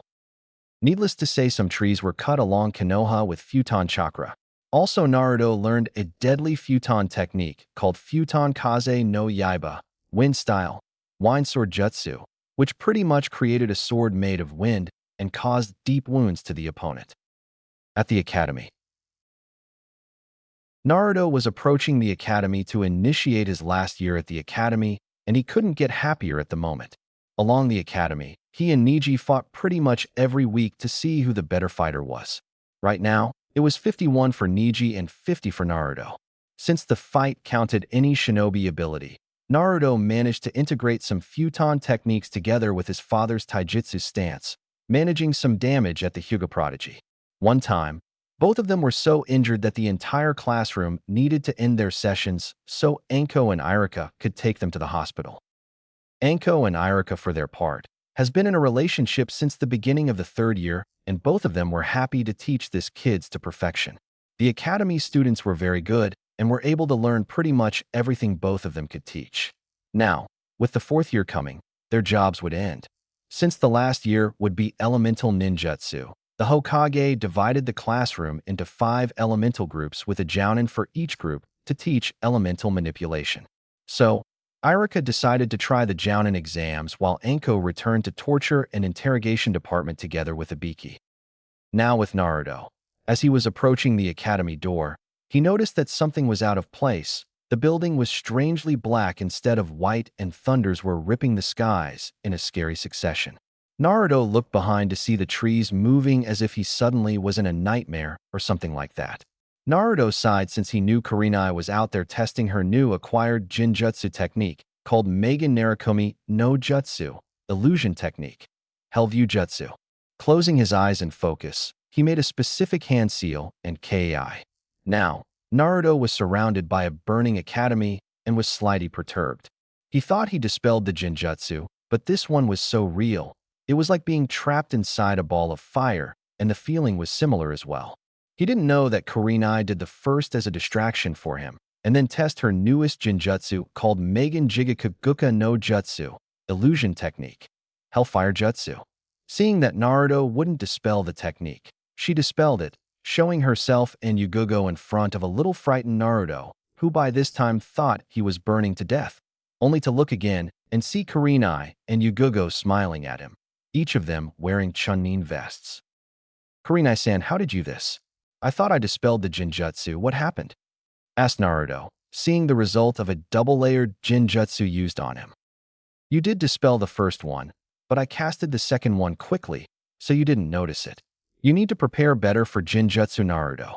I know that such material isn't covered by the academy from lack of time, but you need to learn how to be able to sense a Jinjutsu no matter how real it seems to be. Said Kurenai, smiling at Naruto's effort from dispelling the first one and the fact that disabling 2 Jinjutsus repeatedly was pretty tough to do. The ninja would have to know about the technique in order to know it was an illusion. Naruto, for his part, was like a guinea pig for Kurenai to test her Jinjutsu. For her, it would be to practice for real missions and Naruto to get familiarized with the techniques so to be able to dispel them. That was low, Kurenai-chan. Naruto-kun, this is your last year, right? Soon, you'll be on missions outside Konoha. If your enthusiasm is as big as mine, I would say you're having trouble controlling yourself, aren't you? Asked Yugugo, now having a friendship more than rivalry. I sure am, Yugugo-chan. This year, my second affinity will appear. I've been waiting too long to train in Right-Un, and I want to start training in it and learning techniques. Said Naruto, practically punching the air in excitement, much to the girls' happiness, since seeing Naruto like this always made them smile even in tough situations. Naruto somehow had a power that he could tranquilize pretty much everyone in Konoha. He somehow emitted an aura which resonated around him, making everyone at ease. What no one knows is that Naruto is currently training his futon affinity as he was speaking with the ladies, by resonating futon chakra around him in such a calm manner, resulting in a light breeze around him being able to cool everyone's problems away. Well, Naruto-kun, we are late for team meeting, so take care, okay? Said Kurenai before waving Naruto goodbye and leaving with Yugugo towards the exit. Naruto, upon seeing them, felt something that he couldn't describe yet. His chest was tight, and his heart seemed to tell him something. But since Naruto was only 9 years old, he wouldn't know what this feeling was. But he managed to know that involved those two. Over the years, Naruto became great friends with them, helping them in pretty much anything they asked and vice versa. Naruto shook such feelings away and rushed to the Right-Un classroom, where the academy students would learn Right-Un ninjutsu with a jounin. Upon entrance, he came upon an empty classroom with a silver-haired man reading an orange book who were very similar to a person that Naruto met a few time ago, but somehow said person simply disappeared from his view. Kakashi-san, is that you? Said Naruto, making the Jounin turn to him and give him a broad smile, showing that was indeed Kakashi. My Naruto, you sure grew. It's been a long time since I last saw you. How have you been doing? Here, take a seat, asked Kakashi, showing a place for Naruto to seat, wondering why Naruto would come here. Kakashi thought he was to teach right-on jutsus to the academy students, but for some reason, only Naruto appeared, and Kakashi concluded that Naruto was the only one with a right-on affinity on his classroom. I've been fine, Kakashi-san. I've already progressed in my futon affinity. I've been fighting with Kage Bunshins, Niji and Yagugo-chan, so to improve taijutsu, I have a friend who pretty much used me for ninjutsu practice. I'm on my last year at the academy, and now I'm going to learn Raiton ninjutsu, which is my secondary affinity, said Naruto, still oblivious to the fact that Kakashi was to be his teacher about Raiton. 2 affinities, huh? That's great, Naruto-kun. Smiled Kakashi, seeing that he would have a whole year teaching the Hokage's son. Kakashi-san, where were you all this time? I never saw you anymore, asked Naruto. You see, Naruto, I've always been in Konoha, but since I am an Umbu captain, my life pretty much is resolved around doing missions and using the rest of it to sleep. I didn't have time for you, and I'm sorry, but now it seems that I'll make it up for you. Your father, the Hokage, asked me to be the one teaching right-on affinity since apart from him, I was the only one available for it. So he gave me this year off, and I'll be returning to Umbu duty next year. But, since only you showed up, means only you has right-on affinity. Man, if I were to teach Keton, I would prefer to kill myself. Minato-sensei had to put 3 Jounins there to teach everyone for the year, so I will be teaching you right-on. Now let's begin our class, shall we? Wow, I'm going to be learning under an Umbu captain. This is awesome, screamed Naruto, channeling futon chakra through his lungs, giving his voice a little boost. Now, right-on affinity, as you know, centers around lightning and electrical attacks, began explaining Kakashi as he talked about the nature of Raiton and what its qualities and weaknesses. Kakashi also showed Naruto a list of jutsus they would be covering through the year, and Kakashi was to set his Chunin graduation test, which will be a technique called Right-on Kusuri Reiku no Jutsu, lightning style, lightning chain jutsu, which was a B-ranked ninjutsu, since Naruto had a lot of chakra capacity and Kakashi didn't know that the academy would be limited to only C-ranked ninjutsu. If anyone were to see Naruto now, he would listen to every word that Kakashi was saying with much enthusiasm on his face. From what he heard, Raiton ninjutsu centered about using the power of lightning and electricity as a way of shocking the opponent or paralyze him, making him worthless in battle and practically a sitting duck. At the end of the week, Naruto already learned how to channel lightning chakra when he completed an exercise to fill an empty battery using chakra. As he was able to do this, the battery was filling itself, showing that Naruto was channeling right-on chakra through it. Actually, Naruto could get cell energy to the population. He ended up completing the battery 3 times, and yet not panting at all, using a jutsu named right-on Shindiname no Jutsu, lightning style, shockwave jutsu. Right now, he was seen practicing a C-ranked right-on called right-on Daijiki Mahi no Jutsu, lightning style, shock paralysis jutsu, against some Kage Bunshins that Kakashi made. Actually, Kakashi made this as a way to see if Naruto was making some mistakes, since the technique involved total body paralysis, and by the 5th clone, Naruto was able to fully paralyze him. Time skipped 1 week to the Chunin test. 11 months and 3 weeks passed since Naruto was mastering his Raiton affinity, which according to Kakashi, the boy was a natural, training to exhaustion until he was able to master techniques. Kakashi was extremely proud of how much the boy could learn in a year, considering that he was still an academy student. Now was the time to teach him the technique that he had to do in order to pass the Chunin exams. The Right-on Kusuri Reiku no Jutsu was a B-ranked ninjutsu, where the ninja managed to summon a chain of lightning around a certain area, striking at the enemy. Kakashi showed to Naruto the needed hand seals, and not surprisingly enough, Naruto got it by the 2nd try. But since it was a B-ranked ninjutsu, it was very difficult to learn. But on the first tries, Naruto managed to summon at least 1 thunder. For the technique to fully work, the ninja would have to summon one constantly. Naruto, being the stubborn that he was, tried and tried the whole week until he was able to master it.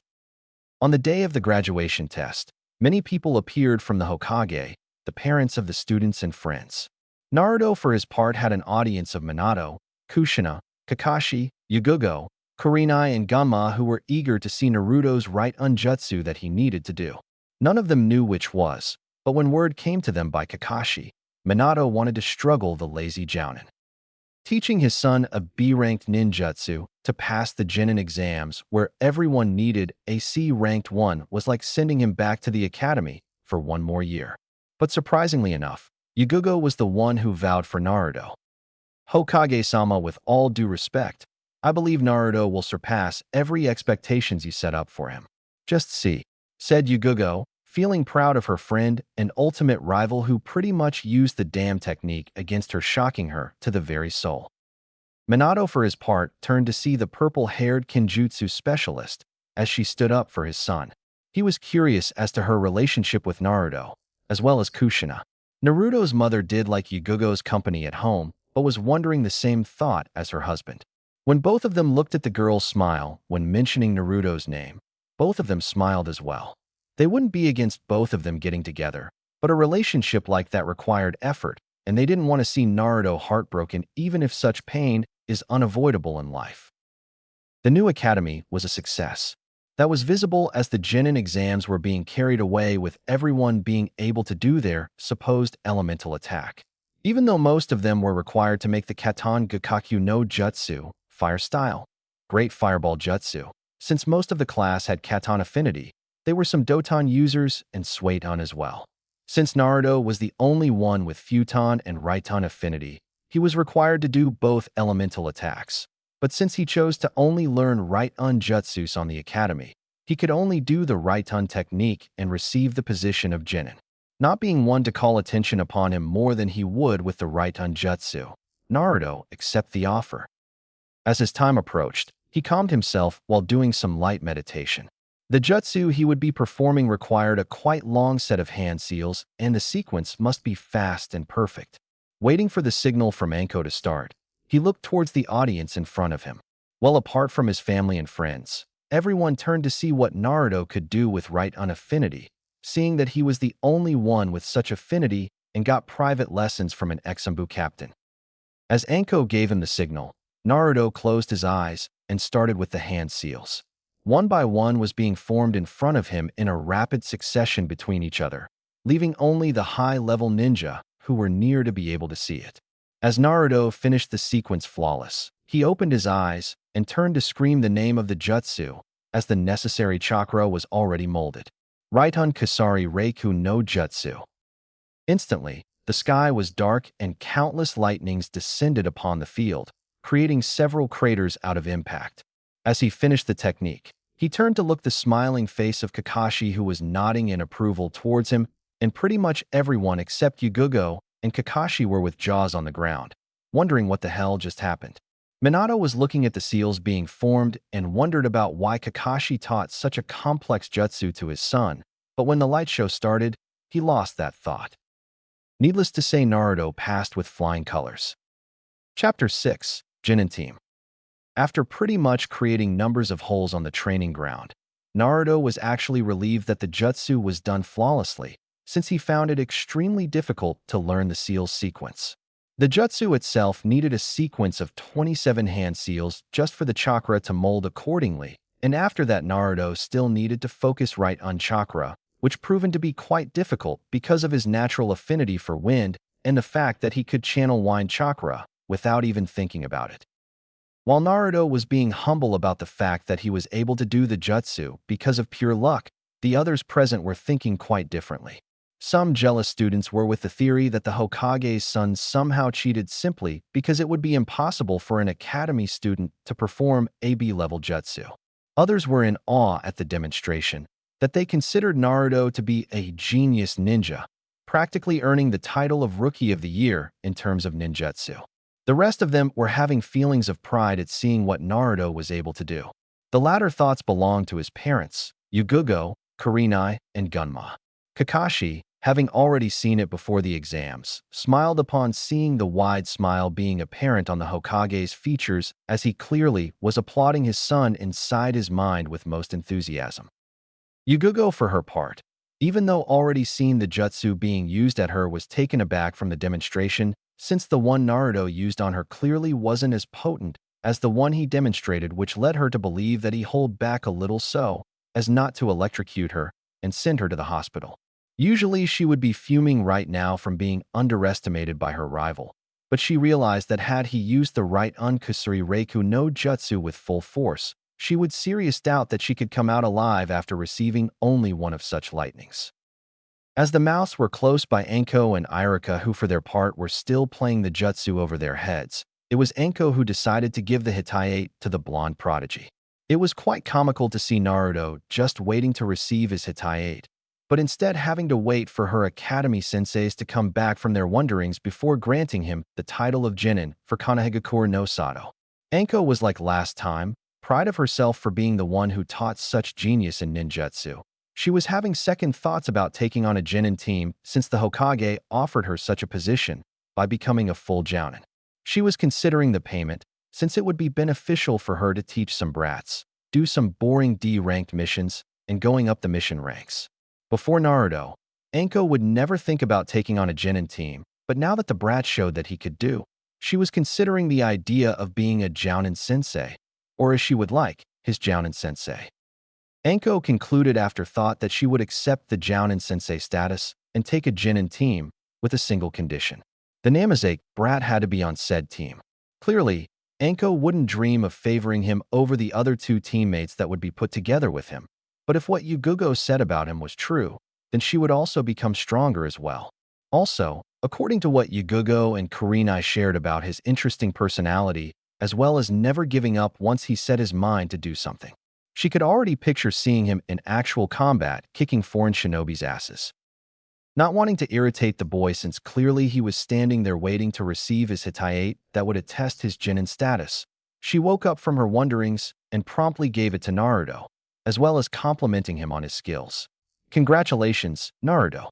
You managed to impress all of us, and we are proud to handle this Konoha Hitayate to you as a sign of your passing the elemental test.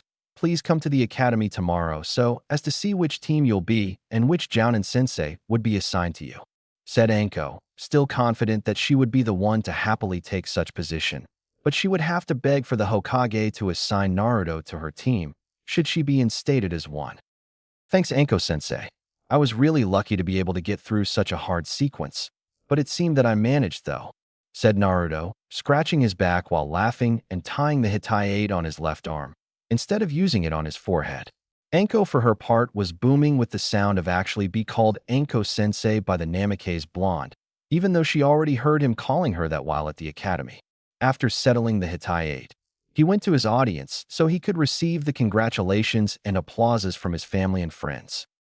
As he was passing the training ground, he stopped by to congratulate both Niji and Tintin from passing the Genin test as well. After, he continued on his path towards the group, who by now was discussing the display of abilities showed by Naruto. Naruto, for his part, was oblivious to the fact that the jutsu he showed was AB ranked 1, instead of the regular C ranked which was required to pass the exams. As he arrived, he listened his father berating Kakashi for not only teaching AB ranked ninjutsu, but also determining such a difficult jutsu to be performed as a final test. As the little Namakes heard it, words flew out of his mouth, and he was wondering about the jutsu he performed. Okay, now I see why there was such long sequence to do it. It was AB ranked jutsu. It seems that I now can move to be ranked futon ninjutsu then. Great. Hey guys, I passed. Isn't it great? Now I'm a ninja just like the rest of you. Boom, Naruto, pointing at his Hitayate much to the amusement of everyone present, as well as a smirk coming from Yugugo, who already knew her rival would pass the exams. He wouldn't be her rival if he didn't manage to pass the exam, even though it was much difficult than the one she had to do to pass. Suddenly, as everyone spotted the blonde, they all screamed the regular congratulations for him, with his family adding a couple words or two about now having an entire shinobi family. At the Namake's manor. After some time talking about the technique he did and the ones he learned with Kakashi, The Namakazes went back to their household so as to prepare themselves for a nice family dinner. Since Minato would have to appear in 2 hours for team selections, he was now resting on the couch a little bit. Naruto was upstairs reading his Futon Ninjutsu book so as to start learning B-ranked Futon Ninjutsu, other than the Kaze no Yaiba that he already knew. Upon reading, he came across a technique called Futon Kadu no Jutsu, Wind Style, Vortex Jutsu. Such technique was ranked B level, and it consisted on the creation of a wind vortex that expels huge gusts of wind repeatedly.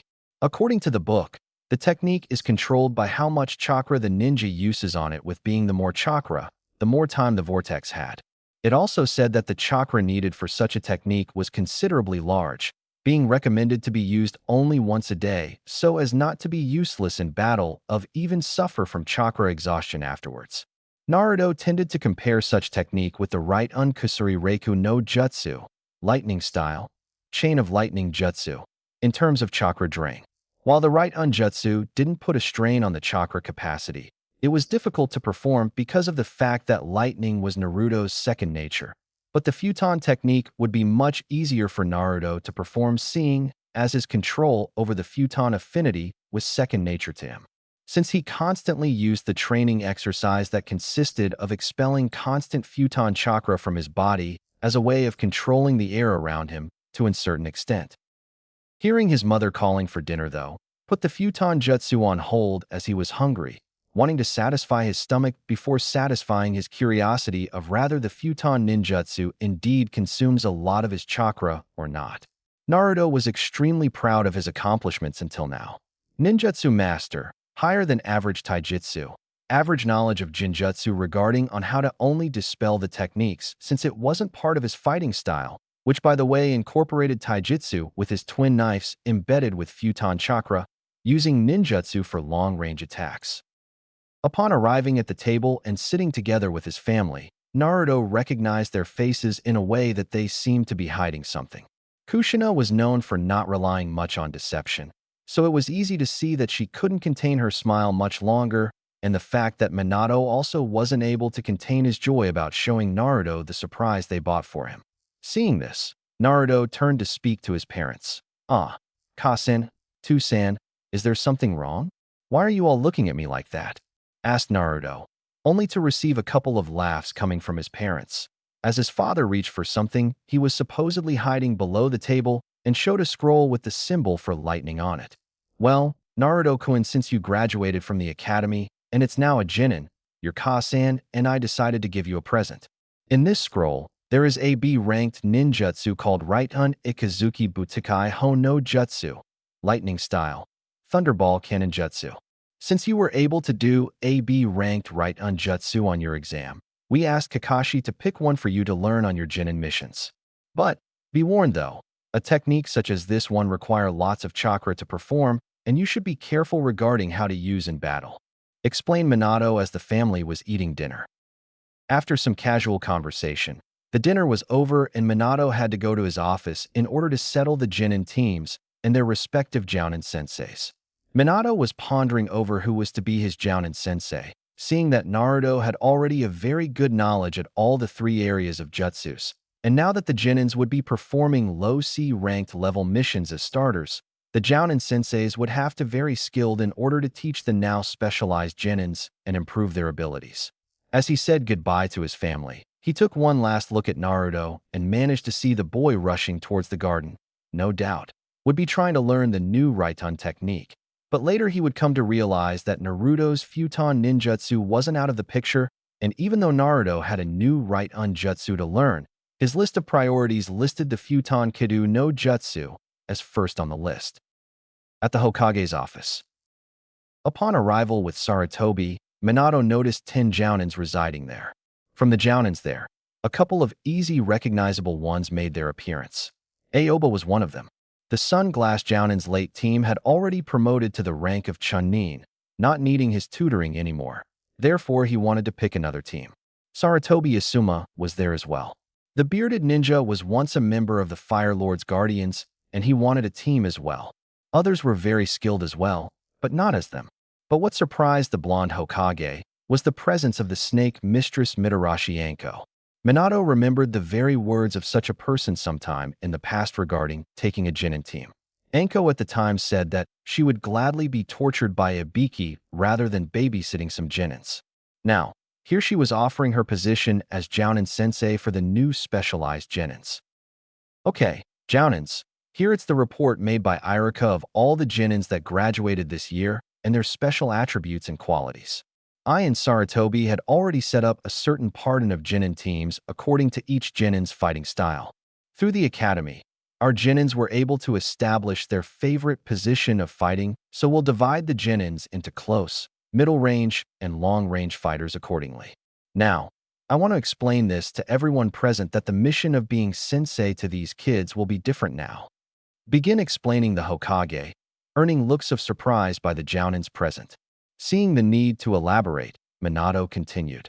Now, since the D-ranked missions are being carried by academy students, the Chunin will be responsible for C-ranked ones, so said Jounin would have to be able to provide good cover for the Chunins should they need assistance. Another thing is that the Jounins will keep tabs with each of the Chunins, seeing their level of skill and molding them to Chunin level. After that, Minato now showed the list of the teams that, according to himself and Saratobi, would balance the teams with each of them having a close, mid and long-range fighters as well as the fact that teamwork was already present between them. Minato, after explaining everything, started to tell the teams as well as list the names of the Jounin senseis who showed interest in tutoring.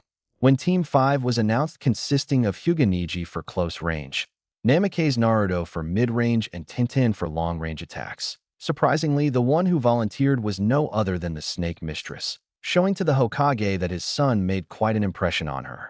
Anko, because of her past with Orochimaru, was at first wanting no contact at all with anyone other than the village Kage. After some time, she came to know Irika, and they started dating. Thanks to Irika, Anko had loosened up with her attitude towards people and was able to make friends out of Kurenai and Yugogo. When said woman voiced her reasons for wanting such team, she stated that having a rather good knowledge of Katan and Doton techniques that she could teach Tintin and Niji. She would also improve Tintin's use of weapons as her Kenjutsu abilities were on queen with Umbu. She voiced that even though she wouldn't be teaching Naruto at the art of ninjutsu, even though she felt that the boy needed little to no help regarding such a subject, she would improve his physical skills such as speed, taijutsu, and stamina by constantly sparring with him and aid him if needed be. But inside, she was hoping of taking such a perfect team with her. Her Katan affinity as well as good knowledge of some Doton techniques would improve the other two in ninjutsu, and quite frankly, she wanted to see what Naruto was made of if what Yugogo said about his abilities were true. Seeing that no other Jounin wanted Team 5, Anko was settled as the Jounin sensei, hereby granting the title of full Jounin, since she was a Tokubetsu Jounin with master in assassination skills. After hearing the good news, Anko bowed in respect to the two Hokages, but on the inside, she was literally screaming in joy. She was imagining some of the Team 5's future accomplishments with a Hyuga for close range and Doton affinity, the Namikaze genius for mid-range with Futon/right-on affinity and well-balanced taijutsu, and the weapon mistress Tintin with her Katan affinity. It was close to 11 o'clock when the teams were set and the Jounins were already established. Minato was now alone in his office, contemplating a little bit on the teams that the new academy graduated, and he was completely satisfied with the results. It was safe to say that the new Jounins would improve Konoha's ninja force greatly. As Minato looked through the big window behind his seat, he was able to see a glimpse of his house. I should be going. Kushina-chan will be worried if I don't arrive soon. But just as Minato was about to leave the chair, something entered his line of sight, and it was close to his house. Not wanting another IWA attempt on kidnapping his son, he used his famous technique only to arrive in seconds in front of his house's garden. At the Namikaze Manor, Minato arrived and landed near his wife Kushina, who looked scared at something. As Minato turned to look what his wife was so scared about, he almost shit his pants at the sight. There on the garden, Naruto was standing behind what looked to be a tunnel of wind, blasting gusts of wind towards the tunnel's direction. Minato had already fought a Jounin in Suna and remembered such a technique, but he wasn't familiar with the name of it. As he saw Naruto, he could see the slight sweat drop that was falling from his face, showing that his son was having trouble keeping the jutsu active. Naruto, for his part, was trembling because of the concentration needed to maintain the technique. Naruto didn't want to see how many times he could perform the jutsu. He preferred to see how long he could maintain the technique, just like the Futon Shihiki no Jutsu, Wind Siddle, Wind Barrier Jutsu. Naruto was starting to feel his chakra level diminishing greatly, so he decided to cancel the technique. Such technique was similar to the one he performed in order to graduate. Both of them were used as distractions jutsus. If the team needed to fall back or hold the enemy until escape, both of them would be equally valuable. As Naruto turned, he locked eyes with a little audience that happened to see the Futon Jutsu quite well. Kushina was starting to wonder if her son was a magician or an artist because of the demonstrations, and Minato was feeling proud yet again of his son for accomplishing a second B-ranked ninjutsu. For Naruto, it would only be a matter of time for him to start on a ranked ninjutsu, seeing that he already had the chakra level to accomplish such techniques. It seems that you added another jutsu to your arsenal, son. I've already seen it, but I don't remember the name of such jutsu. What is it called? Asked Minato, slightly interested to see that technique being used in favor of Konoha. Since the last time he saw, he was on the receiving end of such a thing, flying away because of the wind's force. It's called Futon Kadu no Jutsu, Wind Style, Vortex Jutsu Dad. According to the book, such technique serves as diversion to a number of enemies, since it's a large-scale attack, said Naruto, explaining to Minato, who already knew that. Yep, that's right. Once I was fighting against 3 Suna Jounins, and one of them used such technique on my squad, sending us away and made their escape possible, but no doubt is a great technique to have in your arsenal. After some discussion on the technique, Naruto went to bed, since not only he was tired because of the jutsu, but also since he would have to rise early for team selections and to see who would be his Jounin sensei. Because of the strain left on his body because of the jutsu, Naruto literally passed out on his bed, not even bothering to change the clothes he was wearing. Upon close inspection to his face, Naruto was indeed smiling madly. Needless to say, he was dreaming about his future missions as a genin for Konohagakure no Sato. The next day, Naruto woke up as the sunlight appeared on his face, showing what a beautiful day would be today.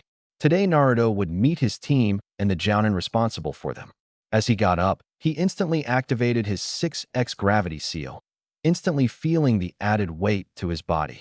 After that, he proceeded to take a little shower, change his clothes, and go downstairs for breakfast, only to see his parents already there, doing some flirting to each other.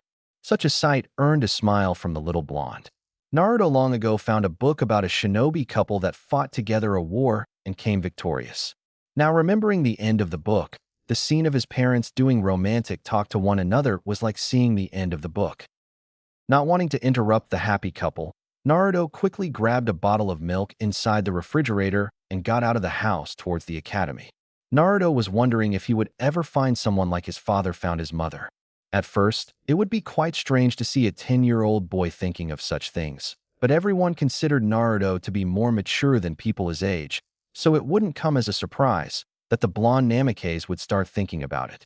As he was jumping towards rooftops, his eyes came upon someone who seemed to be waiting for him. Kami seemed to have a twisted idea for connecting people, it seemed. Just as Naruto was wondering if he would ever find someone to spend his life with, the one person that appears in front of him was no other than the girl who also wondered about such things. Yuzuki Yugugo. As Naruto stopped, he locked eyes with his rival for some time, as if he got into battle mode and started studying his opponent. This routine was almost every day.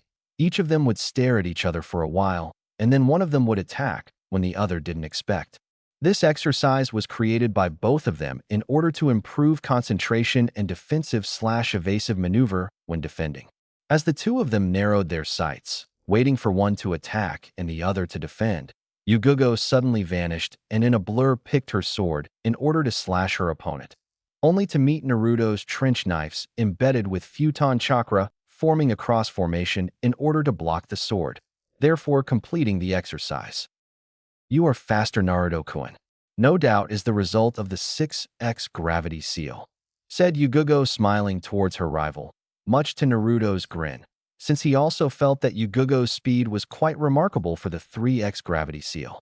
Thanks, you are much faster too, Yugogo-chan. Sooner or later he would start calling her that. Do not assume things that aren't there. Not yet anyway. And to think you are only accustomed to the 3x gravity seal so far. Let me guess, you want to raise to 4x, don't you? Asked Naruto, earning a nod from his rival. After Naruto finished raising Yugogo's gravity seal, they exchanged smiles towards each other and said their goodbyes, since Yugogo had a mission to proceed and Naruto was to go to the academy in order to meet his team and new sensei.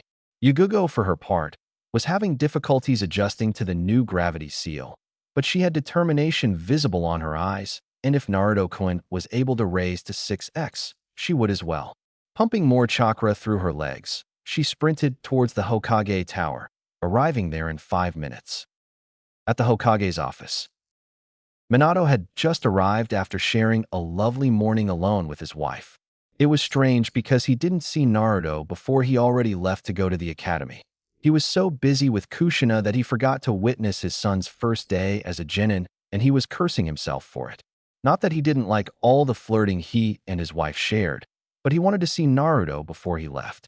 His son probably saw them and didn't want to interrupt them, he thought. As he was contemplating the possibilities, Yugogo and Kurenai was already inside the office, just to listen to Almighty Hokage punch himself on the head from not seeing his son's first day as genin, because he was flirting to his wife, making both of the girls now 18 years old sweat drop. Excuse me, Hokage-sama. If you want some privacy, we can come back later, said Yugogo, still laughing on the inside about Naruto's dad berating himself from not seeing Naruto's first day as a genin, as well as doing some smooth talk to his wife. Minato, once hearing such a familiar voice, turned only to see the 2 Chunins, which by the way would take the Chunin exams next year. Suddenly, realizing that they heard everything, he smiled and scratched the back of his head, demonstrating a future version of what Naruto would be like when growing up, quite to Yugogo's most secret grin on her face. Yugogo couldn't describe what she was feeling towards Naruto. For some time, he's been helping her more than anyone ever had, and he displayed a mature attitude that was far beyond his age.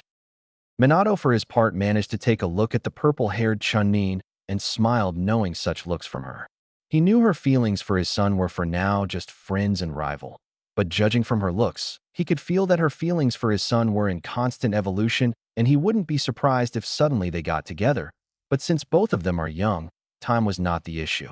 Upon further inspection, Minato recognized the 4x gravity seal on her and smiled, since she was his son's rival after all, and if he was now at 6x, she would certainly struggle to surpass him. Yugogo-san, since when do you have a 4x gravity seal on you? Asked Minato, earning looks of surprise and shock from the purple-haired Kunoichi, who didn't know that such a seal could be visible to others. How do you know that, Hokage-sama? Asked Yugogo, earning a smile from the Hokage. I'm a Fuinjutsu specialist, Yugogo-san. Not to mention that I know only 2 people who would be able to get you such a seal, me and Naruto.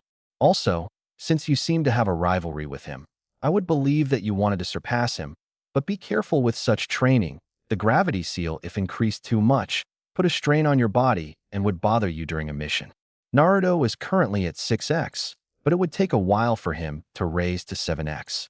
Just remember to deactivate if the battle is too hard for you to keep up. I'd rather have you alive even if the mission fails. Now, there is a B-ranked mission for the both of you. A couple weeks ago, one of the villages next to IWA had some trouble with some C-ranked missing means. Go there and take care of them. Dismissed, and good luck. At the academy. After the encounter with Yugogo, Naruto sprinted towards the academy in order to receive the news of his team and the Jounin that would be responsible for his growth alongside his team. From all of the Jounins he knew, only one had come to train him, and that was old Team 2's Jounin Sensei Yashiro Aoba, but Naruto wasn't even sure Aoba would take another team, seeing that he was Yugogo's sensei, and normally one Jounin would only take one team, and then start going on solo missions after the Genins were promoted to Chunin. But there was a possibility that the Sunglass Jounin would consider taking on another team, simply because of the fact that Team 2 were made of fine ninja, already knocking the Jounin doors at such a young age, so he would be considering the tutoring business. As he arrived at the academy, there were a few people already inside, but yet no signs of Niji or Tenten yet. As he was heading for his seat, He greeted his academy senseis Irika and Anko, obviously oblivious to the fact that he would still call Mitarashi Anko that name until he upgraded to Chunin, which according to her, he would in practically no time at all. She wondered if such team would advance to Chunin on their first Chunin exams, seeing that they showed some great skills during the academy. Anko, for her part, was looking at the Namikaze Jinin with some fire on her eyes. She remembered her conversation with Kurenai and Yugugo yesterday after the team selections, as Yugugo shared what he felt for him at the moment. Flashback on. After the team selections, all Jounins were dismissed from the Hokage's office, and Anko went straight to Kurenai's apartment for girls' night together with Yugugo. The three of them were known throughout Konoha to be best of friends, and the fact that any info they got they shared with each other, obviously except village secrets, or labeled S-ranked secrets labeled by the Hokage. As she knocked, she was greeted by the new appointed Jinjutsu mistress of Konoha that ushered Anko inside to see that Yugo was already inside. Inside her apartment, it was everything a girl's night would need. Seeing that Yugugo was already inside, Anko decided to start the fun telling them about some sexual conversation she had with Irika, earning some blushing from Kurenai and a giggle from Yugugo. So, after some time insisting some active personality from Irika-kun, he finally gave in, and what he did next, girls, brace yourselves, he ripped my fishnet t-shirt with such force that, believe me, I almost had an orgasm, said Anko as she began explaining the hot details of what came after the ripping, leaving slight nosebleeds coming out of Yugugo and Kurenai. So, Anko-chan, I believe you will take a team this time, any? Asked Kurenai, changing the subject so as to not suffer from blood loss from imagining Anko's description on her night once with Yumino Irika. You're no fun, Kurenai-chan, but since you asked, yes, I will be taking on a Jinin team, said Anko, looking straight at Yugugo with the pretension of telling her that a certain blonde gaki would be on such team, but much to Anko's sadness, Yugugo didn't seem to take the hint. Why are you looking at me, Anko-chan? Who will be on your team? Asked Yugugo, since she was curious regarding who would be Naruto's Jounin sensei, but she would never say that out loud.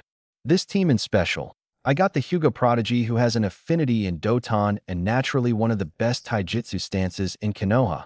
His name is Hyuga Niji.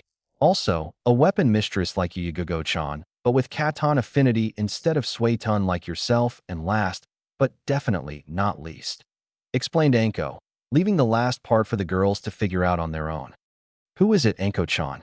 Come on, tell us, asked Kurenai, also not knowing the particularly obvious answer. Anko, for her part, figured that some sense should be implanted in those girls.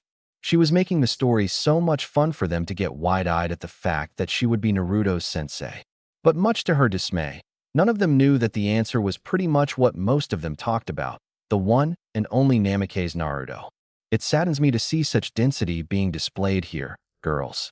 Okay, I'm going to give hints by telling some of his descriptions. Now pay attention.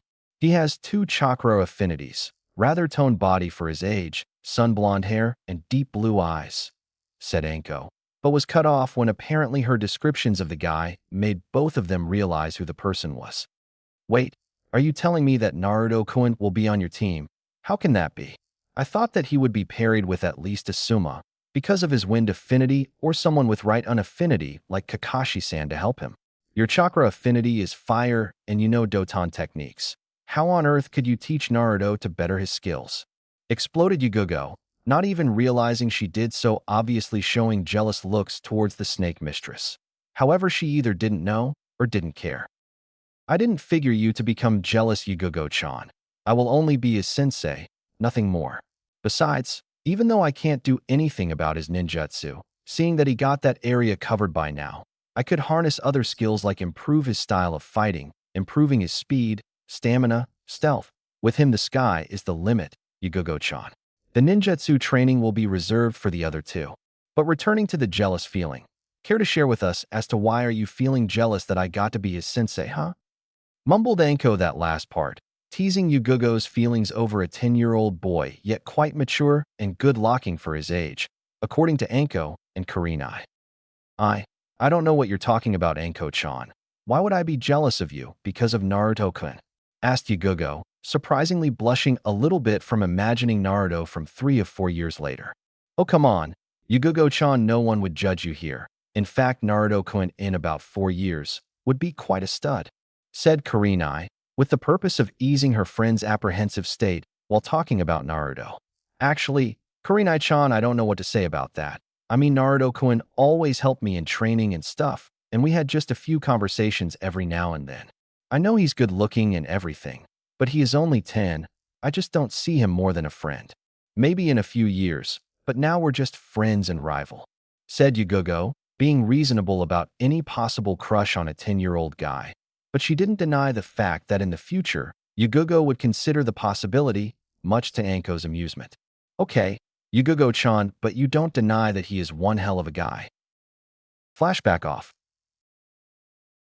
Anko was wondering when Yugugo would get interested in Naruto in more than just friends. She could tell that Naruto and Yugugo secretly are very alike each other, and the fact that they interact so well together is a welcome bonus to her hunch about the both of them being together. As the rest of the class was being filled, she realized that it was the time to read the team's names and the Jounin senseis responsible for them. Taking the opportunity, Irika started reading the team names. Team 1, Team 2, Team 3, Team 4, Team 5 is Tenten, Hyuga Neji, and Namikaze Naruto, Jounin sensei Mitarashi Anko, said Irika, as he continued to read the rest of the teams. Naruto, for his part, was happy that the team that did all the D-ranked missions would be the same as Jounin team, and he was happy that Neji was among the ones on his team along with Tenten. But what caught him extremely by surprise was having Anko as a Jounin sensei, because he thought that Anko would never take on a team, since he didn't take her for being patient for taking care of 3 10-year-olds. Come to think about it, Anko was one of Yugugo's best friends. Yep, Kami had a real strange way of setting things. Chapter 7, Shinobi Legend in the Making. After Irika stopped talking about the teams, he issued the new Jounin to wait until the respective Jounin senseis arrived for them. Since Anko was already there, she figured it would be pointless to sit and wait the rest of the Jounins to arrive, so she issued her team to go meet her at her favorite spot in Konoha. Alright, Team 5, meet me in 20 minutes at the Dango stand, Ja-ni, said Anko as he shunshined out of the classroom, leaving Naruto, Tenten, and Neji with a scowl on each of their faces, since their so-called Jounin sensei left without even saying where the hell was the Dango place in the first place. Naruto suddenly remembered Yugugo saying that she, along with Kurenai, went to meet Anko at the same place every day, and that such place was a Dango stand. Catching up on the location after searching his mind, Naruto turned to his new teammates and lead them on to where was the place they were supposed to go. As Team 5 left the classroom in a calm manner, since Naruto didn't want to use futon shunshin, they came across a certain Jounin wearing sunglasses that happened to go pick one of his new Jounin team. Yamashiro Aoba was wondering just how different would this new batch of Jounin be, since the new academy, and for once didn't notice a familiar blonde coming towards his way. Aoba-sensei, is that you? Asked Naruto for Aoba to lift his head to see to whom belonged such a familiar voice, just to see that the boy was Namikaze Naruto. But Aoba was checking on his new appearance, and the fact that now was taller than before. Of course, they met 4 years ago. Naruto, man, you've grown. I can see that you're a Jounin now. Congratulations. Where are you heading? Thanks, Aoba-sensei. I and my team are heading to the Dango place to meet our sensei Mitarashi Anko, said Naruto, which Aoba lifted his eyebrow. He would never know why Anko volunteered to teach a team of Jounins in the first place. He remembered that night at the Hokage's office where she wanted to take Naruto's team, being that the only condition for her to pick a Jounin team. Aoba, since then, was pondering on the topic of how much Naruto's abilities influenced her decision. Sure, he was strong, but to pick the snake mistress's interest was nothing short of amazing. Aoba recalled chatting with his ex-students Kurenai and Yugugo, and he remembered both of the girls praising about Naruto's shinobi skills. Oh, I see. Well, nice seeing you. I'm off to see my team later, said Aoba as he continued walking towards the classroom. At the Dango place. As Team 5 were keeping their pace towards the Dango place, Anko was already there enjoying a few set of dangos and a cup of tea. It was only 5 minutes left for her team to arrive, and this was her team's first test, to arrive in time. She had a knack for punctuality, and such a rule would be extended to her team. Before Anko finished her last set of dango, She looked at the clock to see that the time she gave them has ended and they were due to arrive yet. But, unfortunately for her team had just arrived, meaning that there wouldn't be any lecture on her part or torture lesson, as she would like to call. Upon seeing their new sensei, Team 5 joined her table for what would be their first team gathering. After they all sat, Anko chose to eat the last dango and addressed to them. Welcome to my team. Together we will be a part of Team 5. Now, even though I was your teacher at the academy, I didn't get to know any of you as I will now. So, we'll start with some introductions about ourselves. As I point, I want each of you to tell me your names, likes, dislikes, and dreams for the future. Okay, you go, said Anko as she pointed to Tenten. Hi, I'm Tenten. I like weapons, my friends, my family, and training. I dislike those who think boys are stronger than girls just because of the gender. My dream for the future is to be a weapons specialist and become a part of Umbu, explained Tenten, earning a recognition nod from Anko, who sympathized with her. Very nice, Tenten. Now you, Niji, isn't it? Asked Anko as she pointed to him. My name is Hyuga Niji. My likes are training, my family, and friends. I dislike wasting my time when I could be training. My dream for the future is to surpass my Two-san in the arts of the Juken, said Niji, turning his head to Naruto, since he would be the next one to talk about him. Right, I'm Namake's Naruto. I like my family, friends, ninjutsu, training, and watching the full moon. I dislike favoritism based by whose father you are or whose clan you belong, and my dream for the future is to be an Umbu captain, said Naruto, earning glances from Anko and the rest of the Genins, since they believed Naruto said that he enjoyed watching the full moon. Anko, for her part, was recollecting Yugugo talking to her about the time she got to see Naruto staring at the full moon one time, and from what she described, Anko could only want to know more about the Namake's blonde. Ah, Naruto, did you say you like to stare at the full moon? What's so nice about it? Asked Tintin, getting nods from Niji, who was also interested. But apart from Tintin, Niji remembered hearing something about it from Naruto's father once. Well, at first I was really impressed by the beauty and magnitude of moonlight acting like a second sun illuminating Konoha. Of course, when the sun does it, it's still nice and all, but the feeling is completely different. But nowadays, every time I look at it, somehow I'm hypnotized just by looking at it. It seems that I couldn't get enough of looking at. Explained Naruto to his peers, who thought best to question someone's hobbies. Your father was right, Naruto. You are indeed a werewolf, said Niji, actually making a joke at the Namake's Genin, who in turn smiled, remembering the Hokage saying that to him. Anko, for her part, was actually smiling upon seeing Naruto's genuine one. She knew deep inside about her friend Yugugo's blabbering about him, and she wondered how much Naruto had influenced Yugugo over time. But seeing it was her chance to talk about her, she did just that. Well, my name is Mitarashi Anko. I like dango, Tor interrogating missing neens, my friends, and Irika-kun. I dislike guys who are full of themselves to even bother looking at the dictionary about a word called humility sometimes, and my dream for the future is to, I don't know, maybe be with Irika, I guess. Oh, and seeing that you are mine for at least the time you being promoted to Chunin, I plan for the training to be as pleasurable for me as it will be for you, if you know what I mean, said Anko, smiling deviously at the genin, who thought best of daring to ask the question and figure out what she meant by that. With Yugugo? Meanwhile, Kurenai and Yugugo were returning from their assigned mission with a smirk. Yugugo, since she got to fight a lot of missing neens, and was able to use the strategy she planned on using on a certain blonde-haired genin once they sparred again. Kurenai, for her part, was smiling just because Yugugo was smiling as well. She knew how much Yugugo loved to fight, and as she witnessed the display of the Kenjutsu specialist skills, she silently thanked Kami for not putting her to fight against Yugugo at the Chunin exams. Also, Kurenai shivered upon remembering as to what she heard about Yugugo's strategy after the fight. She recalled seeing Yugugo's eyes as she said that such strategy and techniques were to be directed to Naruto off all people. Yugugo explained to her about her evolved rivalry with the blonde and wished that he wouldn't get badly hurt after this. Come, Kurenai-chan, I have to test this strategy on him today, even if I have to ask permission for Anko-chan. If my thoughts are correct, she must be having her first conversation with her team, seeing that the academy time would be over and all. Bet you 20 Rios that they are at the Dango place, said Yugugo, instantly showing her signature smile. Same as she did when she was to fight him or had already did, much to Kurenai's secret delight, since she happened to like Yugugo when she is like this, all cheerful and all. That's not fair, Yugugo-chan.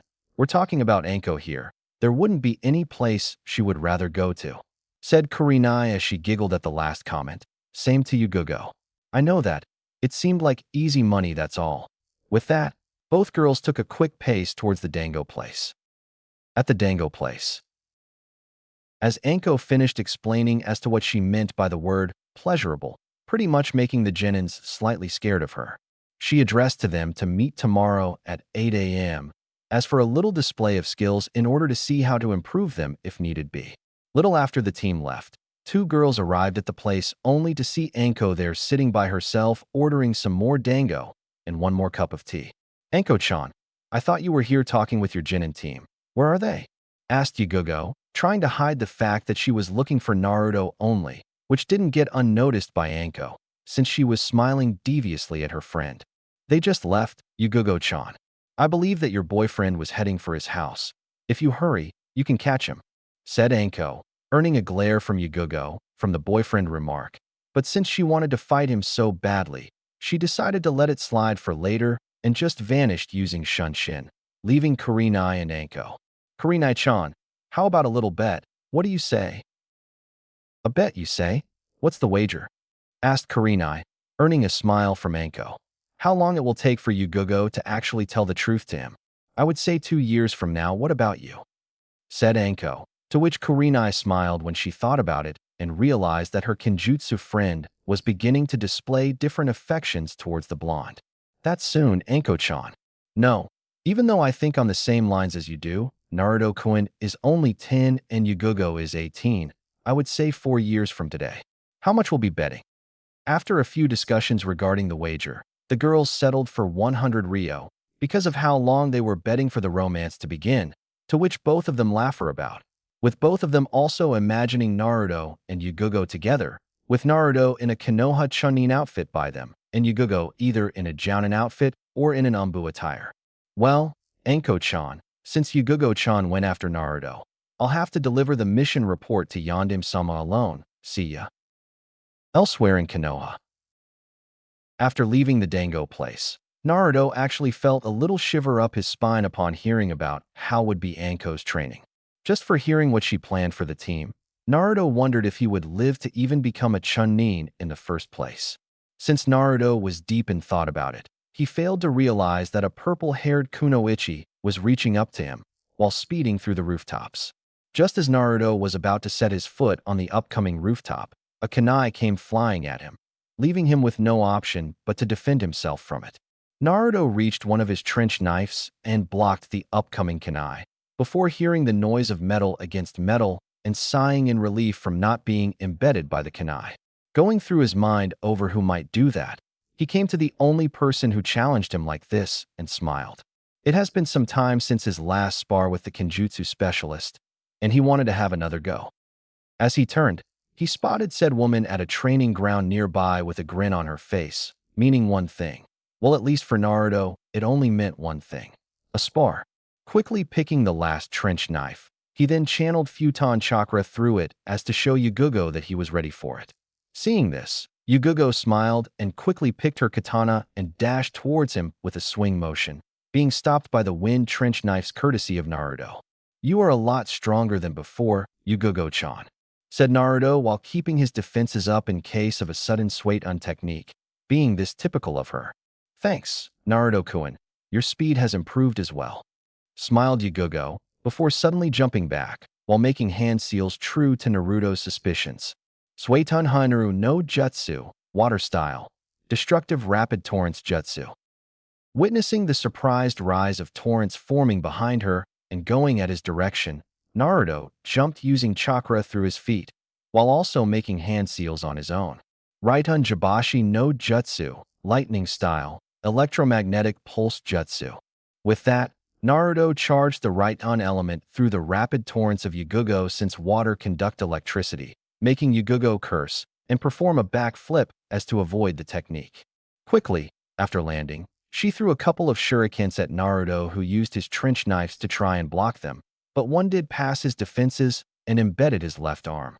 "I won this one, Naruto-kun," smiled Yugugo as she declared her victory to her rival, to which Naruto smiled, even though his arm was slightly hurt because of the shuriken. "It seems so, Yugugo-chan. So, can you help me take care of my arm? I'm afraid to remove it," asked Naruto for some medical attention, much to Yugugo's sudden alarm after the heat of the battle died. "All right, sit down for a while and extend your arms a little for me, would you?" said Yugugo as Naruto complied and sit on the ground, extending his wounded arm. Upon some inspection, Yugugo sighed in relief since the wound was light. After some hand seals, Yugugo's hand became green and she rested both their hands on top of the wound she happened to cause in the first place. Yugugo was thanking her sensei for telling her to learn a medical jutsu, just in case, and now she was using it on Naruto. Naruto, for his part, was feeling somewhat warmed inside after sensing Yugugo's hands on his wound. Such a feeling was pretty much foreign to him, but the warming sensation inside him was peaceful and made him smile. After the wound stabilized and the Yugugo extracted the shuriken, they began to talk a little bit about what happened since the last time they sparred. Naruto told her about how scary Anko could be and asked Yugugo if what she said to him was true. Yugugo, after hearing this, could only nod at her rival and saying that it was Anko's personality and such training would only emphasize her slave driver personality. It was safe to say that Naruto shivered even more after that, which made Yugugo giggle upon seeing a guy scared of a woman like that. After it, Yugugo shared about her co-op mission with Kurenai, when she got to fight some missing means from Suna, using the same Swate Unjutsu she used on Naruto. As she was explaining the mission contents, Naruto was listening intently, wondering when he would be doing missions like that. Naruto shoved this thought aside, because even though they would be starting to do C-ranked missions, it would only be low-level ones, mostly fighting bandits or something like that. Fighting missing means it is nothing less than B-ranked, and Naruto would take a while to be able to do. Resigning his fate, he listened as Yugugo finished her report to the Namikaze, but not the one who should be hearing this. When she realized that she was supposed to hand the mission report, she panicked for good. "Naruto-kun, I'm sorry, I was supposed to handle a report to Yandame-sama. Oh shit. I have to go, bye," screamed Yugugo the last part as she was already sprinting towards the Hokage's office. "See you, Yugugo-chan, and the next time I'll win," said Naruto as he turned to his house's direction and sprinted. On the way, he concluded to take a look at the new Right Unjutsu scroll he earned as a gift from his parents. At the Hokage's office, Minato was doing his paperwork, cursing himself for it the entire time. He couldn't use the Kage Bunshin, since he wanted to read this reports carefully. All of them were results of the new academy, and he wanted to make sure that the new system was enough to improve Konoha's standard genins. As he read, his satisfactory grin went wider each minute. There were no complaints about the teachings, and both classes managed to graduate at least 80 of the academy's students with elemental training already narrowed down. He was content with the results and was imagining the future with such genins now on the Shinobi Village's bingo book with the same reputation as his own. Yep, life was good. As he was reading through it, a knock on the door and his secretary appeared saying Yuhi Kurenai wished to hand in the report, which got Minato concerned since Yugugo wasn't with her. Since Naruto and Yugugo's friendly relationship has initiated, both Minato and Kushina took a considerable time to get to know the purple-haired girl that happens to be their son's rival, and seeing that Kurenai was alone, Minato feared for the worse. But after a while such feelings stepped aside after hearing a panting Kunoichi climbing the nearby stairs to enter inside the office. "Sorry, Hokage-sama. I had to take care of a few things," lied Yugugo, who didn't want to say that she was late because she wanted to fight against his son, earning a lifted eyebrow from Kurenai and a suspicious look from the Hokage, who not only managed to see the look on Kurenai's face, and that he had very good interrogation skills. "Yugugo-chan, you wouldn't try to lie to me, would you? I thought you're better than doing such a thing," said Minato. That even though he was smiling, it was clear to both of them that the Hokage caught her. "No, Hokage-sama. I," began Yugugo, but was stopped by the Hokage with his hands up. "Just kidding, Yugugo-chan. There's no need to feel alarmed about it. Kurenai-chan here already told me about it," said the Hokage, setting the bait, which Kurenai caught, but Yugogo didn't. Kurenai-chan, how could you tell him about Naru? Mumbled Yugogo before putting her hands on her mouth from keeping her of telling the Hokage that the reason she was late, which upon hearing Naruto's name, Minato did already get the picture of what happened. Got you. So how is my son's fighting skills, Yugogo-chan? Tell me about him. I was actually wondering about that, since it's been some time since I got to see how he bear in a fight. Asked Minato, now more like a father's wish than a Hokage's order, which made Yugogo look at the blonde with a surprised look on his face, but answered anyway.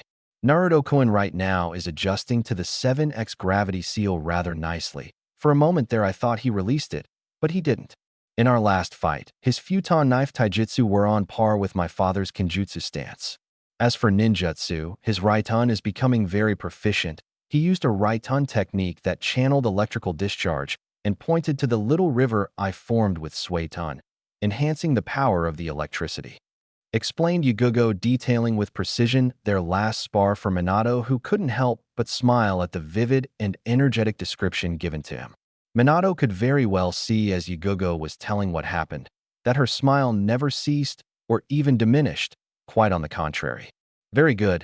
It seems that you picked quite a rival there, Yugogo-chan, and with Naruto being exactly your opposite regarding ninjutsu and taijutsu, I would say both of you will benefit from this rather greatly. Smiled Minato, earning an approval nod from both Kurenai and Yugogo, being the former because of the way that Yugogo talks about Naruto and Yugogo for having someone like Naruto on her life. Now, Kurenai-chan, I believe you owe me a report? Asked Minato, now shifting to the Hokage position. At the Namake's residence. After Naruto arrived, he talked a little bit with Kushina, who by the way was reading some medical books, just like she's been doing for some time now. Because of raising Naruto, Kushina never got to harness her skills as a medic nin, and now that her boy was now a genin and wouldn't spend much time at home, she resigned to studying once again and maybe even work at Konoha Hospital once again. At first, Kushina was sad that her Naruto wouldn't be home anymore, but she sighed upon figuring that he would spend less time at home as the time passes by. But she knew the life of a shinobi as she happened to marry Minato, who at the time was one of the Jounin elite of Konoha. Kushina learned from Naruto about who would be his sensei, and she shivered at the name of Mitarashi Anko. She didn't dislike the girl, but if the rumors were true, Anko was known for her rather dangerous persona, and she was afraid that Naruto would be killed before getting to leave the village for a mission. After talking and having a quick bite, Naruto went upstairs to pick up the scroll for his new Raiton technique and shunshine to the garden. Kushina, for her spot, tended to look at her son with a hint of pride on her face. She knew Naruto's little chakra warm-up, which initiated with normal chakra meditation and then proceeding to elemental chakra meditation, either one of Naruto's chakra affinities. Naruto, for his part, was found sitting down and began the calm breathing process in order to initiate the meditation and the elemental chakra gathering. As he began his meditation, Naruto turned to channel lightning chakra through his chakra coils and circulate them to travel through his entire body. As he closed his eyes in concentration, he was able to hear the sound of electricity traveling through his body. Naruto once applied too much chakra throughout his body and electrical pulses surrounded his body. Try to imagine DBZ Gohan's SSJ-2 transformation. Now being able to focus his chakra better, Naruto opened his eyes and continued the chakra flow as a way of such control, becoming similar to Futon chakra and be able to read the scroll without having to do it all over again. Because of Naruto's natural affinity for wind, he still had some trouble shifting elemental affinities. It seemed that Naruto actually had to stop the flow of Futon chakra just so he could use Raiton. But by doing this, his control was improving. As he read through the scroll, he learned that the Raiton Ikazuki Butakai Ho no Jutsu, lightning style, Thunderball Cannon Jutsu, actually involved not only control over the element, but also shape manipulation, something he still didn't know how to do it. Upon realizing this, he was slightly upset, but refrained himself over behaving like this because he couldn't use such a jutsu yet. But, since his mind was still pondering on Raiton techniques, he remembered when he forced chakra out of his body that day and wondered if he could do that to use together with a punch or any other taijutsu kata for that manner. So, Naruto closed his eyes once again and channeled chakra to one of his fists. Upon reaching its destination, Naruto turned to focus on using a big enough surge of chakra, and like magic, Naruto's hands began to shine as electrical discharges seemed to come out of his palm. When he opened his eyes, he saw his hand, and then turned to a wooden dummy that was abandoned. Deciding to test the right-on punch, he charged the dummy while preparing to land the punch. Kushina was reading her book when the doorbell rang, and Kushina went to answer it. As she opened the door, she saw the little Nara genius and her mother, who greeted her and expressed the pretension of a little visit. Nodding in appreciation, Kushina led the two to the living room. But what the three of them saw after looking at the garden was an image they wouldn't forget. Their Naruto was sprinting very fast with what appeared to be a right uncharged fist towards the target represented by a wooden dummy. As the fist made contact, it was safe to say that the dummy simply disintegrated, exploded, ceased to exist. Naruto was smiling like hell over this. He didn't know if such a technique was already invented or not, but Naruto did wanted to take credit for it in case it wasn't. Seriously, the possibilities were endless with such technique. With it, Naruto could make a right-on kick, right-on roundhouse kick. For the name, Naruto decided that such technique would be called right-on Reiku Daijiki no Jutsu, lightning style, lightning strike jutsu.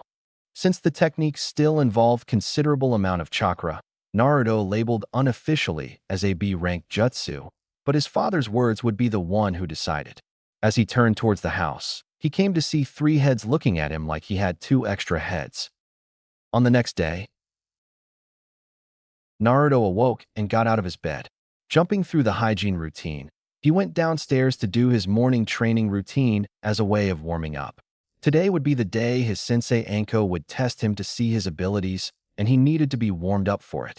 As Naruto was taking a morning jog around morning Konoha, 6 a.m., with the 7x gravity seal active working wonders on his body, he was feeling something strange, like he knew he was being watched. Little did he know that Uchiha Itachi was near the premise while on patrol around the compound. Itachi, for his part, was smiling upon seeing such determination within Naruto, seeing that the genin woke up early in order to train. Itachi was slowly but surely condemning every single important clan in Konoha, simply because every member of such clans were either depending on their bloodline or using their political image as a way to improve their status in Konoha. Even Itachi's brother Sasuke, who was supposed to even surpass his brother in talent once, nowadays he was blind, only wanting the power of the Sharingan. And for those who think Itachi is being hypocrite, he is not. Even though his fighting style relies on the Sharingan, Itachi trained his body until exhaustion every single day of his life. Itachi was thanking Kami from at least saving one from total idiocy and laziness. Naruto, for his part, had returned home and took some breakfast. After a few time, Naruto went to the scheduled training area where his team was supposed to meet, by preferring on a slightly more aggressive approach. Naruto used 4 times the Futon Shunshin no Jutsu and appeared at the training ground, only to see the snake mistress Anko sitting on a rather large rock while eating some breakfast dango. Upon reaching her destination, she suddenly was aware of someone near him, only to see a cool and tranquil face of a certain genin with his hands inside his pockets, staring at her direction as he was about to initiate the conversation. "Good morning, Anko-sensei," greeted Naruto, making Anko look down and acknowledge his presence. "Naruto, you're here already? You're 1 hour early. You could have used it better, but seeing that you're here, we may start our little test. Since teamwork is not a problem, we shall move to ninjutsu and taijutsu training. As you probably do or do not know, my teachings to you regarding ninjutsu will be inexistent, seeing that I do not know futon or right-on techniques, since I'm a fire person with good knowledge of doton techniques. But we will train with all the other ninja arts, taijutsu, speed, stealth, endurance, stamina, enhancing chakra reserves, all in due time." As Anko were explaining Naruto's genin training, he wasn't going to complain about the non-existent ninjutsu training, simply because of his Futon Ninjutsu book, as well as the fact that he just acquired a new right-on scroll and developed a new jutsu, which, according to Minato, who demanded a demonstration after hearing about the right-on Reika Dajiki no Jutsu, lightning style, thunderstrike jutsu, considered the technique to be a B-ranked one and set Kakashi to add such technique to the ninjutsu archive by the name of its creator. Minato was proud of the boy who, like himself, was beginning in the art of jutsu creation. Back to Anko's explanation, Naruto was actually looking more forward to physical skills enhancement. It's okay, Anko-sensei. I was actually counting on more physical training anyway. I have been doing some at home, but by fighting against you, Yugugo-chan and Niji, I'll be fast and strong in no time at all, said Naruto, expressing determination towards his future training regime. Okay then, Gaki. Seeing that we got at least 1 hour to kill, what do you say we test your abilities with a spar? Said Anko, to which Naruto smiled and nodded in acceptance. Naruto knew that he wouldn't stand a chance against her even if he released his gravity seal, but since she wanted to test his skills, he had to go all out, also as to measure his capacity against a stronger foe. Okay, Anko-sensei, but first I've got to do something, said Naruto, deactivating the 7x gravity seal, and gravity suddenly wasn't even there for him. It was forever since Naruto took off the gravity seal, and now Naruto was feeling like he could fly. Anko, for her part, noticed something different about him. She saw his shoulders lift like Naruto was lifting weights. It was strange for her seeing that Naruto was like this his whole time at the academy, and already came to a scary conclusion. The boy was holding back. I can see now why Yugugo likes to fight you so much. Assume your stance, Naruto. Let's begin, said Anko before watching Naruto fetching his twin knife while channeling with Futon Chakra. Already am, Anko-sensei. Anko was searching inside her mind to recognize such style since she already saw Asuma using it. But as Yugugo said, with Naruto you could never assume anything. Deciding on starting the fight, Anko charged Naruto by running towards him in a straight line before dashing to the right. In order for Naruto to lose sight of her, just for her to find an opening to his defensive, but being adjusted to speeds even with the gravity seal, Naruto followed her movement and just lifted the left knife a little as to block any chance of attacking, much to Anko's both disappointment and also happiness, being the first because of her failed attempt to attack him and the second because she saw how good Naruto's close combat skills are. Deciding to change the tactic, Anko backed away and threw 3 kunais towards Naruto in a way to test his defensive abilities regarding projectiles. Upon seeing the kunais approaching, Naruto focused on looking at the distance between each one of them and blocked them using his twin knives to cut the kunais in half as each of them were approaching. Naruto, after that, turned to charge the opponent, while still with his defensive up, being that a wise advice from his father. After he reached a close distance to Anko, using his right knife, Naruto began a slashing vertical motion, which Anko defended with her kunai, only to see the kunai split in two because of the strength of the attack. Deciding to test his ninjutsu skills, Anko jumped back while making speed hand seals, screaming Doton Doryuden no Jutsu, Earth Style, Earth Dragon Projectile Jutsu, making a mud dragon head appear and throw rapid mud balls at Naruto, who were also making his own set of seals for a defensive jutsu. Futon Shihiki no Jutsu, Wind Style, Wind Barrier Jutsu. Since Anko never got to see Naruto's techniques, when she saw 2 typhoons spinning side by side, creating a shield in front of Naruto, she was mesmerized. As the mud balls approached, one by one was being overwhelmed by the wind shield and ended up disintegrating. Naruto, remembering on a Futon ninjutsu strategy once, decided to implement it. Anko was thinking on using a Katon technique, since Naruto wouldn't be able to counter using Futon, when she noticed that Naruto's defensive jutsu was still on and creating an air current towards her that at first was like a little breeze. However, as Naruto was pumping more chakra, the typhoons were spinning faster, enhancing the wind, transforming the breeze to a gust of wind. Because of the force of the wind, Anko was having problems seeing, since the strong wind was making it difficult for her to let her eyes open, leaving Naruto with the opportunity to finish his plan. Since Naruto's natural affinity for wind, he was able to stop one jutsu and then engage on another one in little time. Naruto stopped the flow for the defensive jutsu, leaving Anko close to 2 seconds to breathe normally, but not enough time to realize Naruto's now enhanced Futon technique. Flashback on. Naruto, after returning to his house, after a little spar with Yugugo, was at his room reading his Futon ninjutsu book. Whether it was coincidence or not, Naruto went straight to the page that explained the Daitapa. As he looked upon the information, He realized that such part he already knew and moved to flip the page. But as he flipped the page, he managed to see a paragraph that he didn't read before. The Futon de Tapa is a C-level ninjutsu, which applied the correct chakra. The ninja exhales a strong gust of wind towards the enemy. But recently, it was discovered that upon further use of chakra, the technique becomes stronger. The gust of wind now is a wind storm, and the enemy must think quickly if he doesn't want to get caught in it. This new version of the de Tapa is a B-level ninjutsu called Flashback Off. Futon Chakra de Tapa no Jutsu, Wind Style, Enhanced Break Trough Jutsu, screamed Naruto, as he began to exhale the huge wind storm towards Anko, taking some chunks of the ground and some small trees with it. Anko, for her part, found herself in a difficult situation, since because of the strong wind, she couldn't move. Resorting to a low-level technique to escape the wind's wrath, Anko managed to escape seconds before being dragged by the wind. After the wind died, so as half the landscape, Naruto kneeled from slight chakra exhaustion. Such technique, even though a B ranked one, Naruto ended up using more than was necessary, since he never used it before. Anko, for her part, was dumbfounded upon seeing the destruction of Naruto's technique.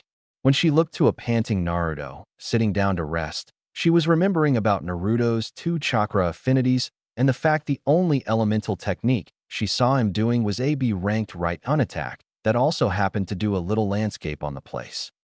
Now kneeling next to him, Anko rested her hands on his shoulders and smiled, saying that the test was over and that she could get a good grasp of his abilities, as she concluded Naruto to be close to middle-range fighter, but with a possible long-range if needed be. Anko realized that all 3 genins had good knowledge on close combat situations, so she could change the attack patterns and train all of them on different fighting approaches. A few minutes later, Tintin and Niji arrived at the training ground and made their test as well, but since they weren't so developed in elemental ninjutsu as Naruto was, it was easy to assess their abilities and train them accordingly to their element. For this too, Anko would train them in elemental Kitan for Tintin and Doton for Niji, since the former was her affinity and the latter was an element she had good knowledge about.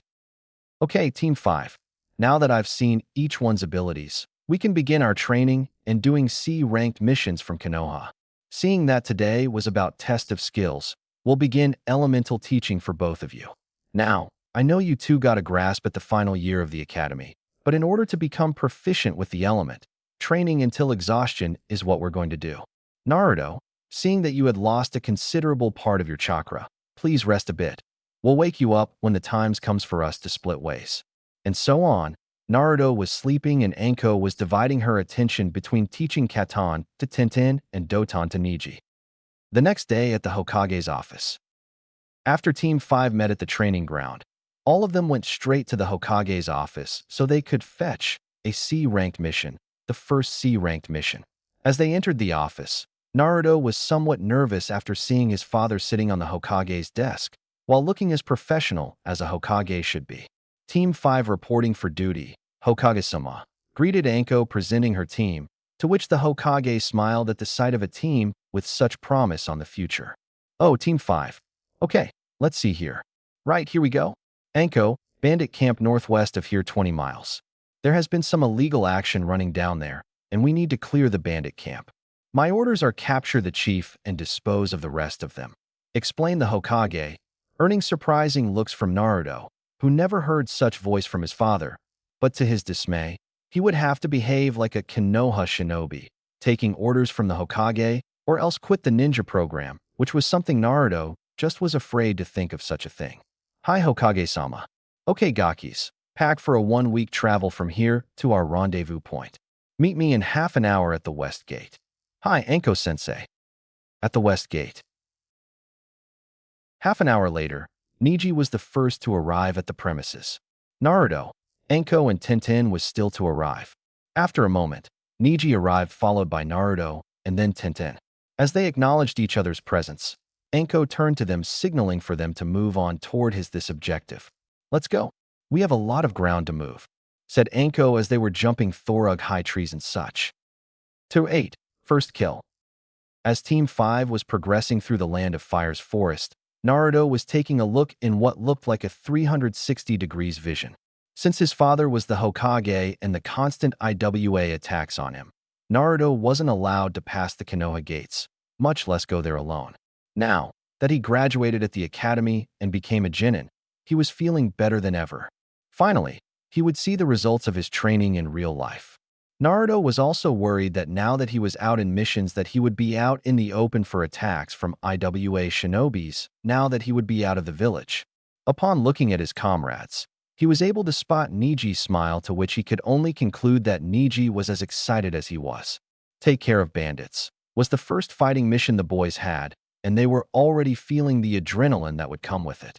Tintin was focused on her path, but unlike Niji and Naruto, she wasn't feeling excited. Anko, for her part, was taking her time to take a look at her team to evaluate them. Since they were able to follow her pace, she applauded them in terms of speed and stamina. Naruto was in fact the exception, of course, since he was with the gravity seal activated and he was able to keep up was a feat alone. Niji and Tintin were good as well. Anko felt proud of her team right now. All of them got good fighting skills. Niji with his Jukin style and Tintin with weapons.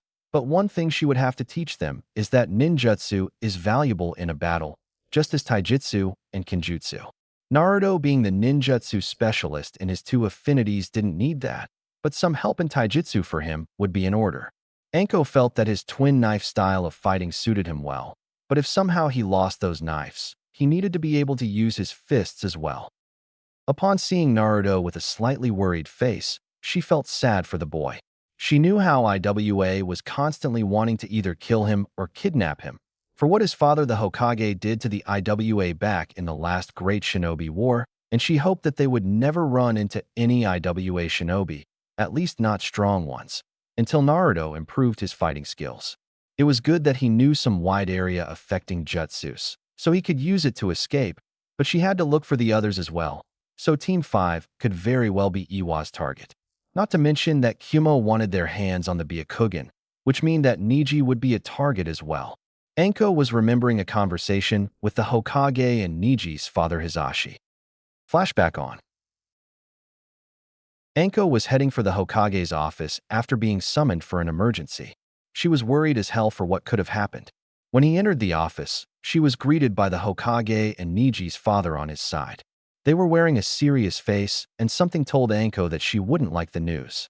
Anko-san, I understand that you wanted to be Team 5's Jounin Sensei, but I and my friend here are worried about attacks from other villages on our sons.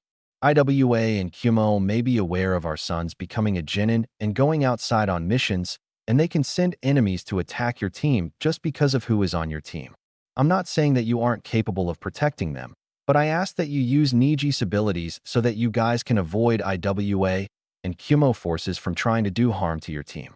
For what Hisashi here told me, he trained Niji farther than any Byakugan user, so that his eyes will be of extreme aid to your team. Said Minato, receiving nods from Hisashi and a smile from Anko.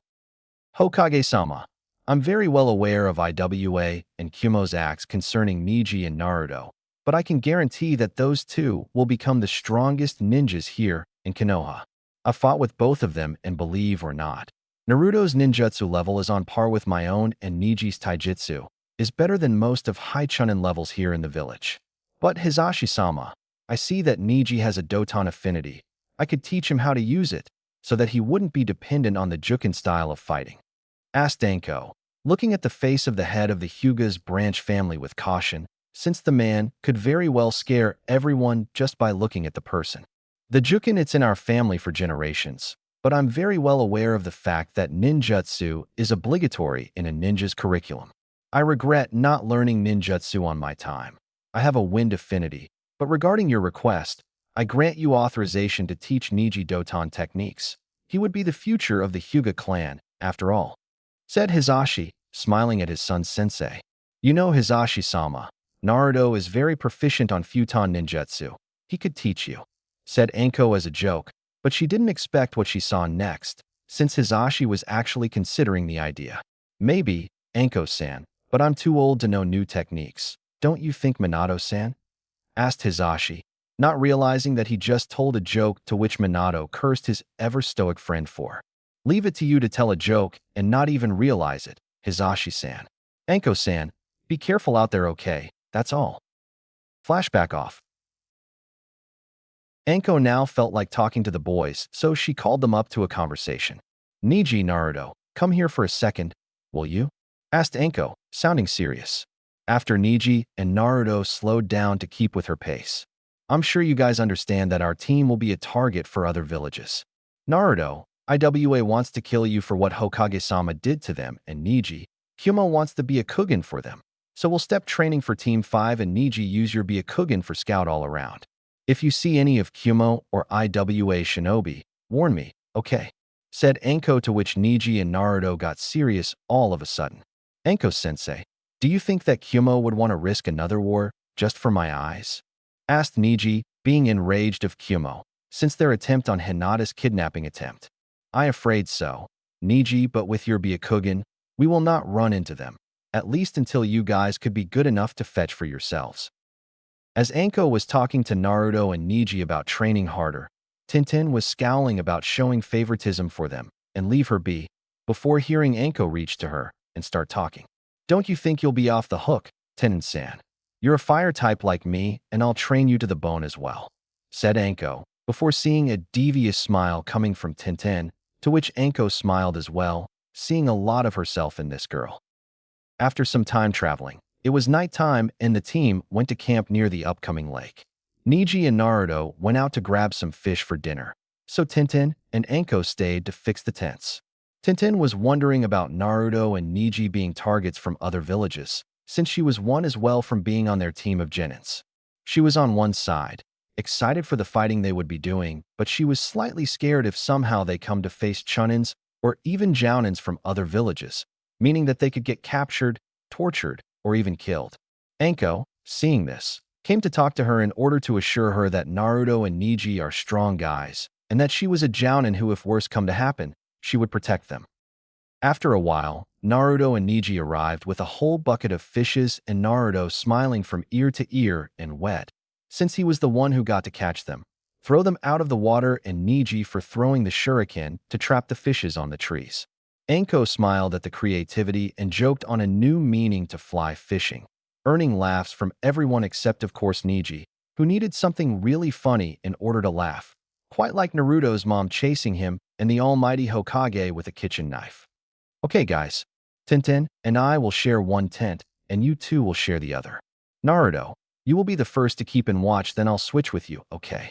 Said Anko, not able to see that Naruto wouldn't want that.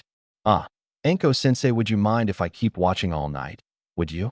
Asked Anko, scratching the back of his head because of the supposedly weird request, but since Anko remembered him saying, as well as Yugugo, that Naruto liked watching the full moon, such a request wasn't a surprise. Okay, Naruto, but you should rest. Tomorrow we'll defend the village from the mob of bandits. Tell you what, we'll switch, but after I wake up, you can sleep a little bit, okay? Said Anko, smiling towards the blonde. As everyone went to their tents, Naruto went to a tree nearby and looked up, feeling mesmerized at the sight. There it was, the moon illuminating the entire forest with all its glory. Naruto was suddenly smiling towards the idea of becoming a werewolf, even it were a joke from his father. Each time he looked at it, he seemed to be hypnotized every moment of it. With Yugugo, back at Konoha, one purple-haired woman was caught sleeping on her house. She was exhausted from training with her father on top of a lake nearby her house. She was currently learning on how to adapt her fighting style to the water, with that being wild like a water current and calm as the water on the surface. Tomorrow, she would be on a mission with her old team, and she was excited to catch up with them.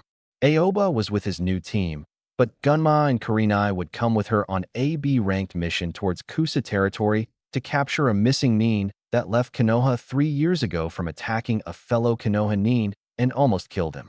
But now she was asleep peacefully and dreaming just like everyone. Yugugo was jumping through the rooftops and heading towards the Hokage's office when a blonde blur passed in front of her. Naruto was in her life at first like a mission, then as a rival, and then a friend, but also with the rival part. Without saying anything, Naruto reached for his twin knives and attacked her. Not one to lose, Yugugo took off her sword and defended the fierce attack that was about to chop her head off. After defending, she used a Suiton attack that obliged Naruto to jump away, while making some hand seals and sending an electrical current towards her. Yugugo always felt strange when she fought Naruto, and she was always happy while fighting him, and she felt somewhat at peace while sparring with him. After Yugugo escaped the Raiton attack, Naruto rushed towards her direction without his knives, with a fist aiming her face. Not one to refuse a challenge, Yugugo kept her sword and got into defensive taijutsu. Because of the speed he was coming, she ended up having to defend the punch, and because of gravity force, Yugugo ended up falling on the ground and Naruto on top of her. Their eyes crossed, and both of them just kept staring at one another. For some reason, Yugugo watched such eyes and was hypnotized at the sight. But as she was looking at his eyes, she noticed that Naruto's head was benching down and from out of nowhere, started to give Yugugo a most passionate kiss, and surprisingly, she returned it. Because of it, she woke up like she had a nightmare, but she woke up surprised as hell. What the hell was that? Naruto, kissing me. Yugugo was feeling her lips as like Naruto had actually kissed her, and she was feeling strange all of a sudden. With Naruto.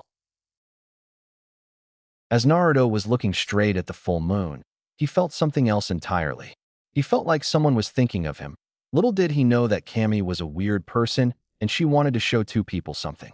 Anko had already awakened and started searching for the blonde just to see him on top of a tree log looking up towards the full moon. Anko took the opportunity to see what Yugugo said to her some time ago. As Anko continued to stare deeply at Naruto's face, she found him being somehow more relaxed, like all the world's pain and suffering couldn't even reach him. Anko smiled upon seeing such a look from a 10-year-old. Of course she would expect this coming from an experienced shinobi who killed countless times and been through enough suffering, but not from a person like Naruto. Resolving on herself to see the full moon just as Naruto does it, she decided to look at it to see what's so beautiful about it that he couldn't take his eyes off it. Sure, it was beautiful and all, but it wasn't newsworthy of dignified, well, not according to Anko anyway. Naruto, tell me, what do you see in it? Asked Anko, surprising the blonde as well as wanting to know about it. The full moon for me is wonderful in its own way. It illuminates just as the sun light, and it's 10 times as peaceful as the sun. When I look at it, I seem to forget about everything and just focus on its beauty. I know you'll say that I didn't see much in life, and you're right, I didn't. But since I was 4 to 5 years old, I've been facing the full moon, and each time I see it, I've become more attached to it. Imagine this scenery, Anko-sensei. The moonlight illuminating the forest and the wind lifting the leaves and carrying them through the field in a calm and peaceful way, and then make it float until the leaf rests on the ground. That's a dream that I want to see with my own eyes, said Naruto, showing to Anko the most genuine smile she had ever seen on her life. As she was paying attention to him while he was smiling, she was able to see the moon reflecting on his blue eyes and became completely lost. How could a boy be like this? He has the power to cause enough destruction and yet exhale so much peace from his body. Anko didn't know yet, but Naruto was constantly exhaling Futon chakra from his body, making a nice and calm air breeze surround his features, but she could only smile at such a presence. Such a sight. Indeed, Naruto, you never cease to interest me. But tell me, when the full moon is up, don't you sleep at all? Asked Anko, now worried about the mission. Of course, I sleep, but only after I accomplish something, said Naruto, returning to face the full moon now with his eyes closed and a smile. Anko, for her part, was wondering what was it that he intended to accomplish until she felt that the air current suddenly increased. Upon seeing him, Anko could see that Naruto was with his eyes closed and smiling, though he was exhaling more and more Futon chakra up to a point that a little typhoon was being created around him. As the current was improving, Anko was feeling a little déjà vu from their spar back then and wondered if Naruto could control the wind because of his affinity. She read upon a time about natural affinities, but never got to see in person. Now she was sure to ask Hokage about it, seeing that Naruto seems to be the one controlling the air current to his will, which was strange, seeing that even though the current was strong, Naruto was at peace with himself. Little did she know that inside Naruto's chakra coils, the air current was traveling around it, therefore making Naruto feel as if the wind itself was making him calm. Naruto, for his part, enjoyed such feeling immensely. After some time, He opened his eyes and saw Anko struggling to keep on the tree log while facing a now visible strong air current. So he stopped the flow of chakra and the wind current stopped, making Anko relax. There, now I'm satisfied. I'm going to sleep, Anko-sensei. See you in the morning, okay? Said Naruto as he jumped from where he was, leaving Anko to her thoughts and her for not realizing the size of such a fall, and turned to look for her Chunin student to see if he got hurt, only to see him falling surprisingly slowly than usual. It was like he was floating towards the ground, just like the leaf he described, and land graciously on the floor going to his tent. Quite a guy you are, Naruto. I can see what Yugugo saw in you, and I can very well see why she has feelings for you, even if she doesn't realize it yet, said Anko as she witnessed Naruto opening his tent and getting inside. Now turning to guarding mode, Anko lied on the tree and felt surprisingly in peace with herself. It felt like the air current drift out every negative emotion and just left a clean and sweet air. At the next day, since Anko was up already, she got down and started a little fire with a simple katan jutsu and made breakfast for the team. Niji was the first to awake and bid good morning to his sensei. Naruto was second and joined them for breakfast. Tintin, being a heavy sleeper, came last and sit with them.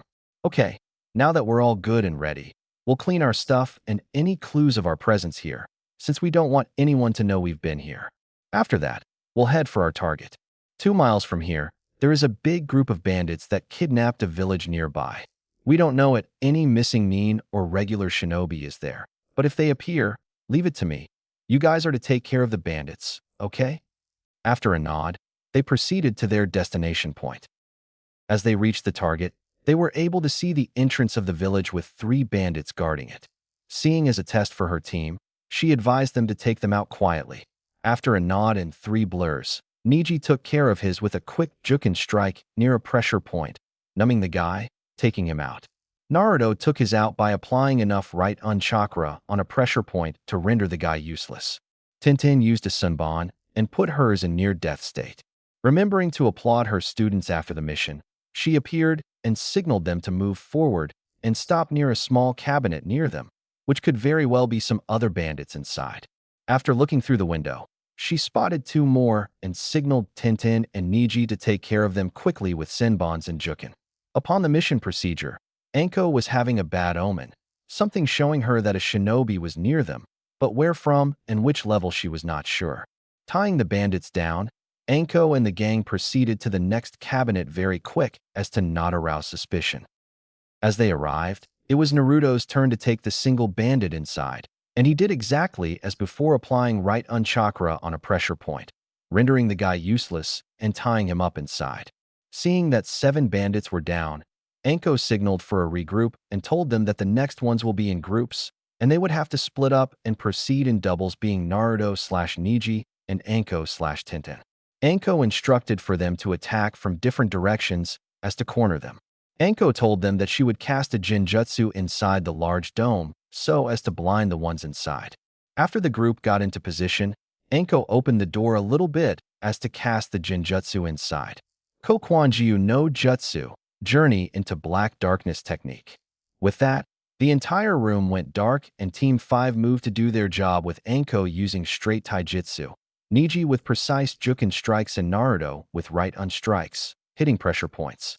Since the enemy was useless since they didn't see anything, Team 5 was able to take all of them down, and Anko dispelled the technique afterwards. Seeing that everyone was down, Team 5 was going out when some kunais flew at them. Evasive maneuver, screamed Anko as she, along with everyone, dodged the kunais and landed towards the supposed attackers. Seeing that they didn't have headbands, Anko assumed that they were tougher bandits. Anko-sensei, they are using a jinjutsu on their foreheads, Kai, screamed Naruto, as he remembered Kurenai's lessons on the subject. With the jinjutsu dispelled, the ninja's forehead appeared a headband with IWA insignia and a cross, showing that they are missing nins. Oh look, brother, they saw through our jinjutsu. But it appear. Well, isn't it our lucky day? Not only we got rid out of these bandits, but we got ourselves the yellow flash's son right in front of us.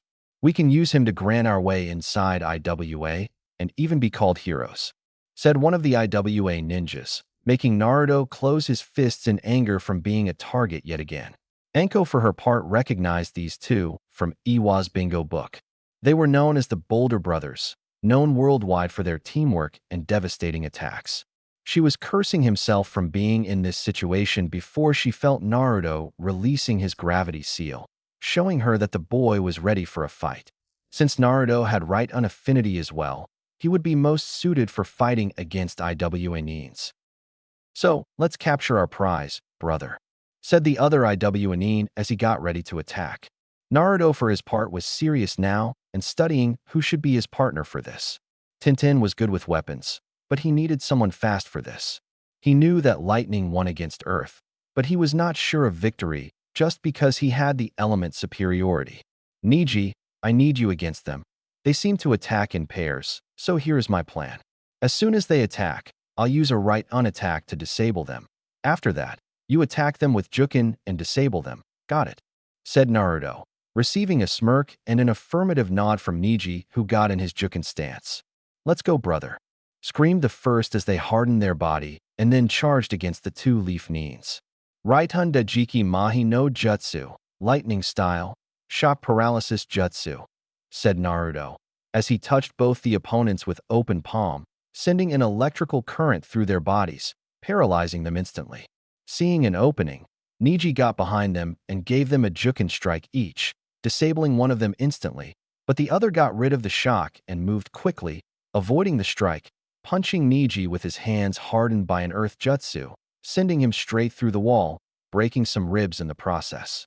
Now mad because of the attack, the remaining Iwanin rushed to attack Niji and deliver the killing blow, much to everyone's dismay, since no one would be able to reach him in time.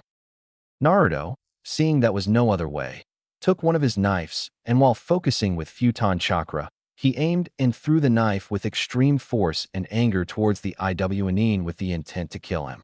As the opponent was going to reach Niji, suddenly Naruto's knife stroked through him and pierced his body, killing him instantly. Anko and Tintin, upon seeing Naruto's quick reaction, were quite surprised to see him do such a thing. Naruto's first kill, and it was his first mission.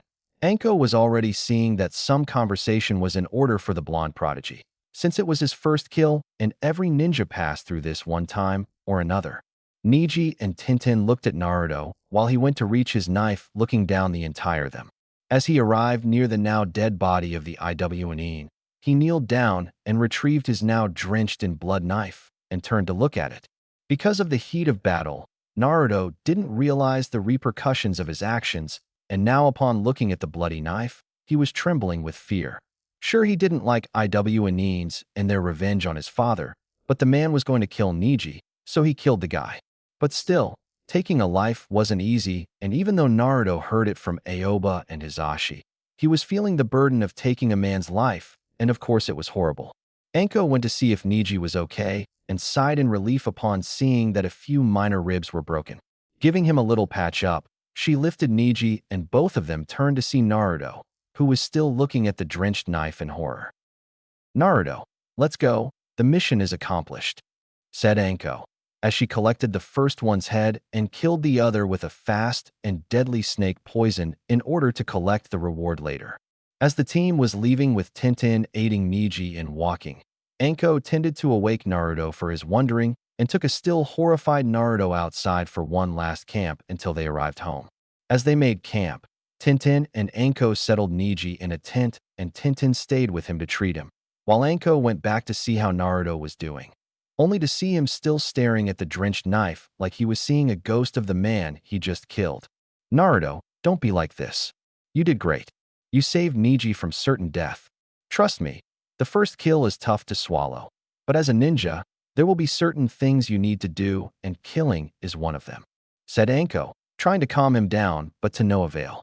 I know that, Anko-sensei, but still every time I look at his blood, the scene just keeps playing in my mind, and the thought of killing someone in cold blood like that is terrifying," said Naruto, as tears starts falling, much to Anko's dismay as she remembered feeling like that on his first kill. "I see. This is just one of the obstacles you have to face as a shinobi, Naruto. I may be here with you as also Yugogo-chan, Kurenai-chan, your teammates, your parents, but we can only go so far as to guide you and guide you only," It's you who have to face the obstacles in life. Now, let's try and take some sleep. Tomorrow I intend for us to reach Konoha until nightfall," said Anko as she left Naruto to his thoughts, but stopped when the blonde addressed to her. "Anko-sensei." "Thank you," said Naruto, not at all forgetting about what happened, but now he was learning to cope with it a little better. "You don't need to thank me, Naruto. What you did was wonderful. Your instincts are what make you a good ninja, and I can see great things coming from you, Naruto. Now go to sleep." On the next day, when the sun appeared, Team 5 was already jumping through the tress fast, since they wanted to reach Konoha faster. Anko was already thinking on a training schedule for each one of her team, and a devious smile appeared on her face. She was wondering if what she said to Naruto was enough. The boy was a natural, and she wished she could be of more help, but after thinking about it, it's he who has to overcome this on his own. Niji was traveling close to Tenten, since his broken ribs were annoying a bit. As Niji looked towards Naruto's direction, he felt like thanking him for saving his life, but he was remembering Naruto's face after killing that man and could only leave him be for the moment. He remembered his father telling them about this feeling and could only hope that his ultimate rival could cope with such a thing in time for their next mission. Also, Niji was beating himself from missing the last one's vital area with the Jukin. He was so confident that he would hit him that he forgot to make sure that he hit the right spot. Niji thought that Naruto was like this because of his inability and underestimating the enemy, and Naruto paid the price for his incompetence. Tenten, for her part, was thinking about Naruto's quick movements, since she didn't ever see him moving. She only saw him grabbing what appeared to be a knife, and then the knife glowed white. After that, the next thing she saw was the knife piercing through the enemy and killing him as a result. She knew about Naruto's gravity seal, but she was wondering if such a thing could improve his speed as much as it did for Naruto. She hoped to learn such a training ability when Naruto stopped worrying about his first kill. As soon as the sun was falling, Konoha was visible and Team 5 reached the gates. Showing to the guards all the legal papers and documentation, as well as stating the mission they participated, the team went inside and went straight for the Hokage's office. At the Hokage's office,